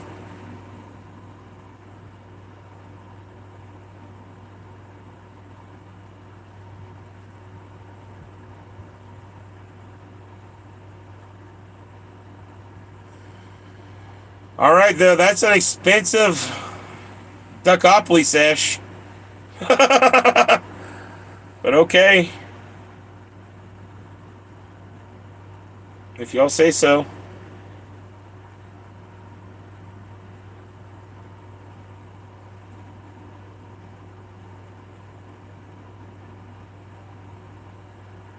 I'll go to the store tomorrow to get tickets for you if you want.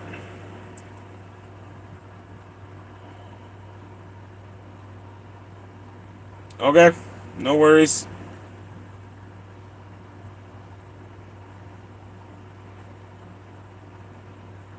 I'm thinking about the crawfish, I'm not gonna lie. I've been thinking about it since I stopped eating it. No, I'm gonna be good. I'm gonna save it for tonight. I'm gonna eat it tonight. It's not gonna last till tomorrow. Dustin, I know you're probably at bowling right now, but I don't know how you can make crawfish last for a week. Mine ain't gonna last till tomorrow. I know for a fact it ain't gonna last till tomorrow.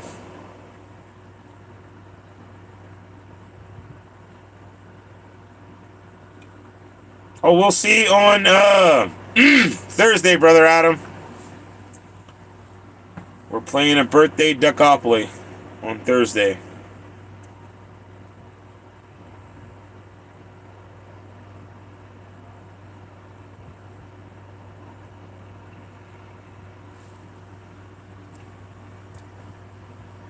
Oh, that crawfish was so good. Son of a gun. I wish I could do that every day.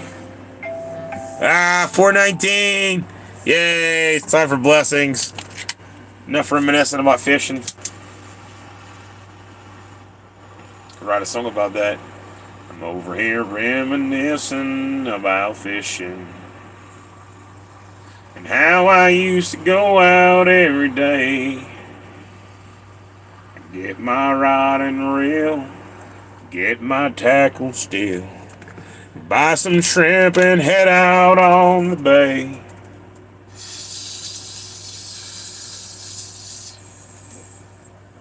Pull in a bull red by lunchtime. Pull in some catfish over the side.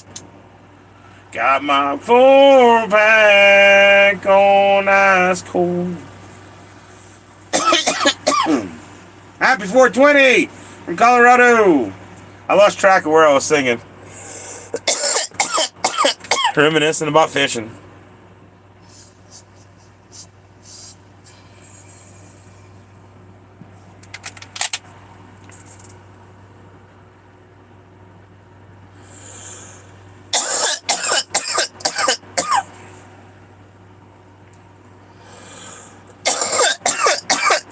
Woo!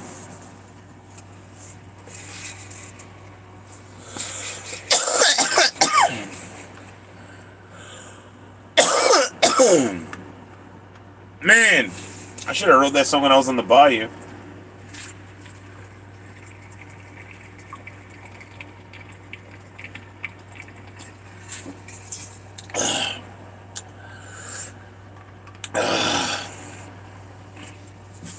Pulling a bull red by sundown.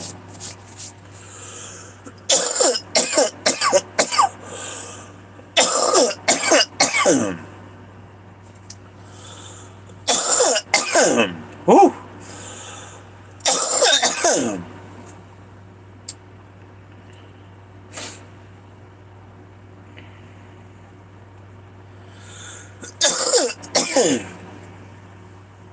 Yeah, back in my youth, I did a lot of fishing. I fished so much that I got tired of fishing, like bored of fishing. There was times I'm like, nah, I'm good. I don't want to go out fish. You know, like I'd fish the day before, fish before that, fish before that. Here, I wish I could go out and fish every day. I wish I had the opportunity, the option, the ability. I do not. Hi, Blue. You're bad, Joe.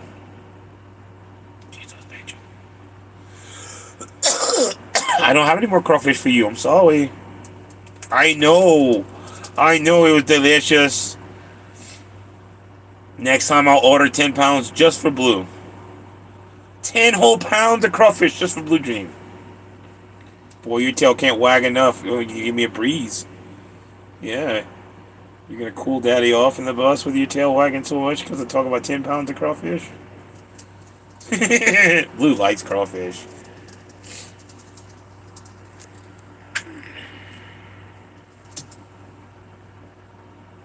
What do you mean you didn't hear me say happy 420 from Colorado? I said it mid-dab. I said it mid-dab, Amy Mead. I did one dab at 419.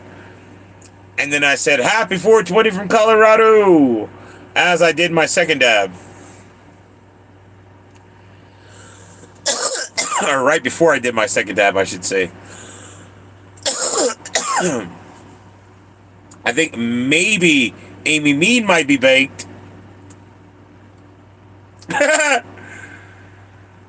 I'm pretty confident I said it.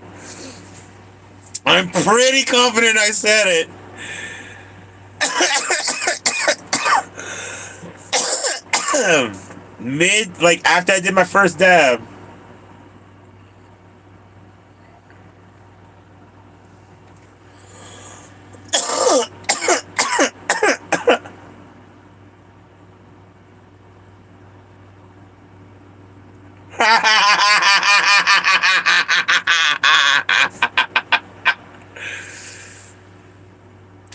Okay, Amy Mead. You keep getting behind in the live stream. You gotta keep refreshing. Remember that little like button at the top? Make sure it says live.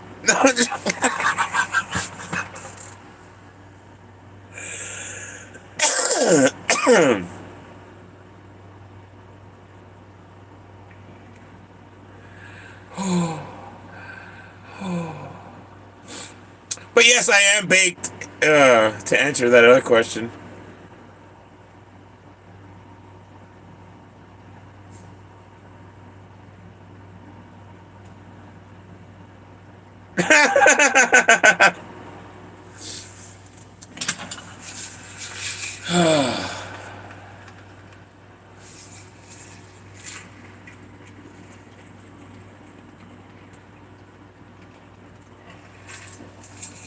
Okay.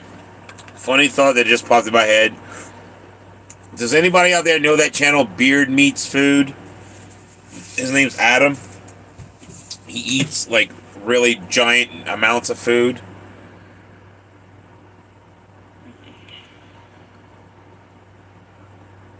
Oh, you should check him out, Amy Meat. If you're into watching somebody eat a lot of food, you should check him out. He's a really skinny dude from England, and he'll eat like 8-9 pounds of food, like actual 8 or 9 pounds of food, not like what I just did. Okay, I ate 7 pounds of crawfish. Actual pounds of food.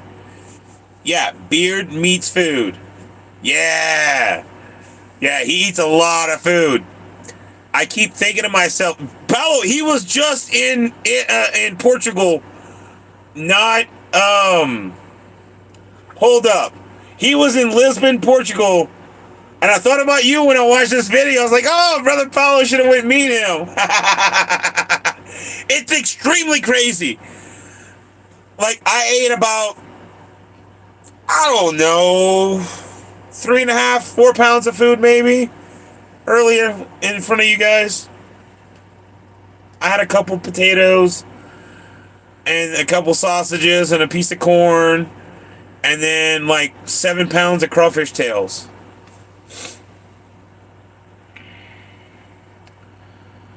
But hold on, I'm going to check right now and see what he was just in Portugal.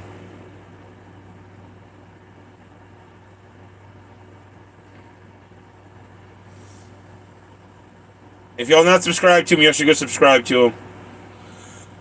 I'm already subscribed. I watch his videos like all the time. Like all of the freaking time.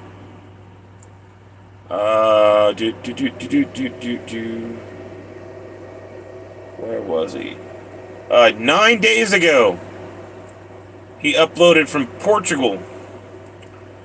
He ate the biggest burger challenge in Lisbon, Portugal. Like, I'm not going to play it because I don't want to get copyright for playing his stuff. But y'all should go check him out. He's freaking awesome.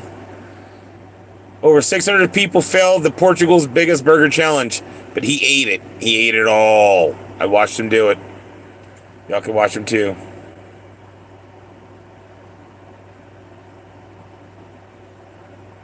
He was in Idaho 2 days ago, Amy Mead. He beat the biggest pancake challenge breakfast.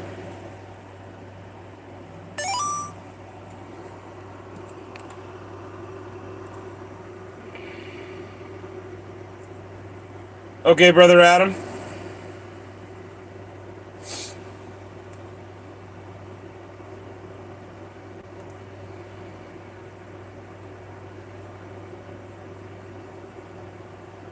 I'm going to get the tablet out.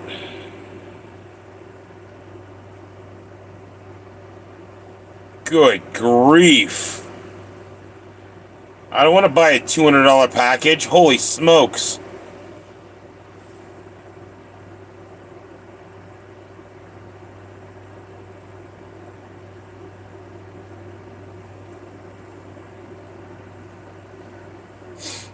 Okay.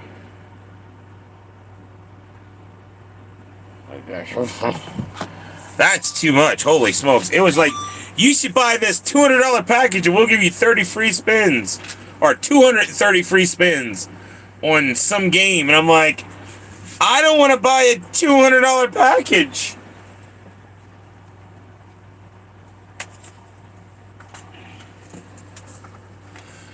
$200 gold coin package. That's a... I mean, if we all going in, you know...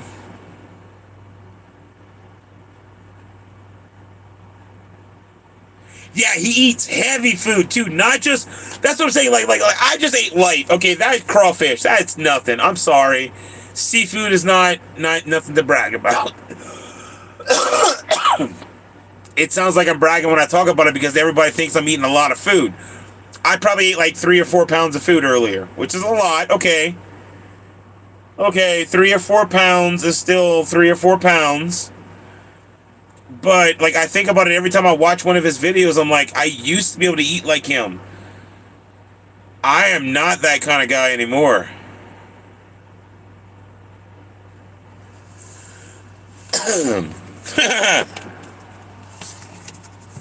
I mean, if I'm working, brother, then maybe I can go in on a $200 package on Pulse. But not at the moment. Not at the moment. At the moment, I'm very much not capable of spending that kind of moolah. It's a lot of moolah. Problem is, you don't have a plan. I never have a plan, Brother Adam. I just play, go with the flow.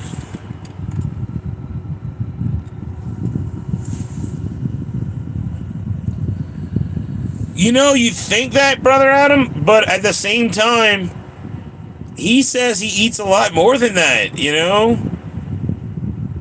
He'll eat like every other day or something. He does like challenges every couple days. Sometimes, not all the time. But like I don't know. I don't know much of his personal life, but I just know I've seen a couple of things that he talks about behind, like just the eating, because he always asks for dessert, which freaks people out after eating like 8 pounds of food. I mean, what's one more little slice of cake? You know, if you've already eaten 8 pounds and we're comfortable. But he does these food challenges, and it is insane when he does these food challenges.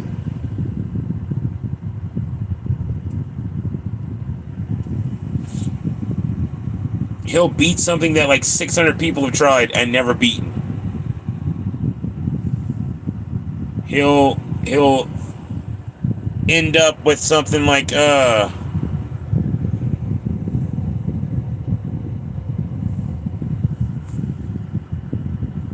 don't know. He'll do a challenge that takes like normal people an hour and a half in like 20 minutes. And he'll be like, oh. Right, Adam? No, me neither. No, I think about it every time I watch his videos that like how I should go around and eat a lot of food like that, because he makes a living off of YouTube and stuff, being monetized, going around eating food. He gets free food by finishing the challenge, a free t-shirt. Sometimes he gets like money from the restaurants, but he doesn't take the money. It's kind of funny because he travels from England to here, and he'll tell him, he's like, no, y'all keep the voucher.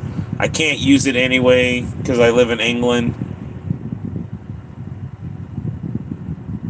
But like for me, I don't think I can handle eating that kind of food anymore.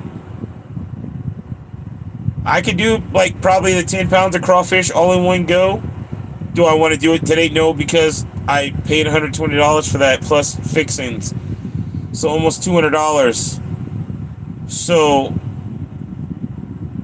I'm already mad at myself that I ate as much as I did, because I should have made it last like 2 or 3 meals like Dustin said, because of how expensive it was. But oh well, it is what it is. All right, I'm gonna do a blessings, and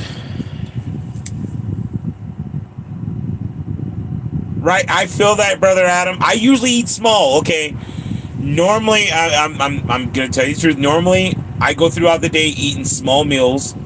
And like by meals, like a snack or something. I'll eat a banana or 2 in the morning.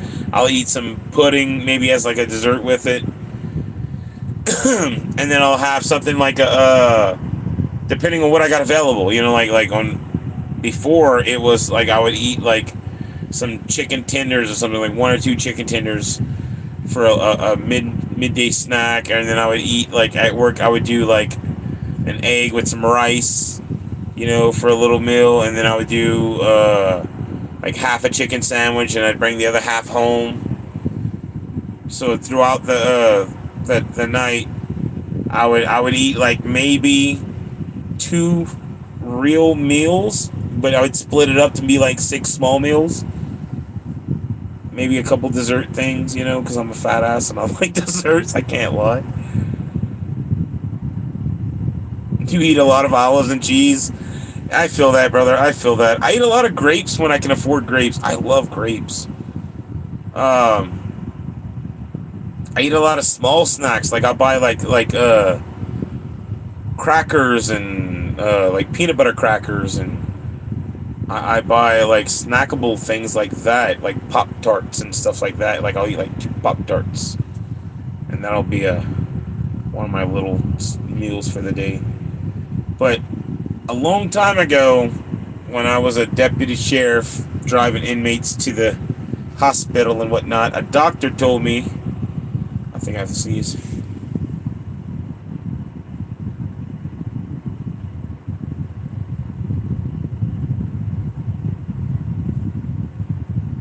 Maybe not. Maybe not. It won't come out. It won't come out. Anyway, a doctor told me I should eat 6 small meals a day to lose weight because I was 365 pounds at 19.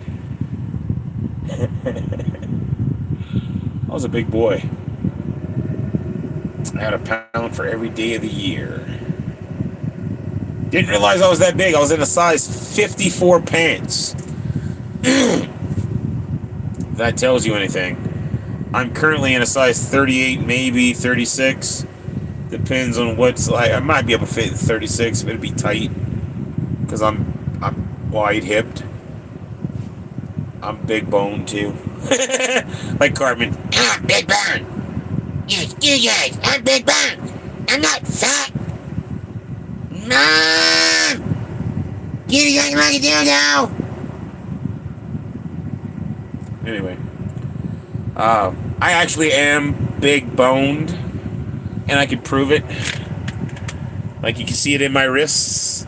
There's no fat in my wrists. My wrists stand out. I am just wide and outside. My hands too show it. There's no fat in my hands. You can see all the freaking veins in my hands. They're just big because I am big boned. But anyway. Yeah, they used to call me Husky. They used to call me Husky. I got called Husky a lot back in my day. But when I was 19, I was 365 pounds. And that was beyond Husky. Okay, I just carried my weight apparently really well. I was in a size 54 pants. And I was big. I wasn't scared of anyone or anything. I was able to lift so much weight when I would go to the gym to work out or whatever, okay? And I didn't work out much. I'm not going to lie and say I went to the gym every day, blah, blah, blah. No, that's not true. I didn't work out every day, nothing like that.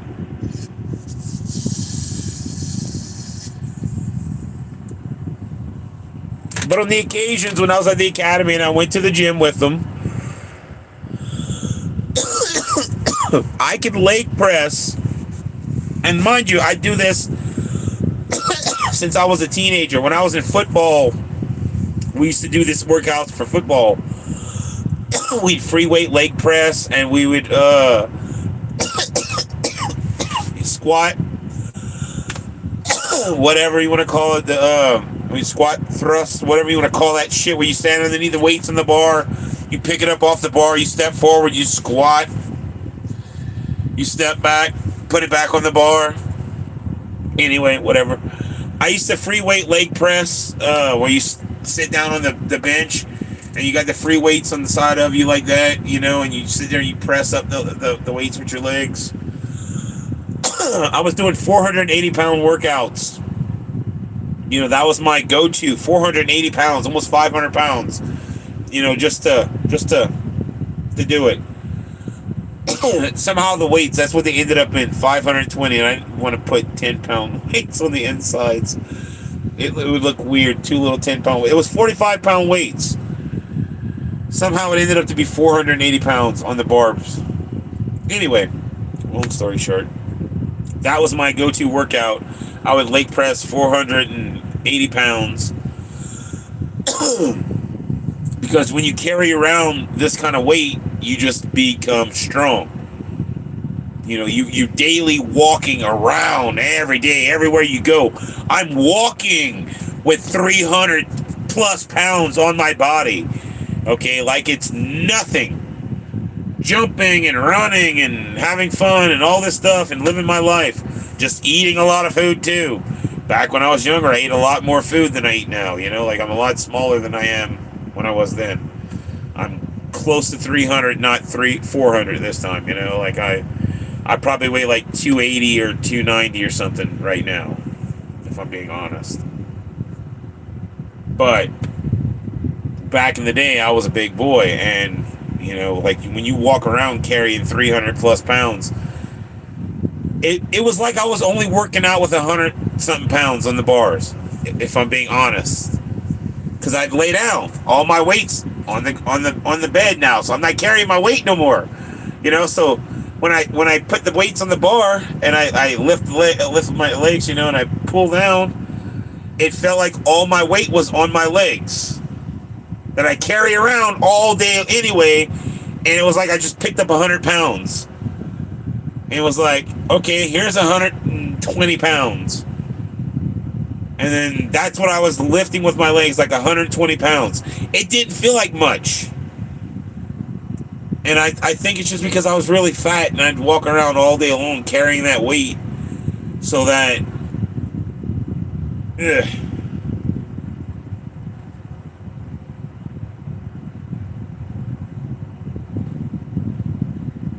I feel you, Brother Adam. I have an optimal weight that I wish I could get to, and I don't think I would ever get down that low. And I'm talking about like 210, 200 maybe. I don't think I could get down that small, if I'm being honest. I really don't think I could get down that small. I think the smallest I've ever gotten is like 240, 245, maybe, whenever I was like losing weight, like actively trying to lose weight. I need to get back into actively trying to lose weight, going out and hiking. You know, we're going to start doing that too. But when I was actively trying to lose weight back in Louisiana, I started riding a bicycle. I would ride a bicycle 20 miles a day. I would do a bicycle 5 miles to work, 5 miles home. And then I would go visit my aunt and uncle and smoke at their house, you know, because they had the marijuanas. I'd pay them, you know, and I'd join in on the sesh. And then I'd drive 5 miles back on the bicycle back to my house to go to sleep. So I was doing 20 miles every day on the bicycle. I lost 50 pounds in a matter of like 2 months. I dropped weight like nothing whenever I'm actively trying to drop weight. I quit drinking soda. I haven't had soda like in the amounts that I was drinking it in. I've had little sips here and there. When I worked at the job at the restaurant, I would take sips. I would go to the soda machine. I would literally take a eighth of a cup of soda, you know. And that's all I would allow myself. And I would tell the waitresses, I'm like, don't let me get any more. That's all I get is this. Because I will freaking chug that whole soda machine. Soda was my weakness back in the day.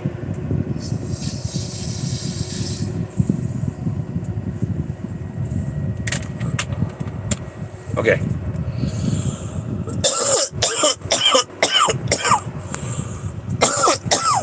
I'm gonna move this out of the way. Anyway, stop talking about my old days. So,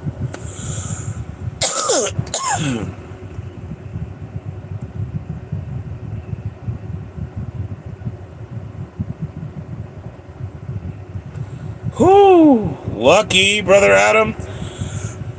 I was 6 foot when I was 16. I got scoliosis since then, and I've lost an inch and a half or 2 inches now.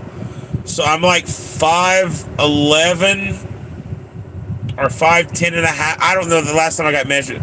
I would have to have somebody measure me to know my exact height, because I've lost like an inch and a half or 2 inches to the scoliosis, because my spine's wanting to go like that, according to the doctor. But it still says 6 foot on my license. I'm close to 6 foot. I'm not exactly 6 foot anymore. It pains me to even admit that I'm not tall.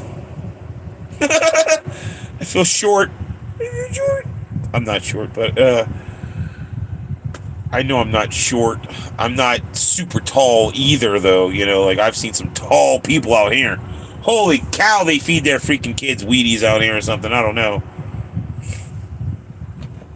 All I know is I'm from the bayou.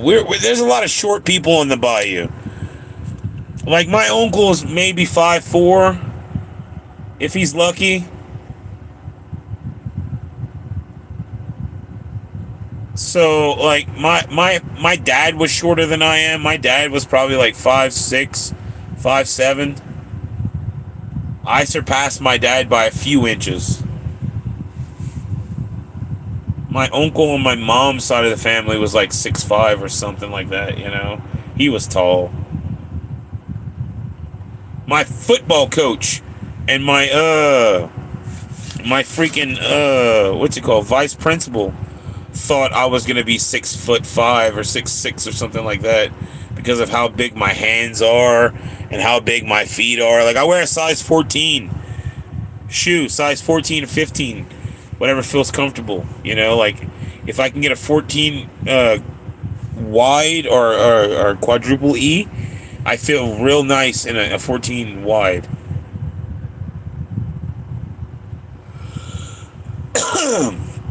I get it, Brother Adam. Again, we could play treadmill, see if that works, or we can go to Hydra. I like Hydra. I tried this one earlier, you know, in gold coins, but I didn't oh, not gold coins, my free play. I had free play last night from Pulse, and I tried this one again, but I didn't do good on it at all. I wished and wished, but it didn't work for me. I honestly never know. They just put in these ones right here, but this one is like Plinko, and Plinko never does good. It just irritates me, you know, like it's not...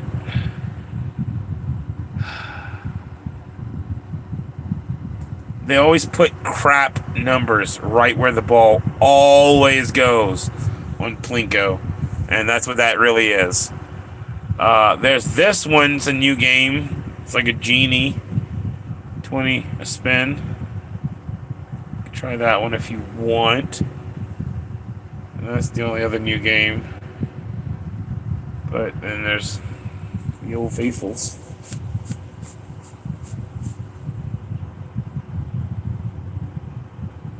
I don't like this one. Even though the bonus is cheap, I don't like it. Okay.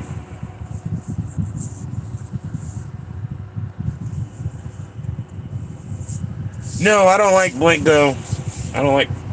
I mean, I do like Plinko. Okay. Let me rephrase that. If they made it to where you actually had a chance of winning, it would be cool. Okay, I like the game of Plinko, like from Price is Right. That was awesome. Okay, you actually had a chance. You could pick from one side or the other where to drop the Plinko chip, not starting from a pyramid where it only has one option. You know, to go to the like either mid right here is gonna go down mid. Down mid. It's never really going to go to the middle, and it's never really going to go to the outsides because it's dropped in a pyramid fashion. All right, Brother Adam says 10 spins at 10. Okay, so here we go. 1. Can we play first spin? No. 2. So I will talk all day. 3.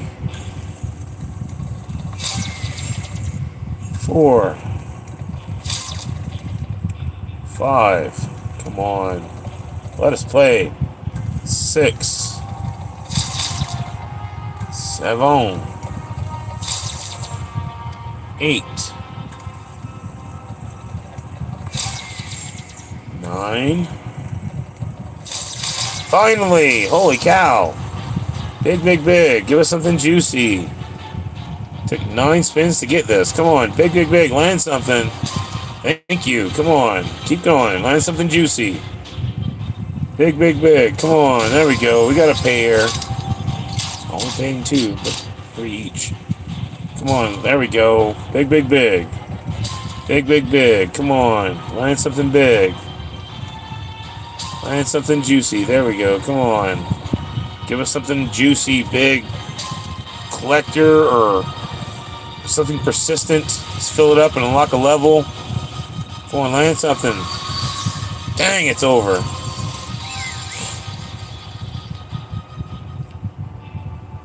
$90 to win 37. Alright. And spend 10. Back to back, maybe? No, nothing in the last one.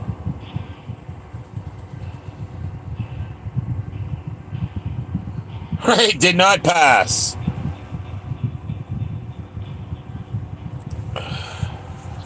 Three more. 1, 2, 3. All right, we get to play on the third one. Come on, big, big, big this time. Land something juicy. Land something juicy. Come on, big, big, big. There we go. We got a pair. Paying 5 though. That's okay. All right, come on, big, big, big. Land something big. Come on, land something good. Thank you. Come on, land something good. Big, big, big. There we go. We got an upgrader. Let's go. Please unlock it. It's persistent. It's still only what it's touching, though. That's nice, though. We'll take it. Come on, land something good. Come on, land something good. Land something good, please. It's over. Alright. Alright. We made back a little bit of what we spent. So we're only down 20 now.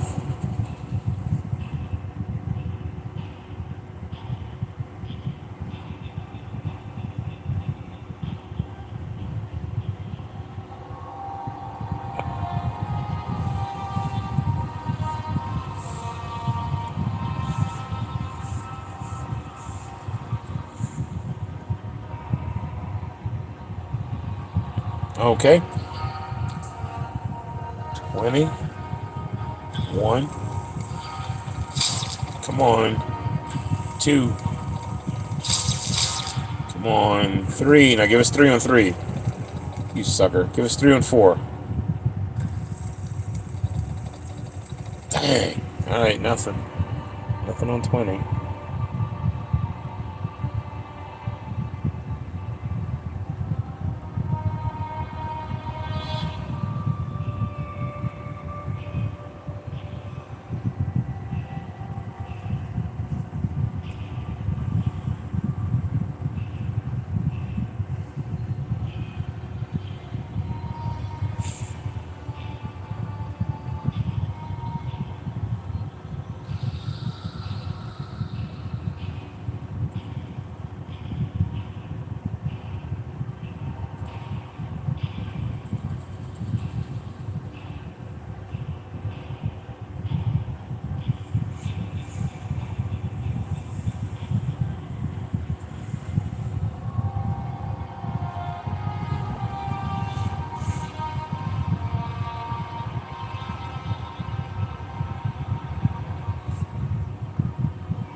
No worries.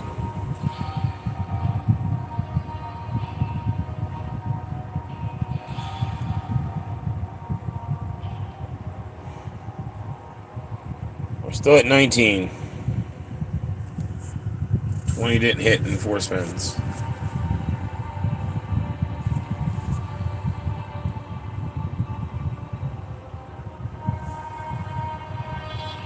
There's plenty of fishing games. Hold on.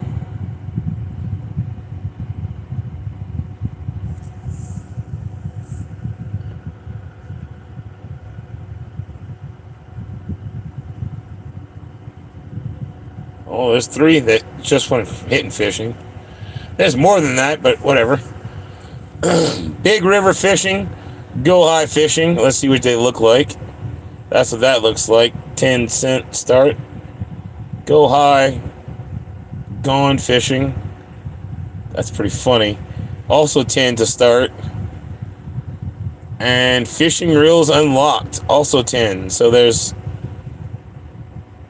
2 fishing games that look kind of cool. I think that's funny. Go high, gone fishing. That's funny. I'm always high when I'm going fishing. So I don't know. Like, is it telling me? This one, the middle one, okay. Go high, going fishing. It's like it's telling me to go high if I'm going fishing, and I'm like, I always go high when I'm going fishing.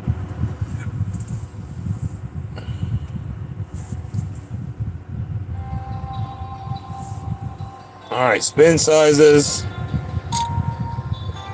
Starts at 10, 20, 30, 40, 50, 1.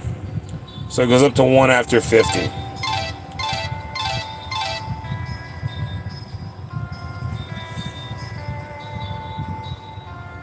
Right? Me too, Adam. Me too. High and fishing.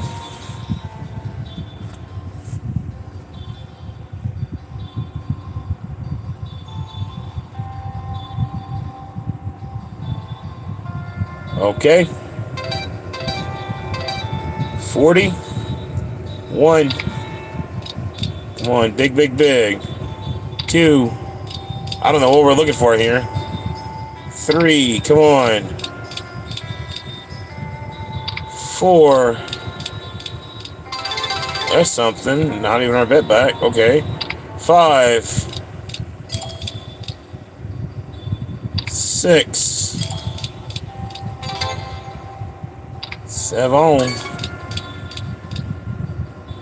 8.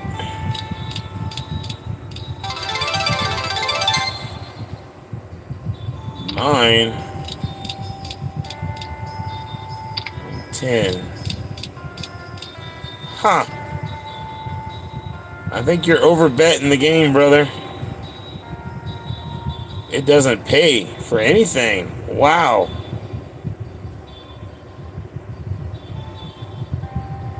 I wanted to like this one. It says go high. But that was not fun. Most things paid less than what you're betting.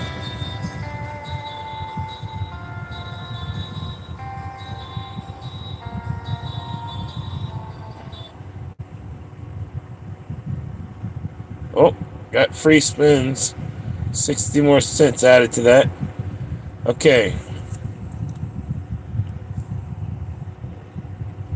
What? Wait, that I just typed in another effort.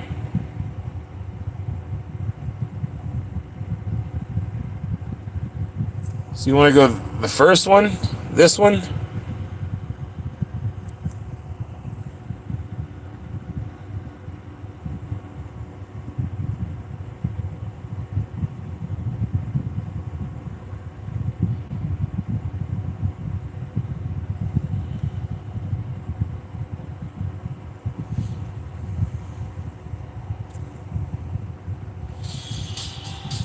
Okay.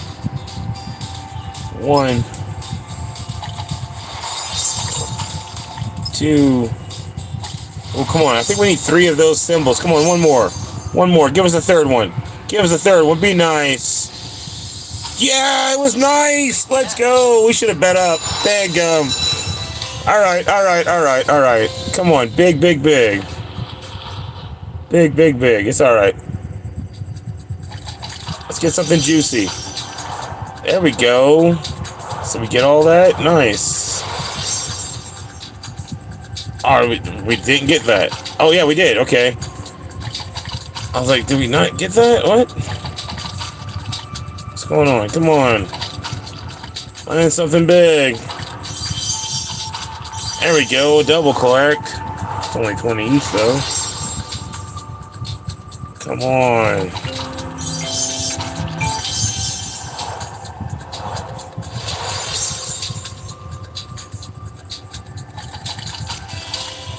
All right. That was not that big, but it says it was. We're only 2 spins in, so I mean, I can't complain, I guess.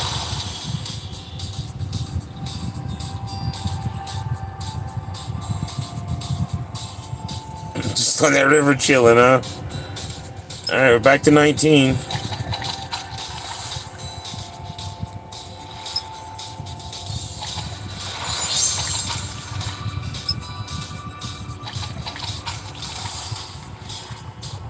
I think we got 3 more spins for 8.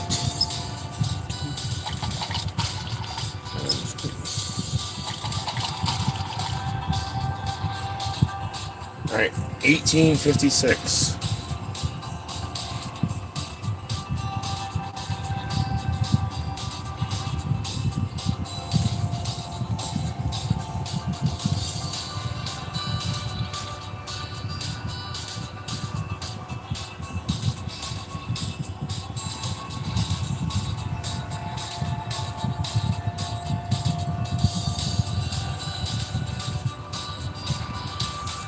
It starts at 10, then it goes 20, 50, 1.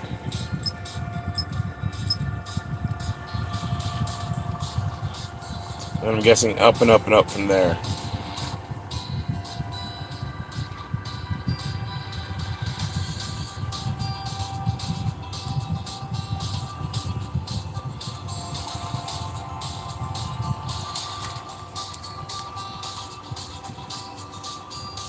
See that better.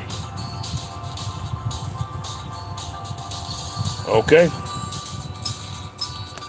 50. 1. Come on, let's get a bonus feature 50. There we go. Little hit. There we go. 2 little hits. 2. Come on. 3. There we go. A little hit. 4. There we go. Line hit. And 5. Come on, give us 3 of those, though. That'd be nice. All right, 2206 now. Put some bigger bait on the line. I mean, hey, the fish might be biting. I don't know. The fish might be biting at 50. We're over 19, which is where we started.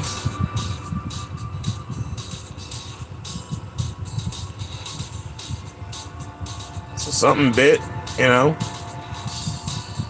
Welcome back, Paula. No, I think this is an old game.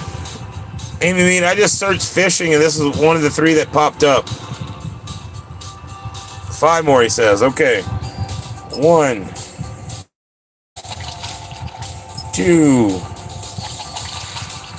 3. Come on, land something good. 4.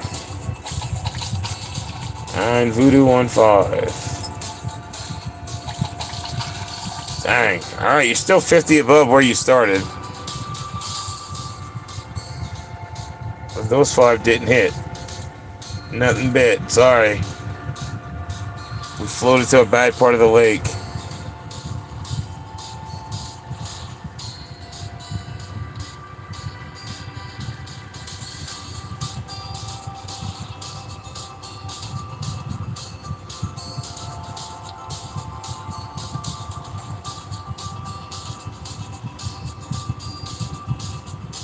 Just 5 more. 1. Come on. 2. Let's get some to bite. Throw it way out there. Cast. 3. Dang, come on. Give us 3 of those. That'd be nice. 4. 1 time. Come on. Come on. Come on. Let us get it. Let us get it. Come back. Come back. Come back. Come back. 1 time. 1 time. Be nice. Be nice, come back feature, come back feature, come back feature, 1 time.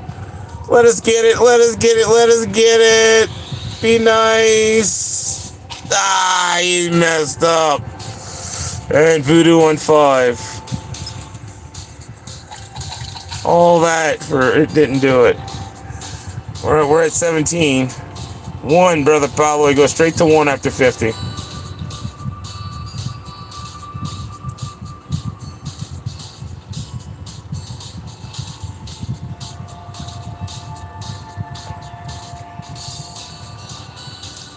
You didn't set the hook? What's wrong with you, brother Adam? I thought you were an experienced fisherman.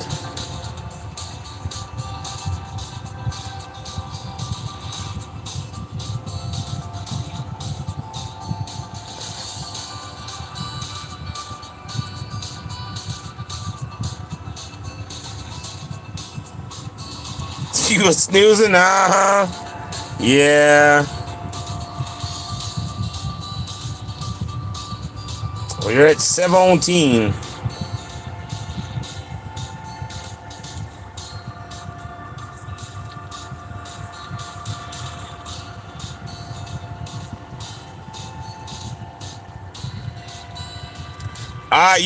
I tried to grab the rod, but he looks like he's fly fishing.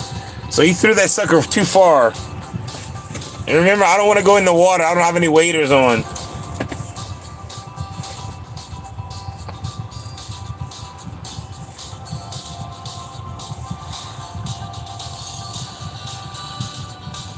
You had the only pair of waders.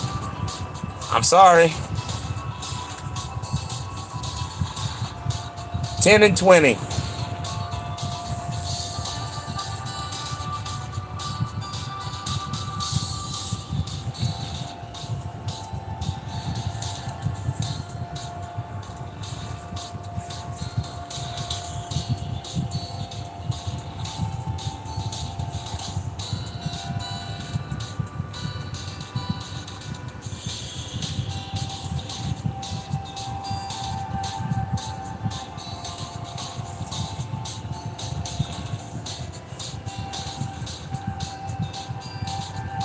Five more. Okay. 1. Come on. 2 more. Dang it. 2. 3. Come on. 2 more. Man, that's something. A little something. 4. Come on. And 5. All right, 16 left.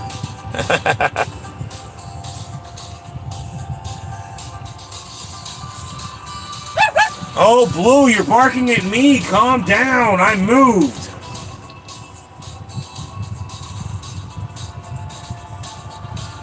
Kicked my shoe off, and she's like freaking out because she heard the shoe hit the floor.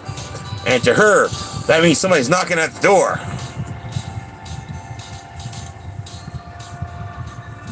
Can't just be Dad relaxing.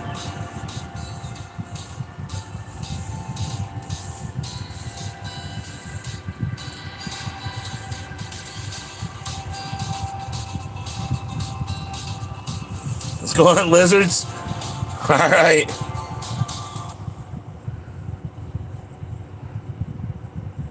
I'm assuming you mean hydras.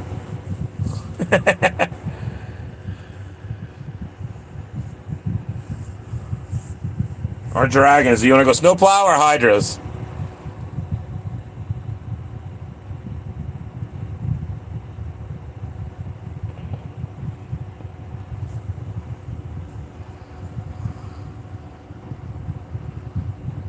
Okay.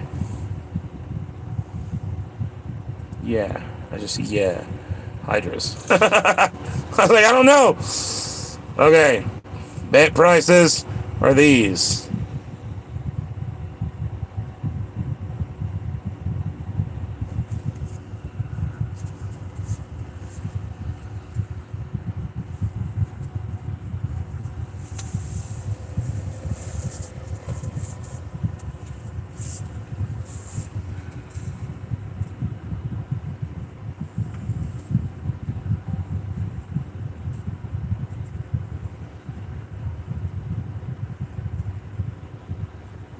You're only a little impaired now?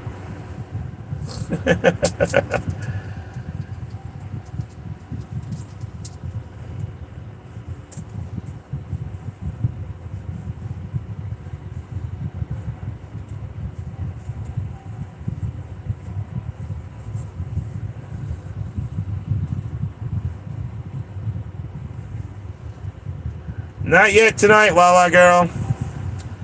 We almost got the feature at 50 on the fishing game, but we only got it one time at 10. And it didn't really hit. It was only like $2.30 or something.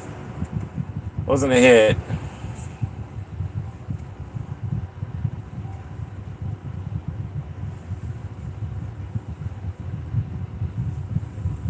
Okay, if you say so. Don't go past 750. Okay, I know what you want. I say 60 or 80, but 60 is probably the closer. Like it's gonna closer to 50. Hopefully we get that feature to go off. Come on, give us something big. Be nice. Maybe we'll go down 40.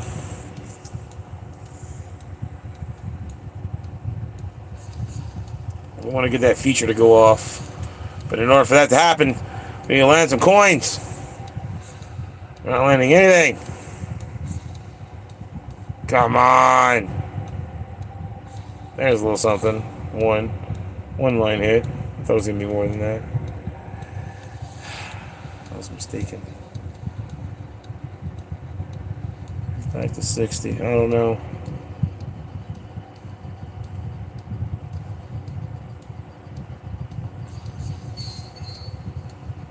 Come on, Hydra, be nice.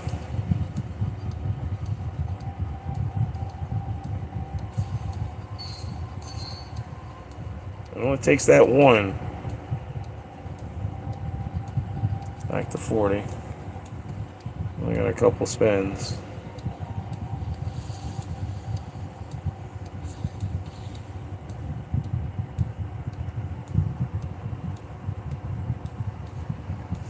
I'm sorry. I did not see the don't go past 10 if it ain't hitting. I'm sorry, I'll stop at 856.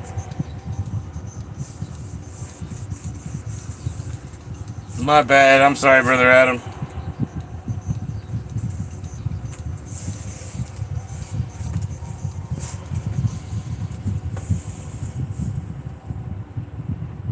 I was looking at this, not the chat right here, I'm sorry.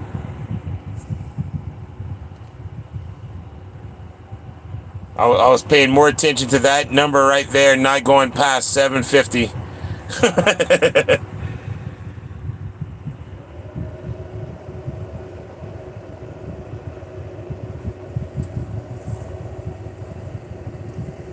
What do you want to do?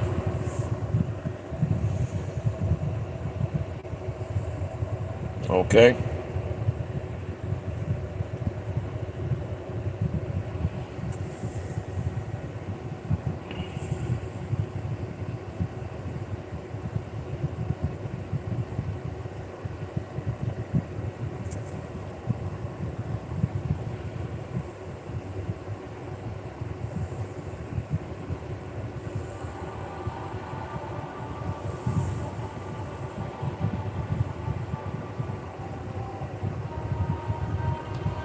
Assuming you want to go 10 spins, don't go past 750.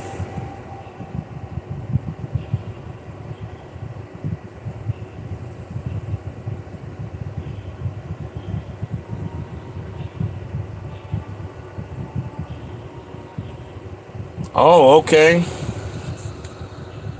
Roll it at 80 and hope the treadmill doesn't stop. Okay, here we go. This will go past 750 if I do more than one spin. So here we go. One. Dang, I was hoping that would land. Here's two. Come on, three.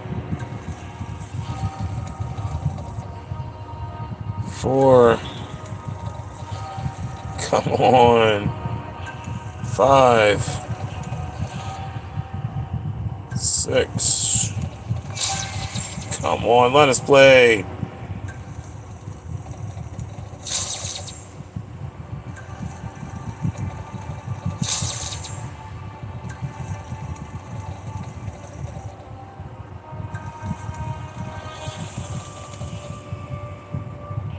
We got one spin at 50. Here we go. And it said no to that too. I don't want to spend $200 on a gold coin package. Treadmill definitely stopped. I think somebody unplugged it on us, brother.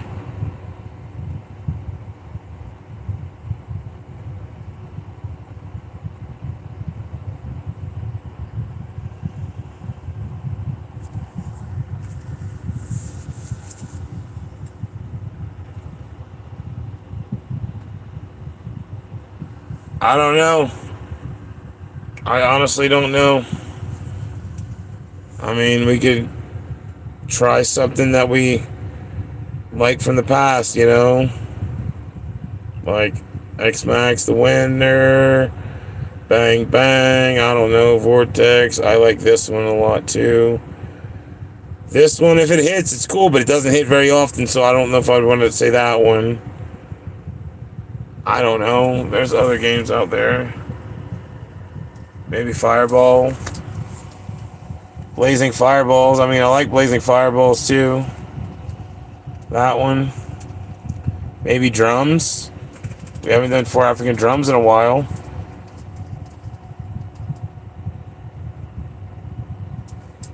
This one was one of my favorites, but again, it doesn't hit anymore, but it gave me the grand for $750.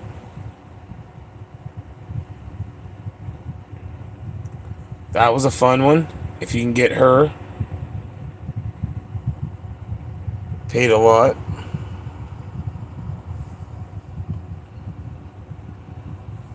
But you never know.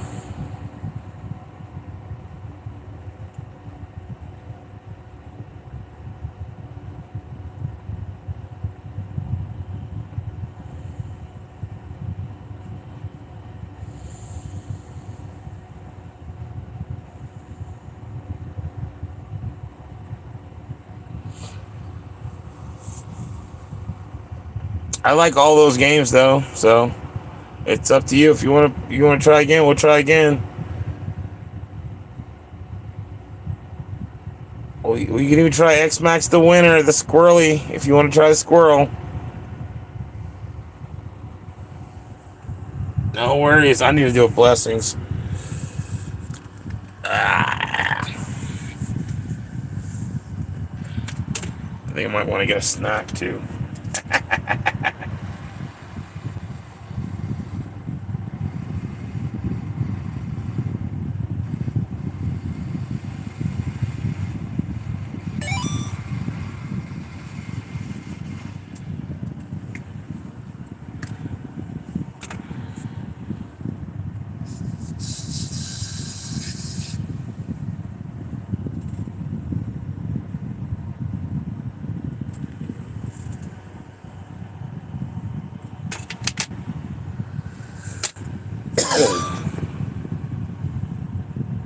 Okay, we'll try again.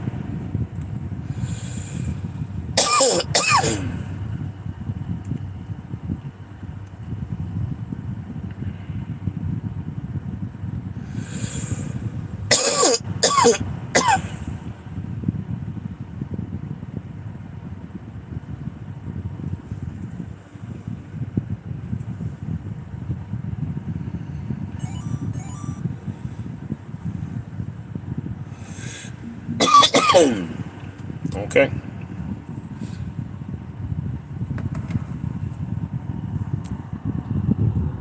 Welcome in, Brother Adam. First time in? Long time listener, first time caller type situation. I get it.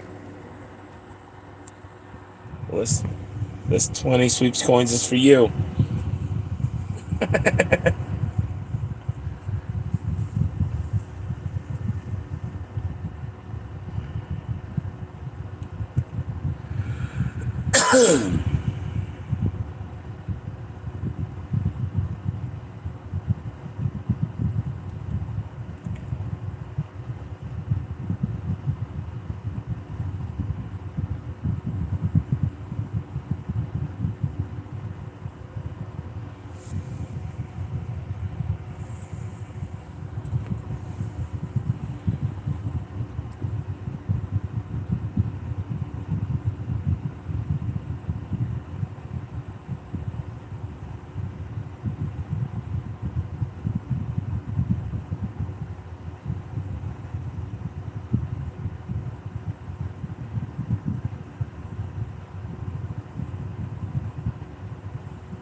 No worries, brother. You do what you gotta do.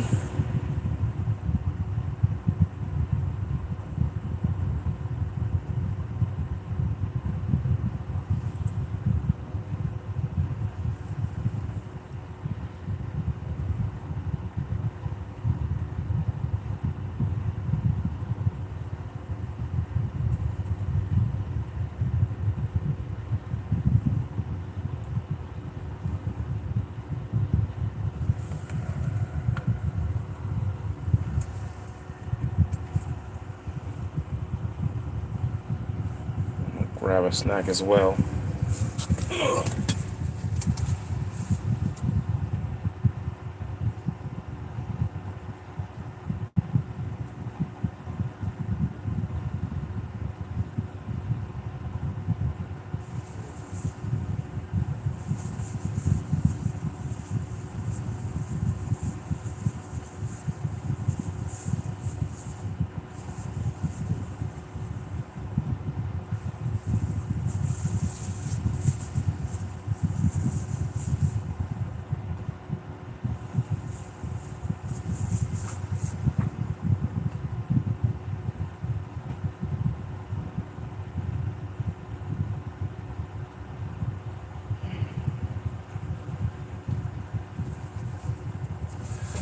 I grabbed me a snack too. I got some pudding.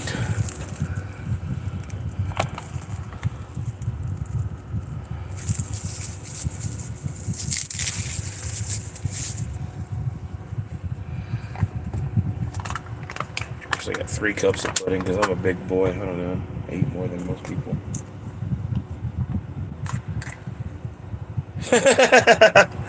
I'm sorry, brother. I'd turn the heater on for you if I could, but it's too dang hot. I wouldn't make it through 5 minutes of pulse with the heater on.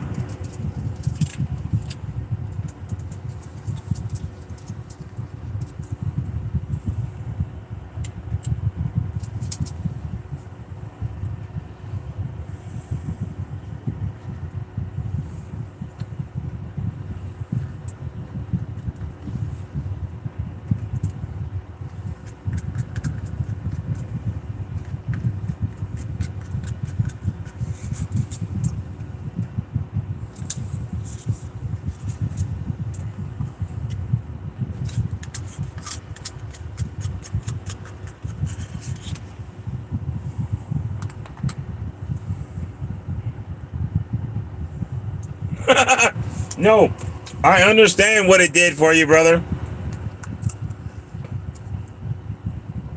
I would die if it turned it on right now, though.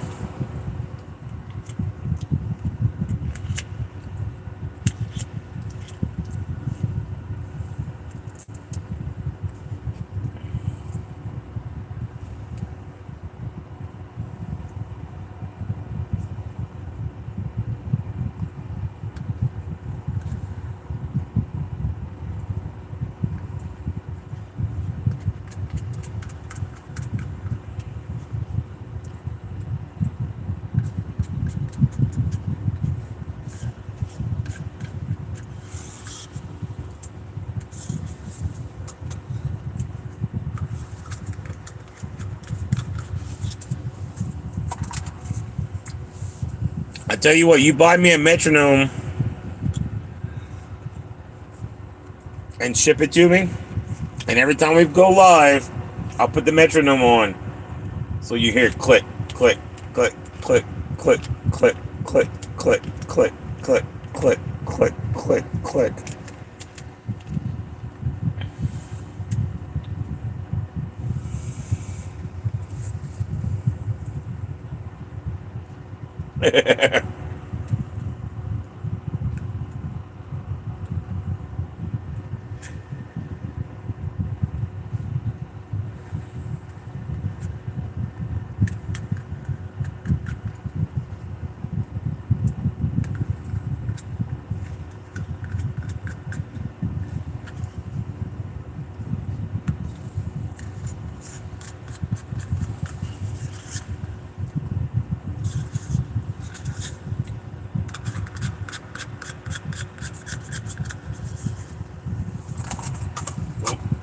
There goes that pudding. It's gone. Okay.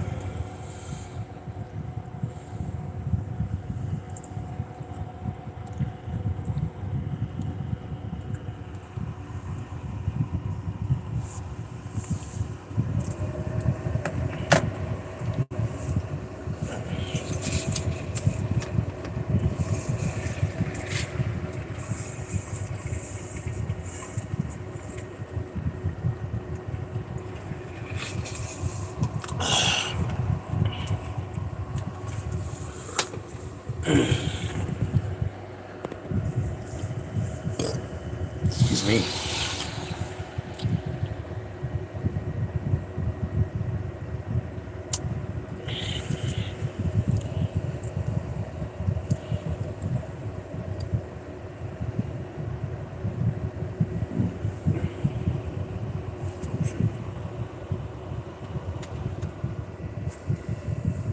Turn that air conditioner off. I didn't realize it went down to 12.9 on my batteries. Whoopsie.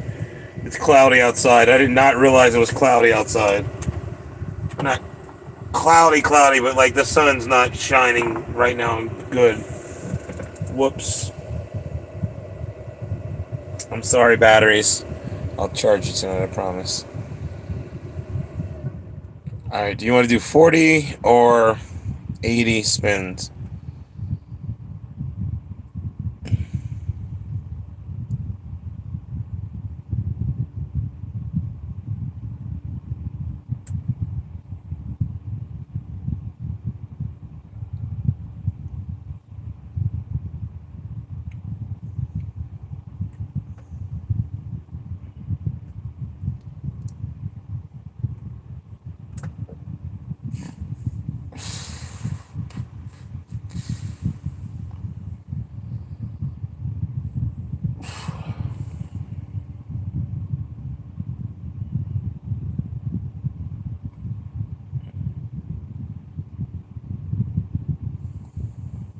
My chat frozen. No. Alright, no worries, brother Adam. I get it. I just thought the chat was frozen or something. Maybe I didn't see the messages. I'll just turn this around on me until you're ready.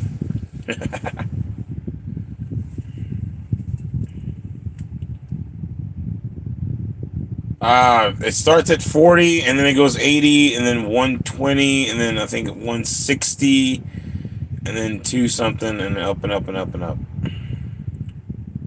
Let's see, I'll tell you exact. I don't know why.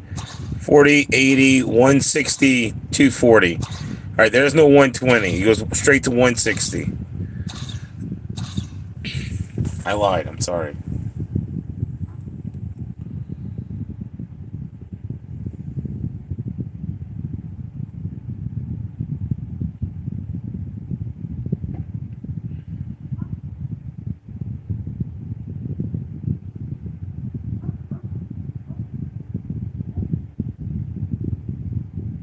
Okay.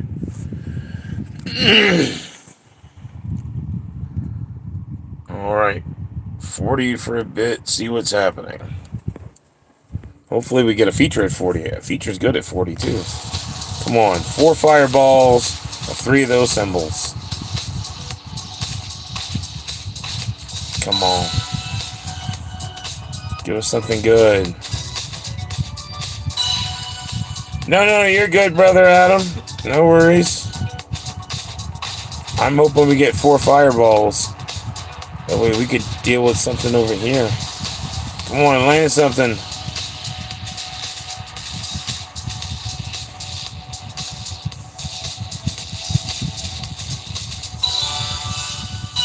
Okay, thank you. Come on. 2 more, 2 more, 2 more. Sucker.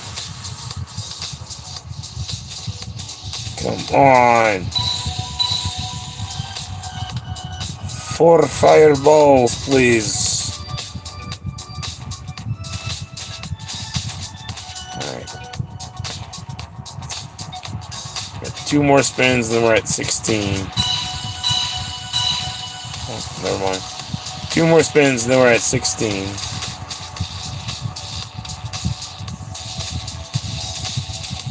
Come on, please give us the feature one time. 1 more, come on, 1 more, 1 more, 1 more, 1 more, 1 more. Dang it! Oh, I was hoping that would hit. Alright, that is technically over 10 spins, because we hit a couple times. For like $1 something. Or 1 sweeps coins.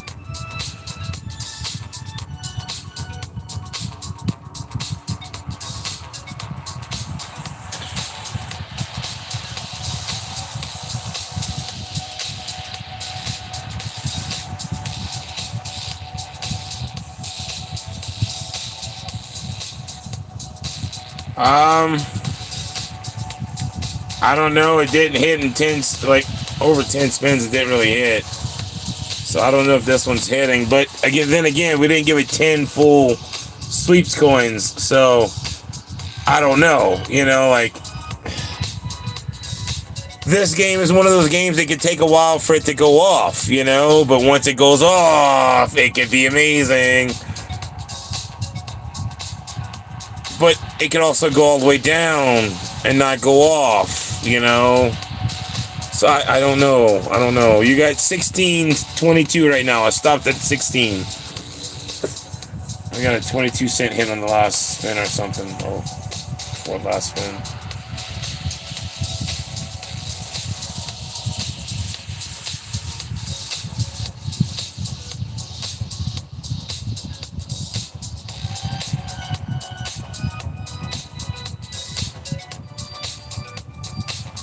I don't know. It's really hard to get a judge of a machine within the first 10 spins.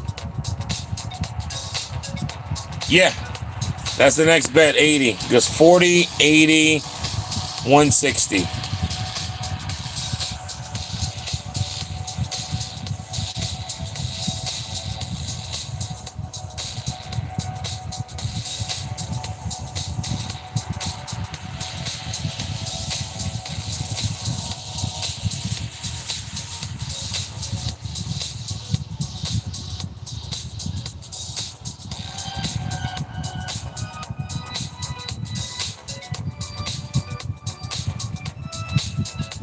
Okay. 1. Please let us get a feature. Come on. 2. 3. Big, big, big.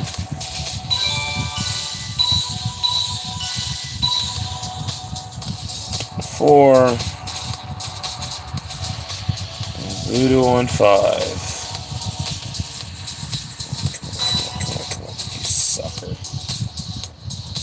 13.34 left.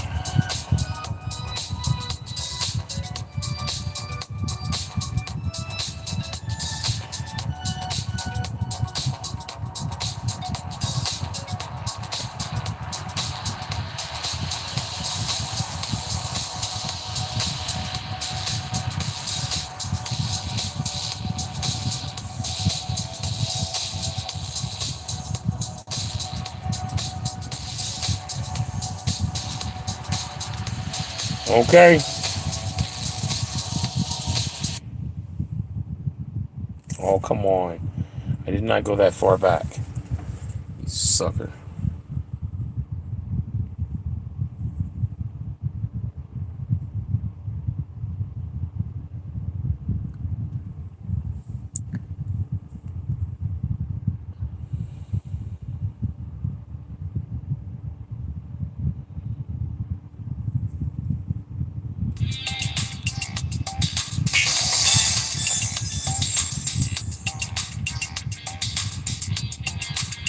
I hear you, brother Adam.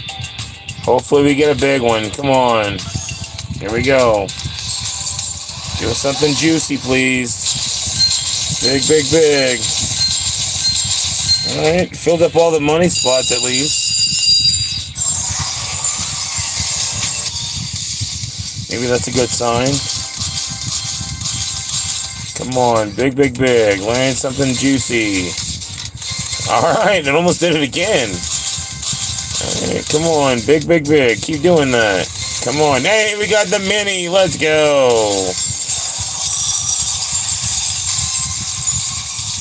Come on, do that again. Big, big, big. Big, big, big. Come on.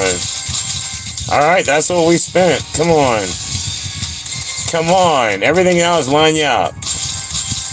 Extra. Come on. Extra, extra. Read all about it. Come on. Big, big, big. Big, big, big. Come on. Give us another word. Oh, we got a double. I see that mini going around a lot. Come on. Come on. Land something juicy. Come on. Big, big, big. Land something juicy. Don't stop. Voodoo. Don't stop landing. Freaking kiss of death. Landing anything other than one in this game apparently is a kiss of death. But that's better. We better than nothing. We won something there. 15-24 now.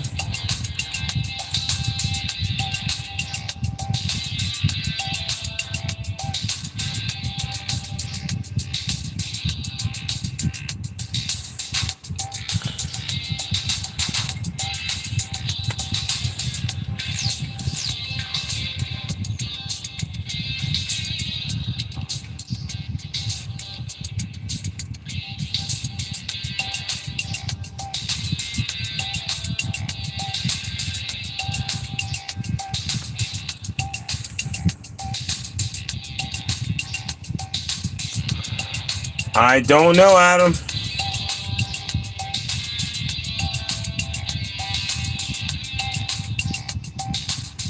It's always a 50-50.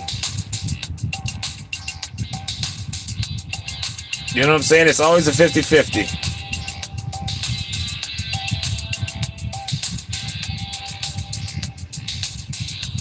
Pick a game.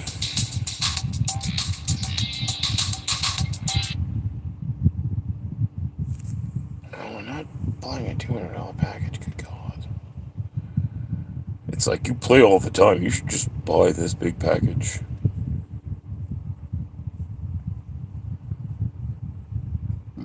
Oh, excuse me.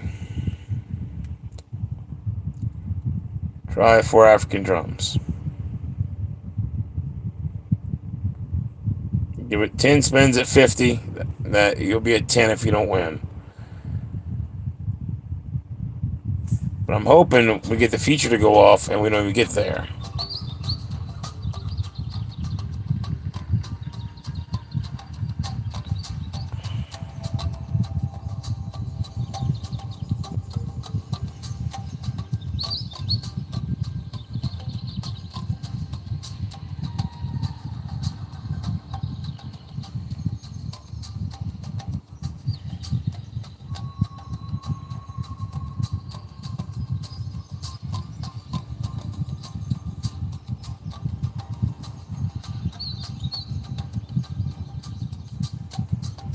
Okay, here we go. On 1. Let's hear that beautiful psh. Come on. 2, give us that psh. 3, come on. Big, big, big. 4. 5, come on. Big, big, big. Alright, got a little hit. 6, 7. Come on, be nice. Drums. 9. Dang. Oh, hey, that's a nice little hit, though. Thank you. And 10. Alright, so we didn't get the feature to go up, but we only lost one spin. So, maybe I'm going to try again.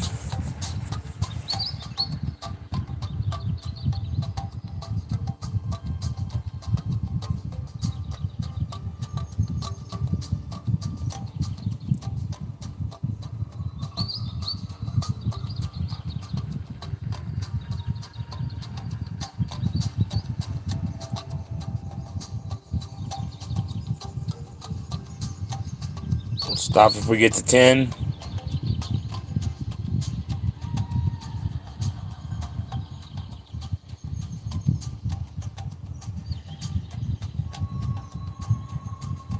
Cool. Dang. Come on, hit.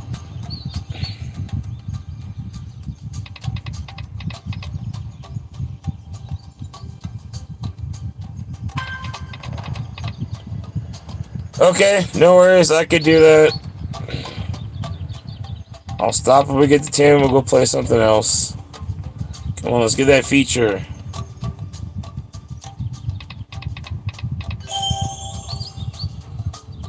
Come on.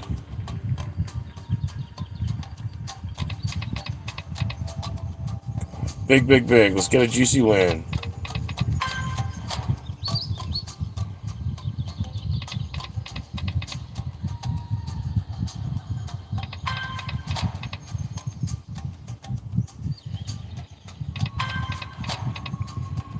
Last chance. Come on. Dang. Okay. It is what it is on that one. No worries, Brother Adam. You're okay. We'll try this new game and see if it hits, because it's a new game. It's 20th spin. I'll give it till 5 or 750. I won't go past 750. And if we get to 750, I'll stop and I'll go buy the Vortex bonus for you again.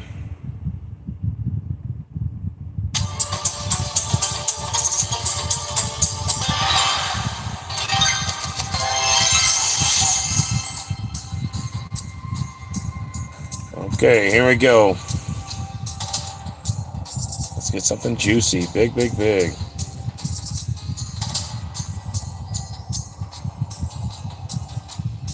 How about luck has arrived? Can that happen in this game? I don't know. I gotta collect. That's a wild too. That's cool. Okay. Didn't go off. Cool if it did though. Come on. Very weird timing on this reels. Like it's spanning a long time before it starts stopping.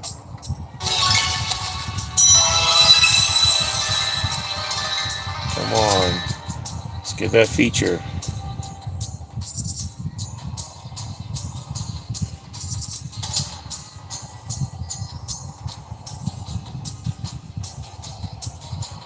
This spin's really weird. Come on. You know, for making us wait that long, you could give us something big, please.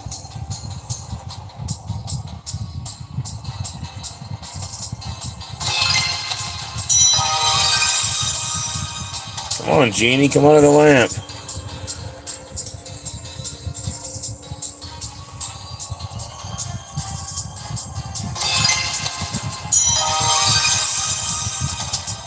Come on, Genie, come out and play.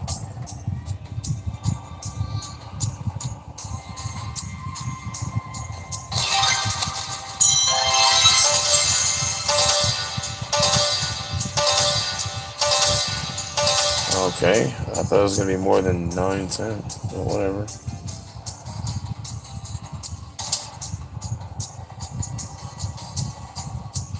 Come on, give us something juicy.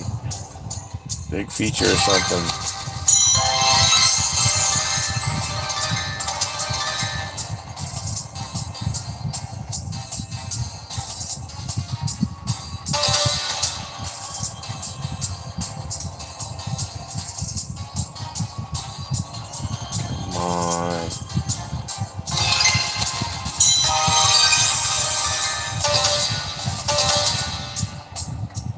Biggest hit yet.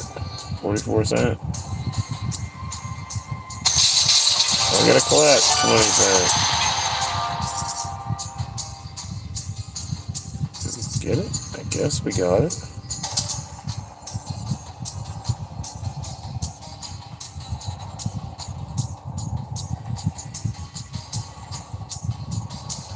It's a very weird reel spin, the way it spins.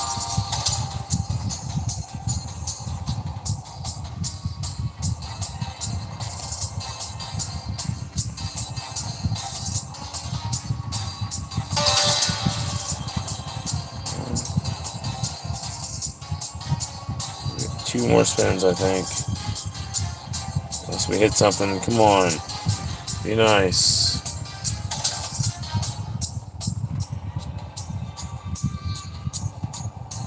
One time. Be nice, Genie. Come out and play. There we go. Couple more spins now.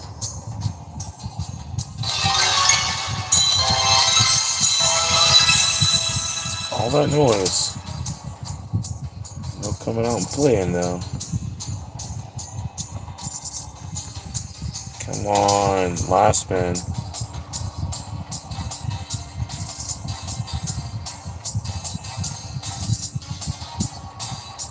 Yep, that's it. Alright, we're gonna go buy the Vortex bonus for Brother Adam. And hopefully it hits big.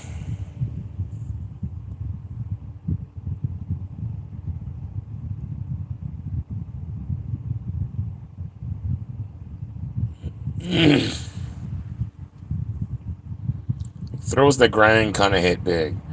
That'd be nice. Here we go. Big, big, big, big, big. A lot of 30s. Come on, give us something juicy. Be nice. Alright, come on.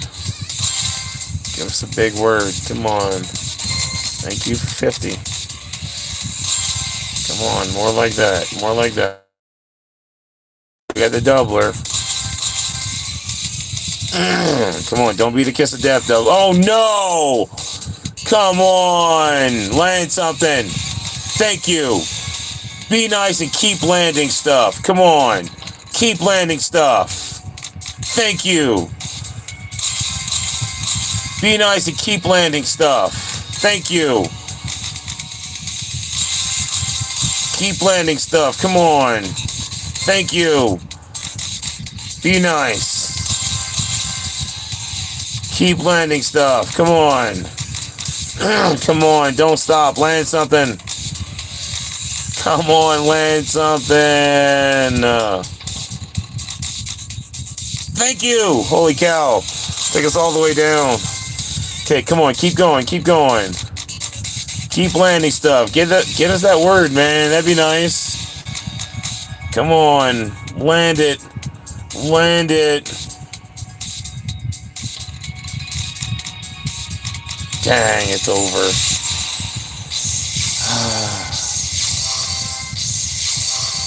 Alright, we didn't lose anything, though. So we can do it again. Alright, again. Again, as Brother Adam would usually say. Hopefully it's big this time. Huge. Amazingly huge. Just ginormous. Come on.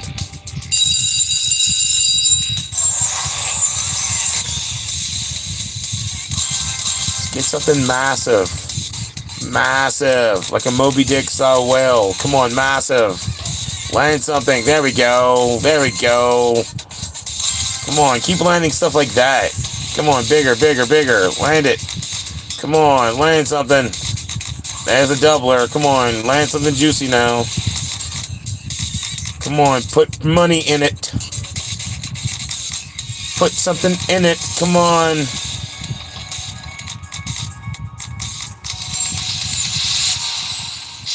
Kiss of death, what you are. Alright, that sucked. I guess we're gonna go treadmill. The last little bit. did not hit, unfortunately. Treadmill it is.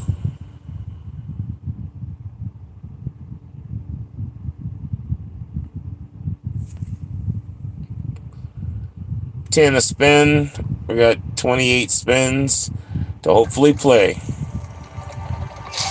Come on, let us play. Let us play. We need 3 to play. Come on, let us play. Actually, you know what? We're going to go up to 20. 20 a spin. Make it 7 spins. Oh, no, 12 spins, sorry. 12 spins. Hopefully it lets us play. Come on, 10 more spins. Let us play. Give us 3. Come on. Oh, I thought it was going to do it that time. Come on. Come on. Be nice, treadmill. Come on. Let us play. We got 5 more spins. 4 more spins.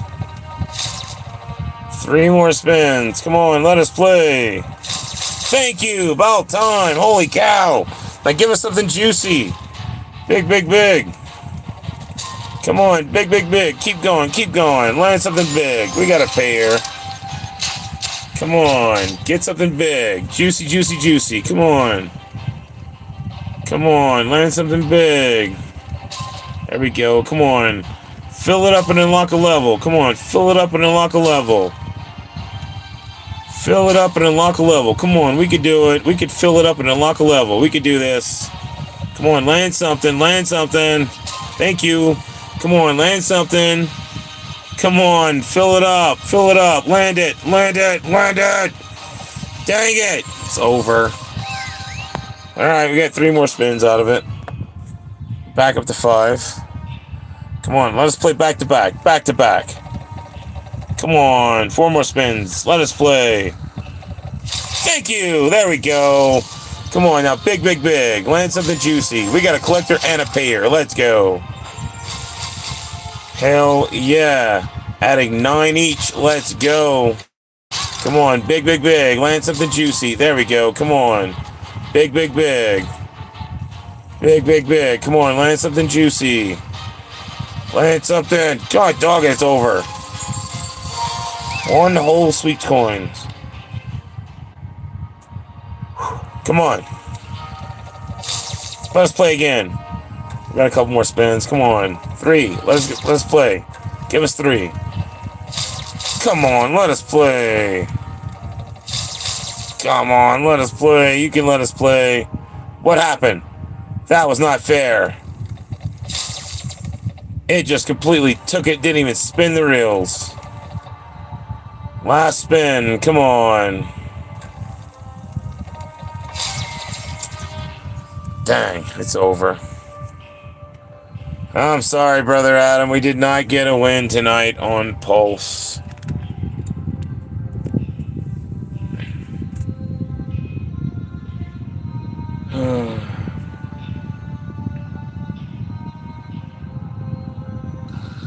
Unfortunately, no win tonight on Pulse.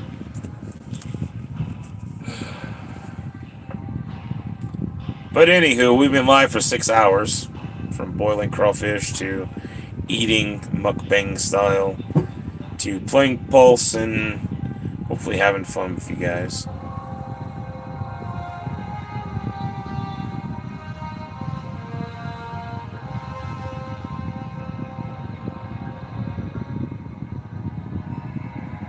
Alright, I think I'm going to go ahead and call it a live stream for today. We're going to go live Thursday for Brother Paolo's special birthday Duckopoly. I'll go live tomorrow for something. I don't know. We'll figure something out. But yeah, hope you all have a blessed night. And I'll catch you next time. Stay blessed, peeps. Yeah, we tried, Brother Adam. We tried. I'll catch you next time, peeps.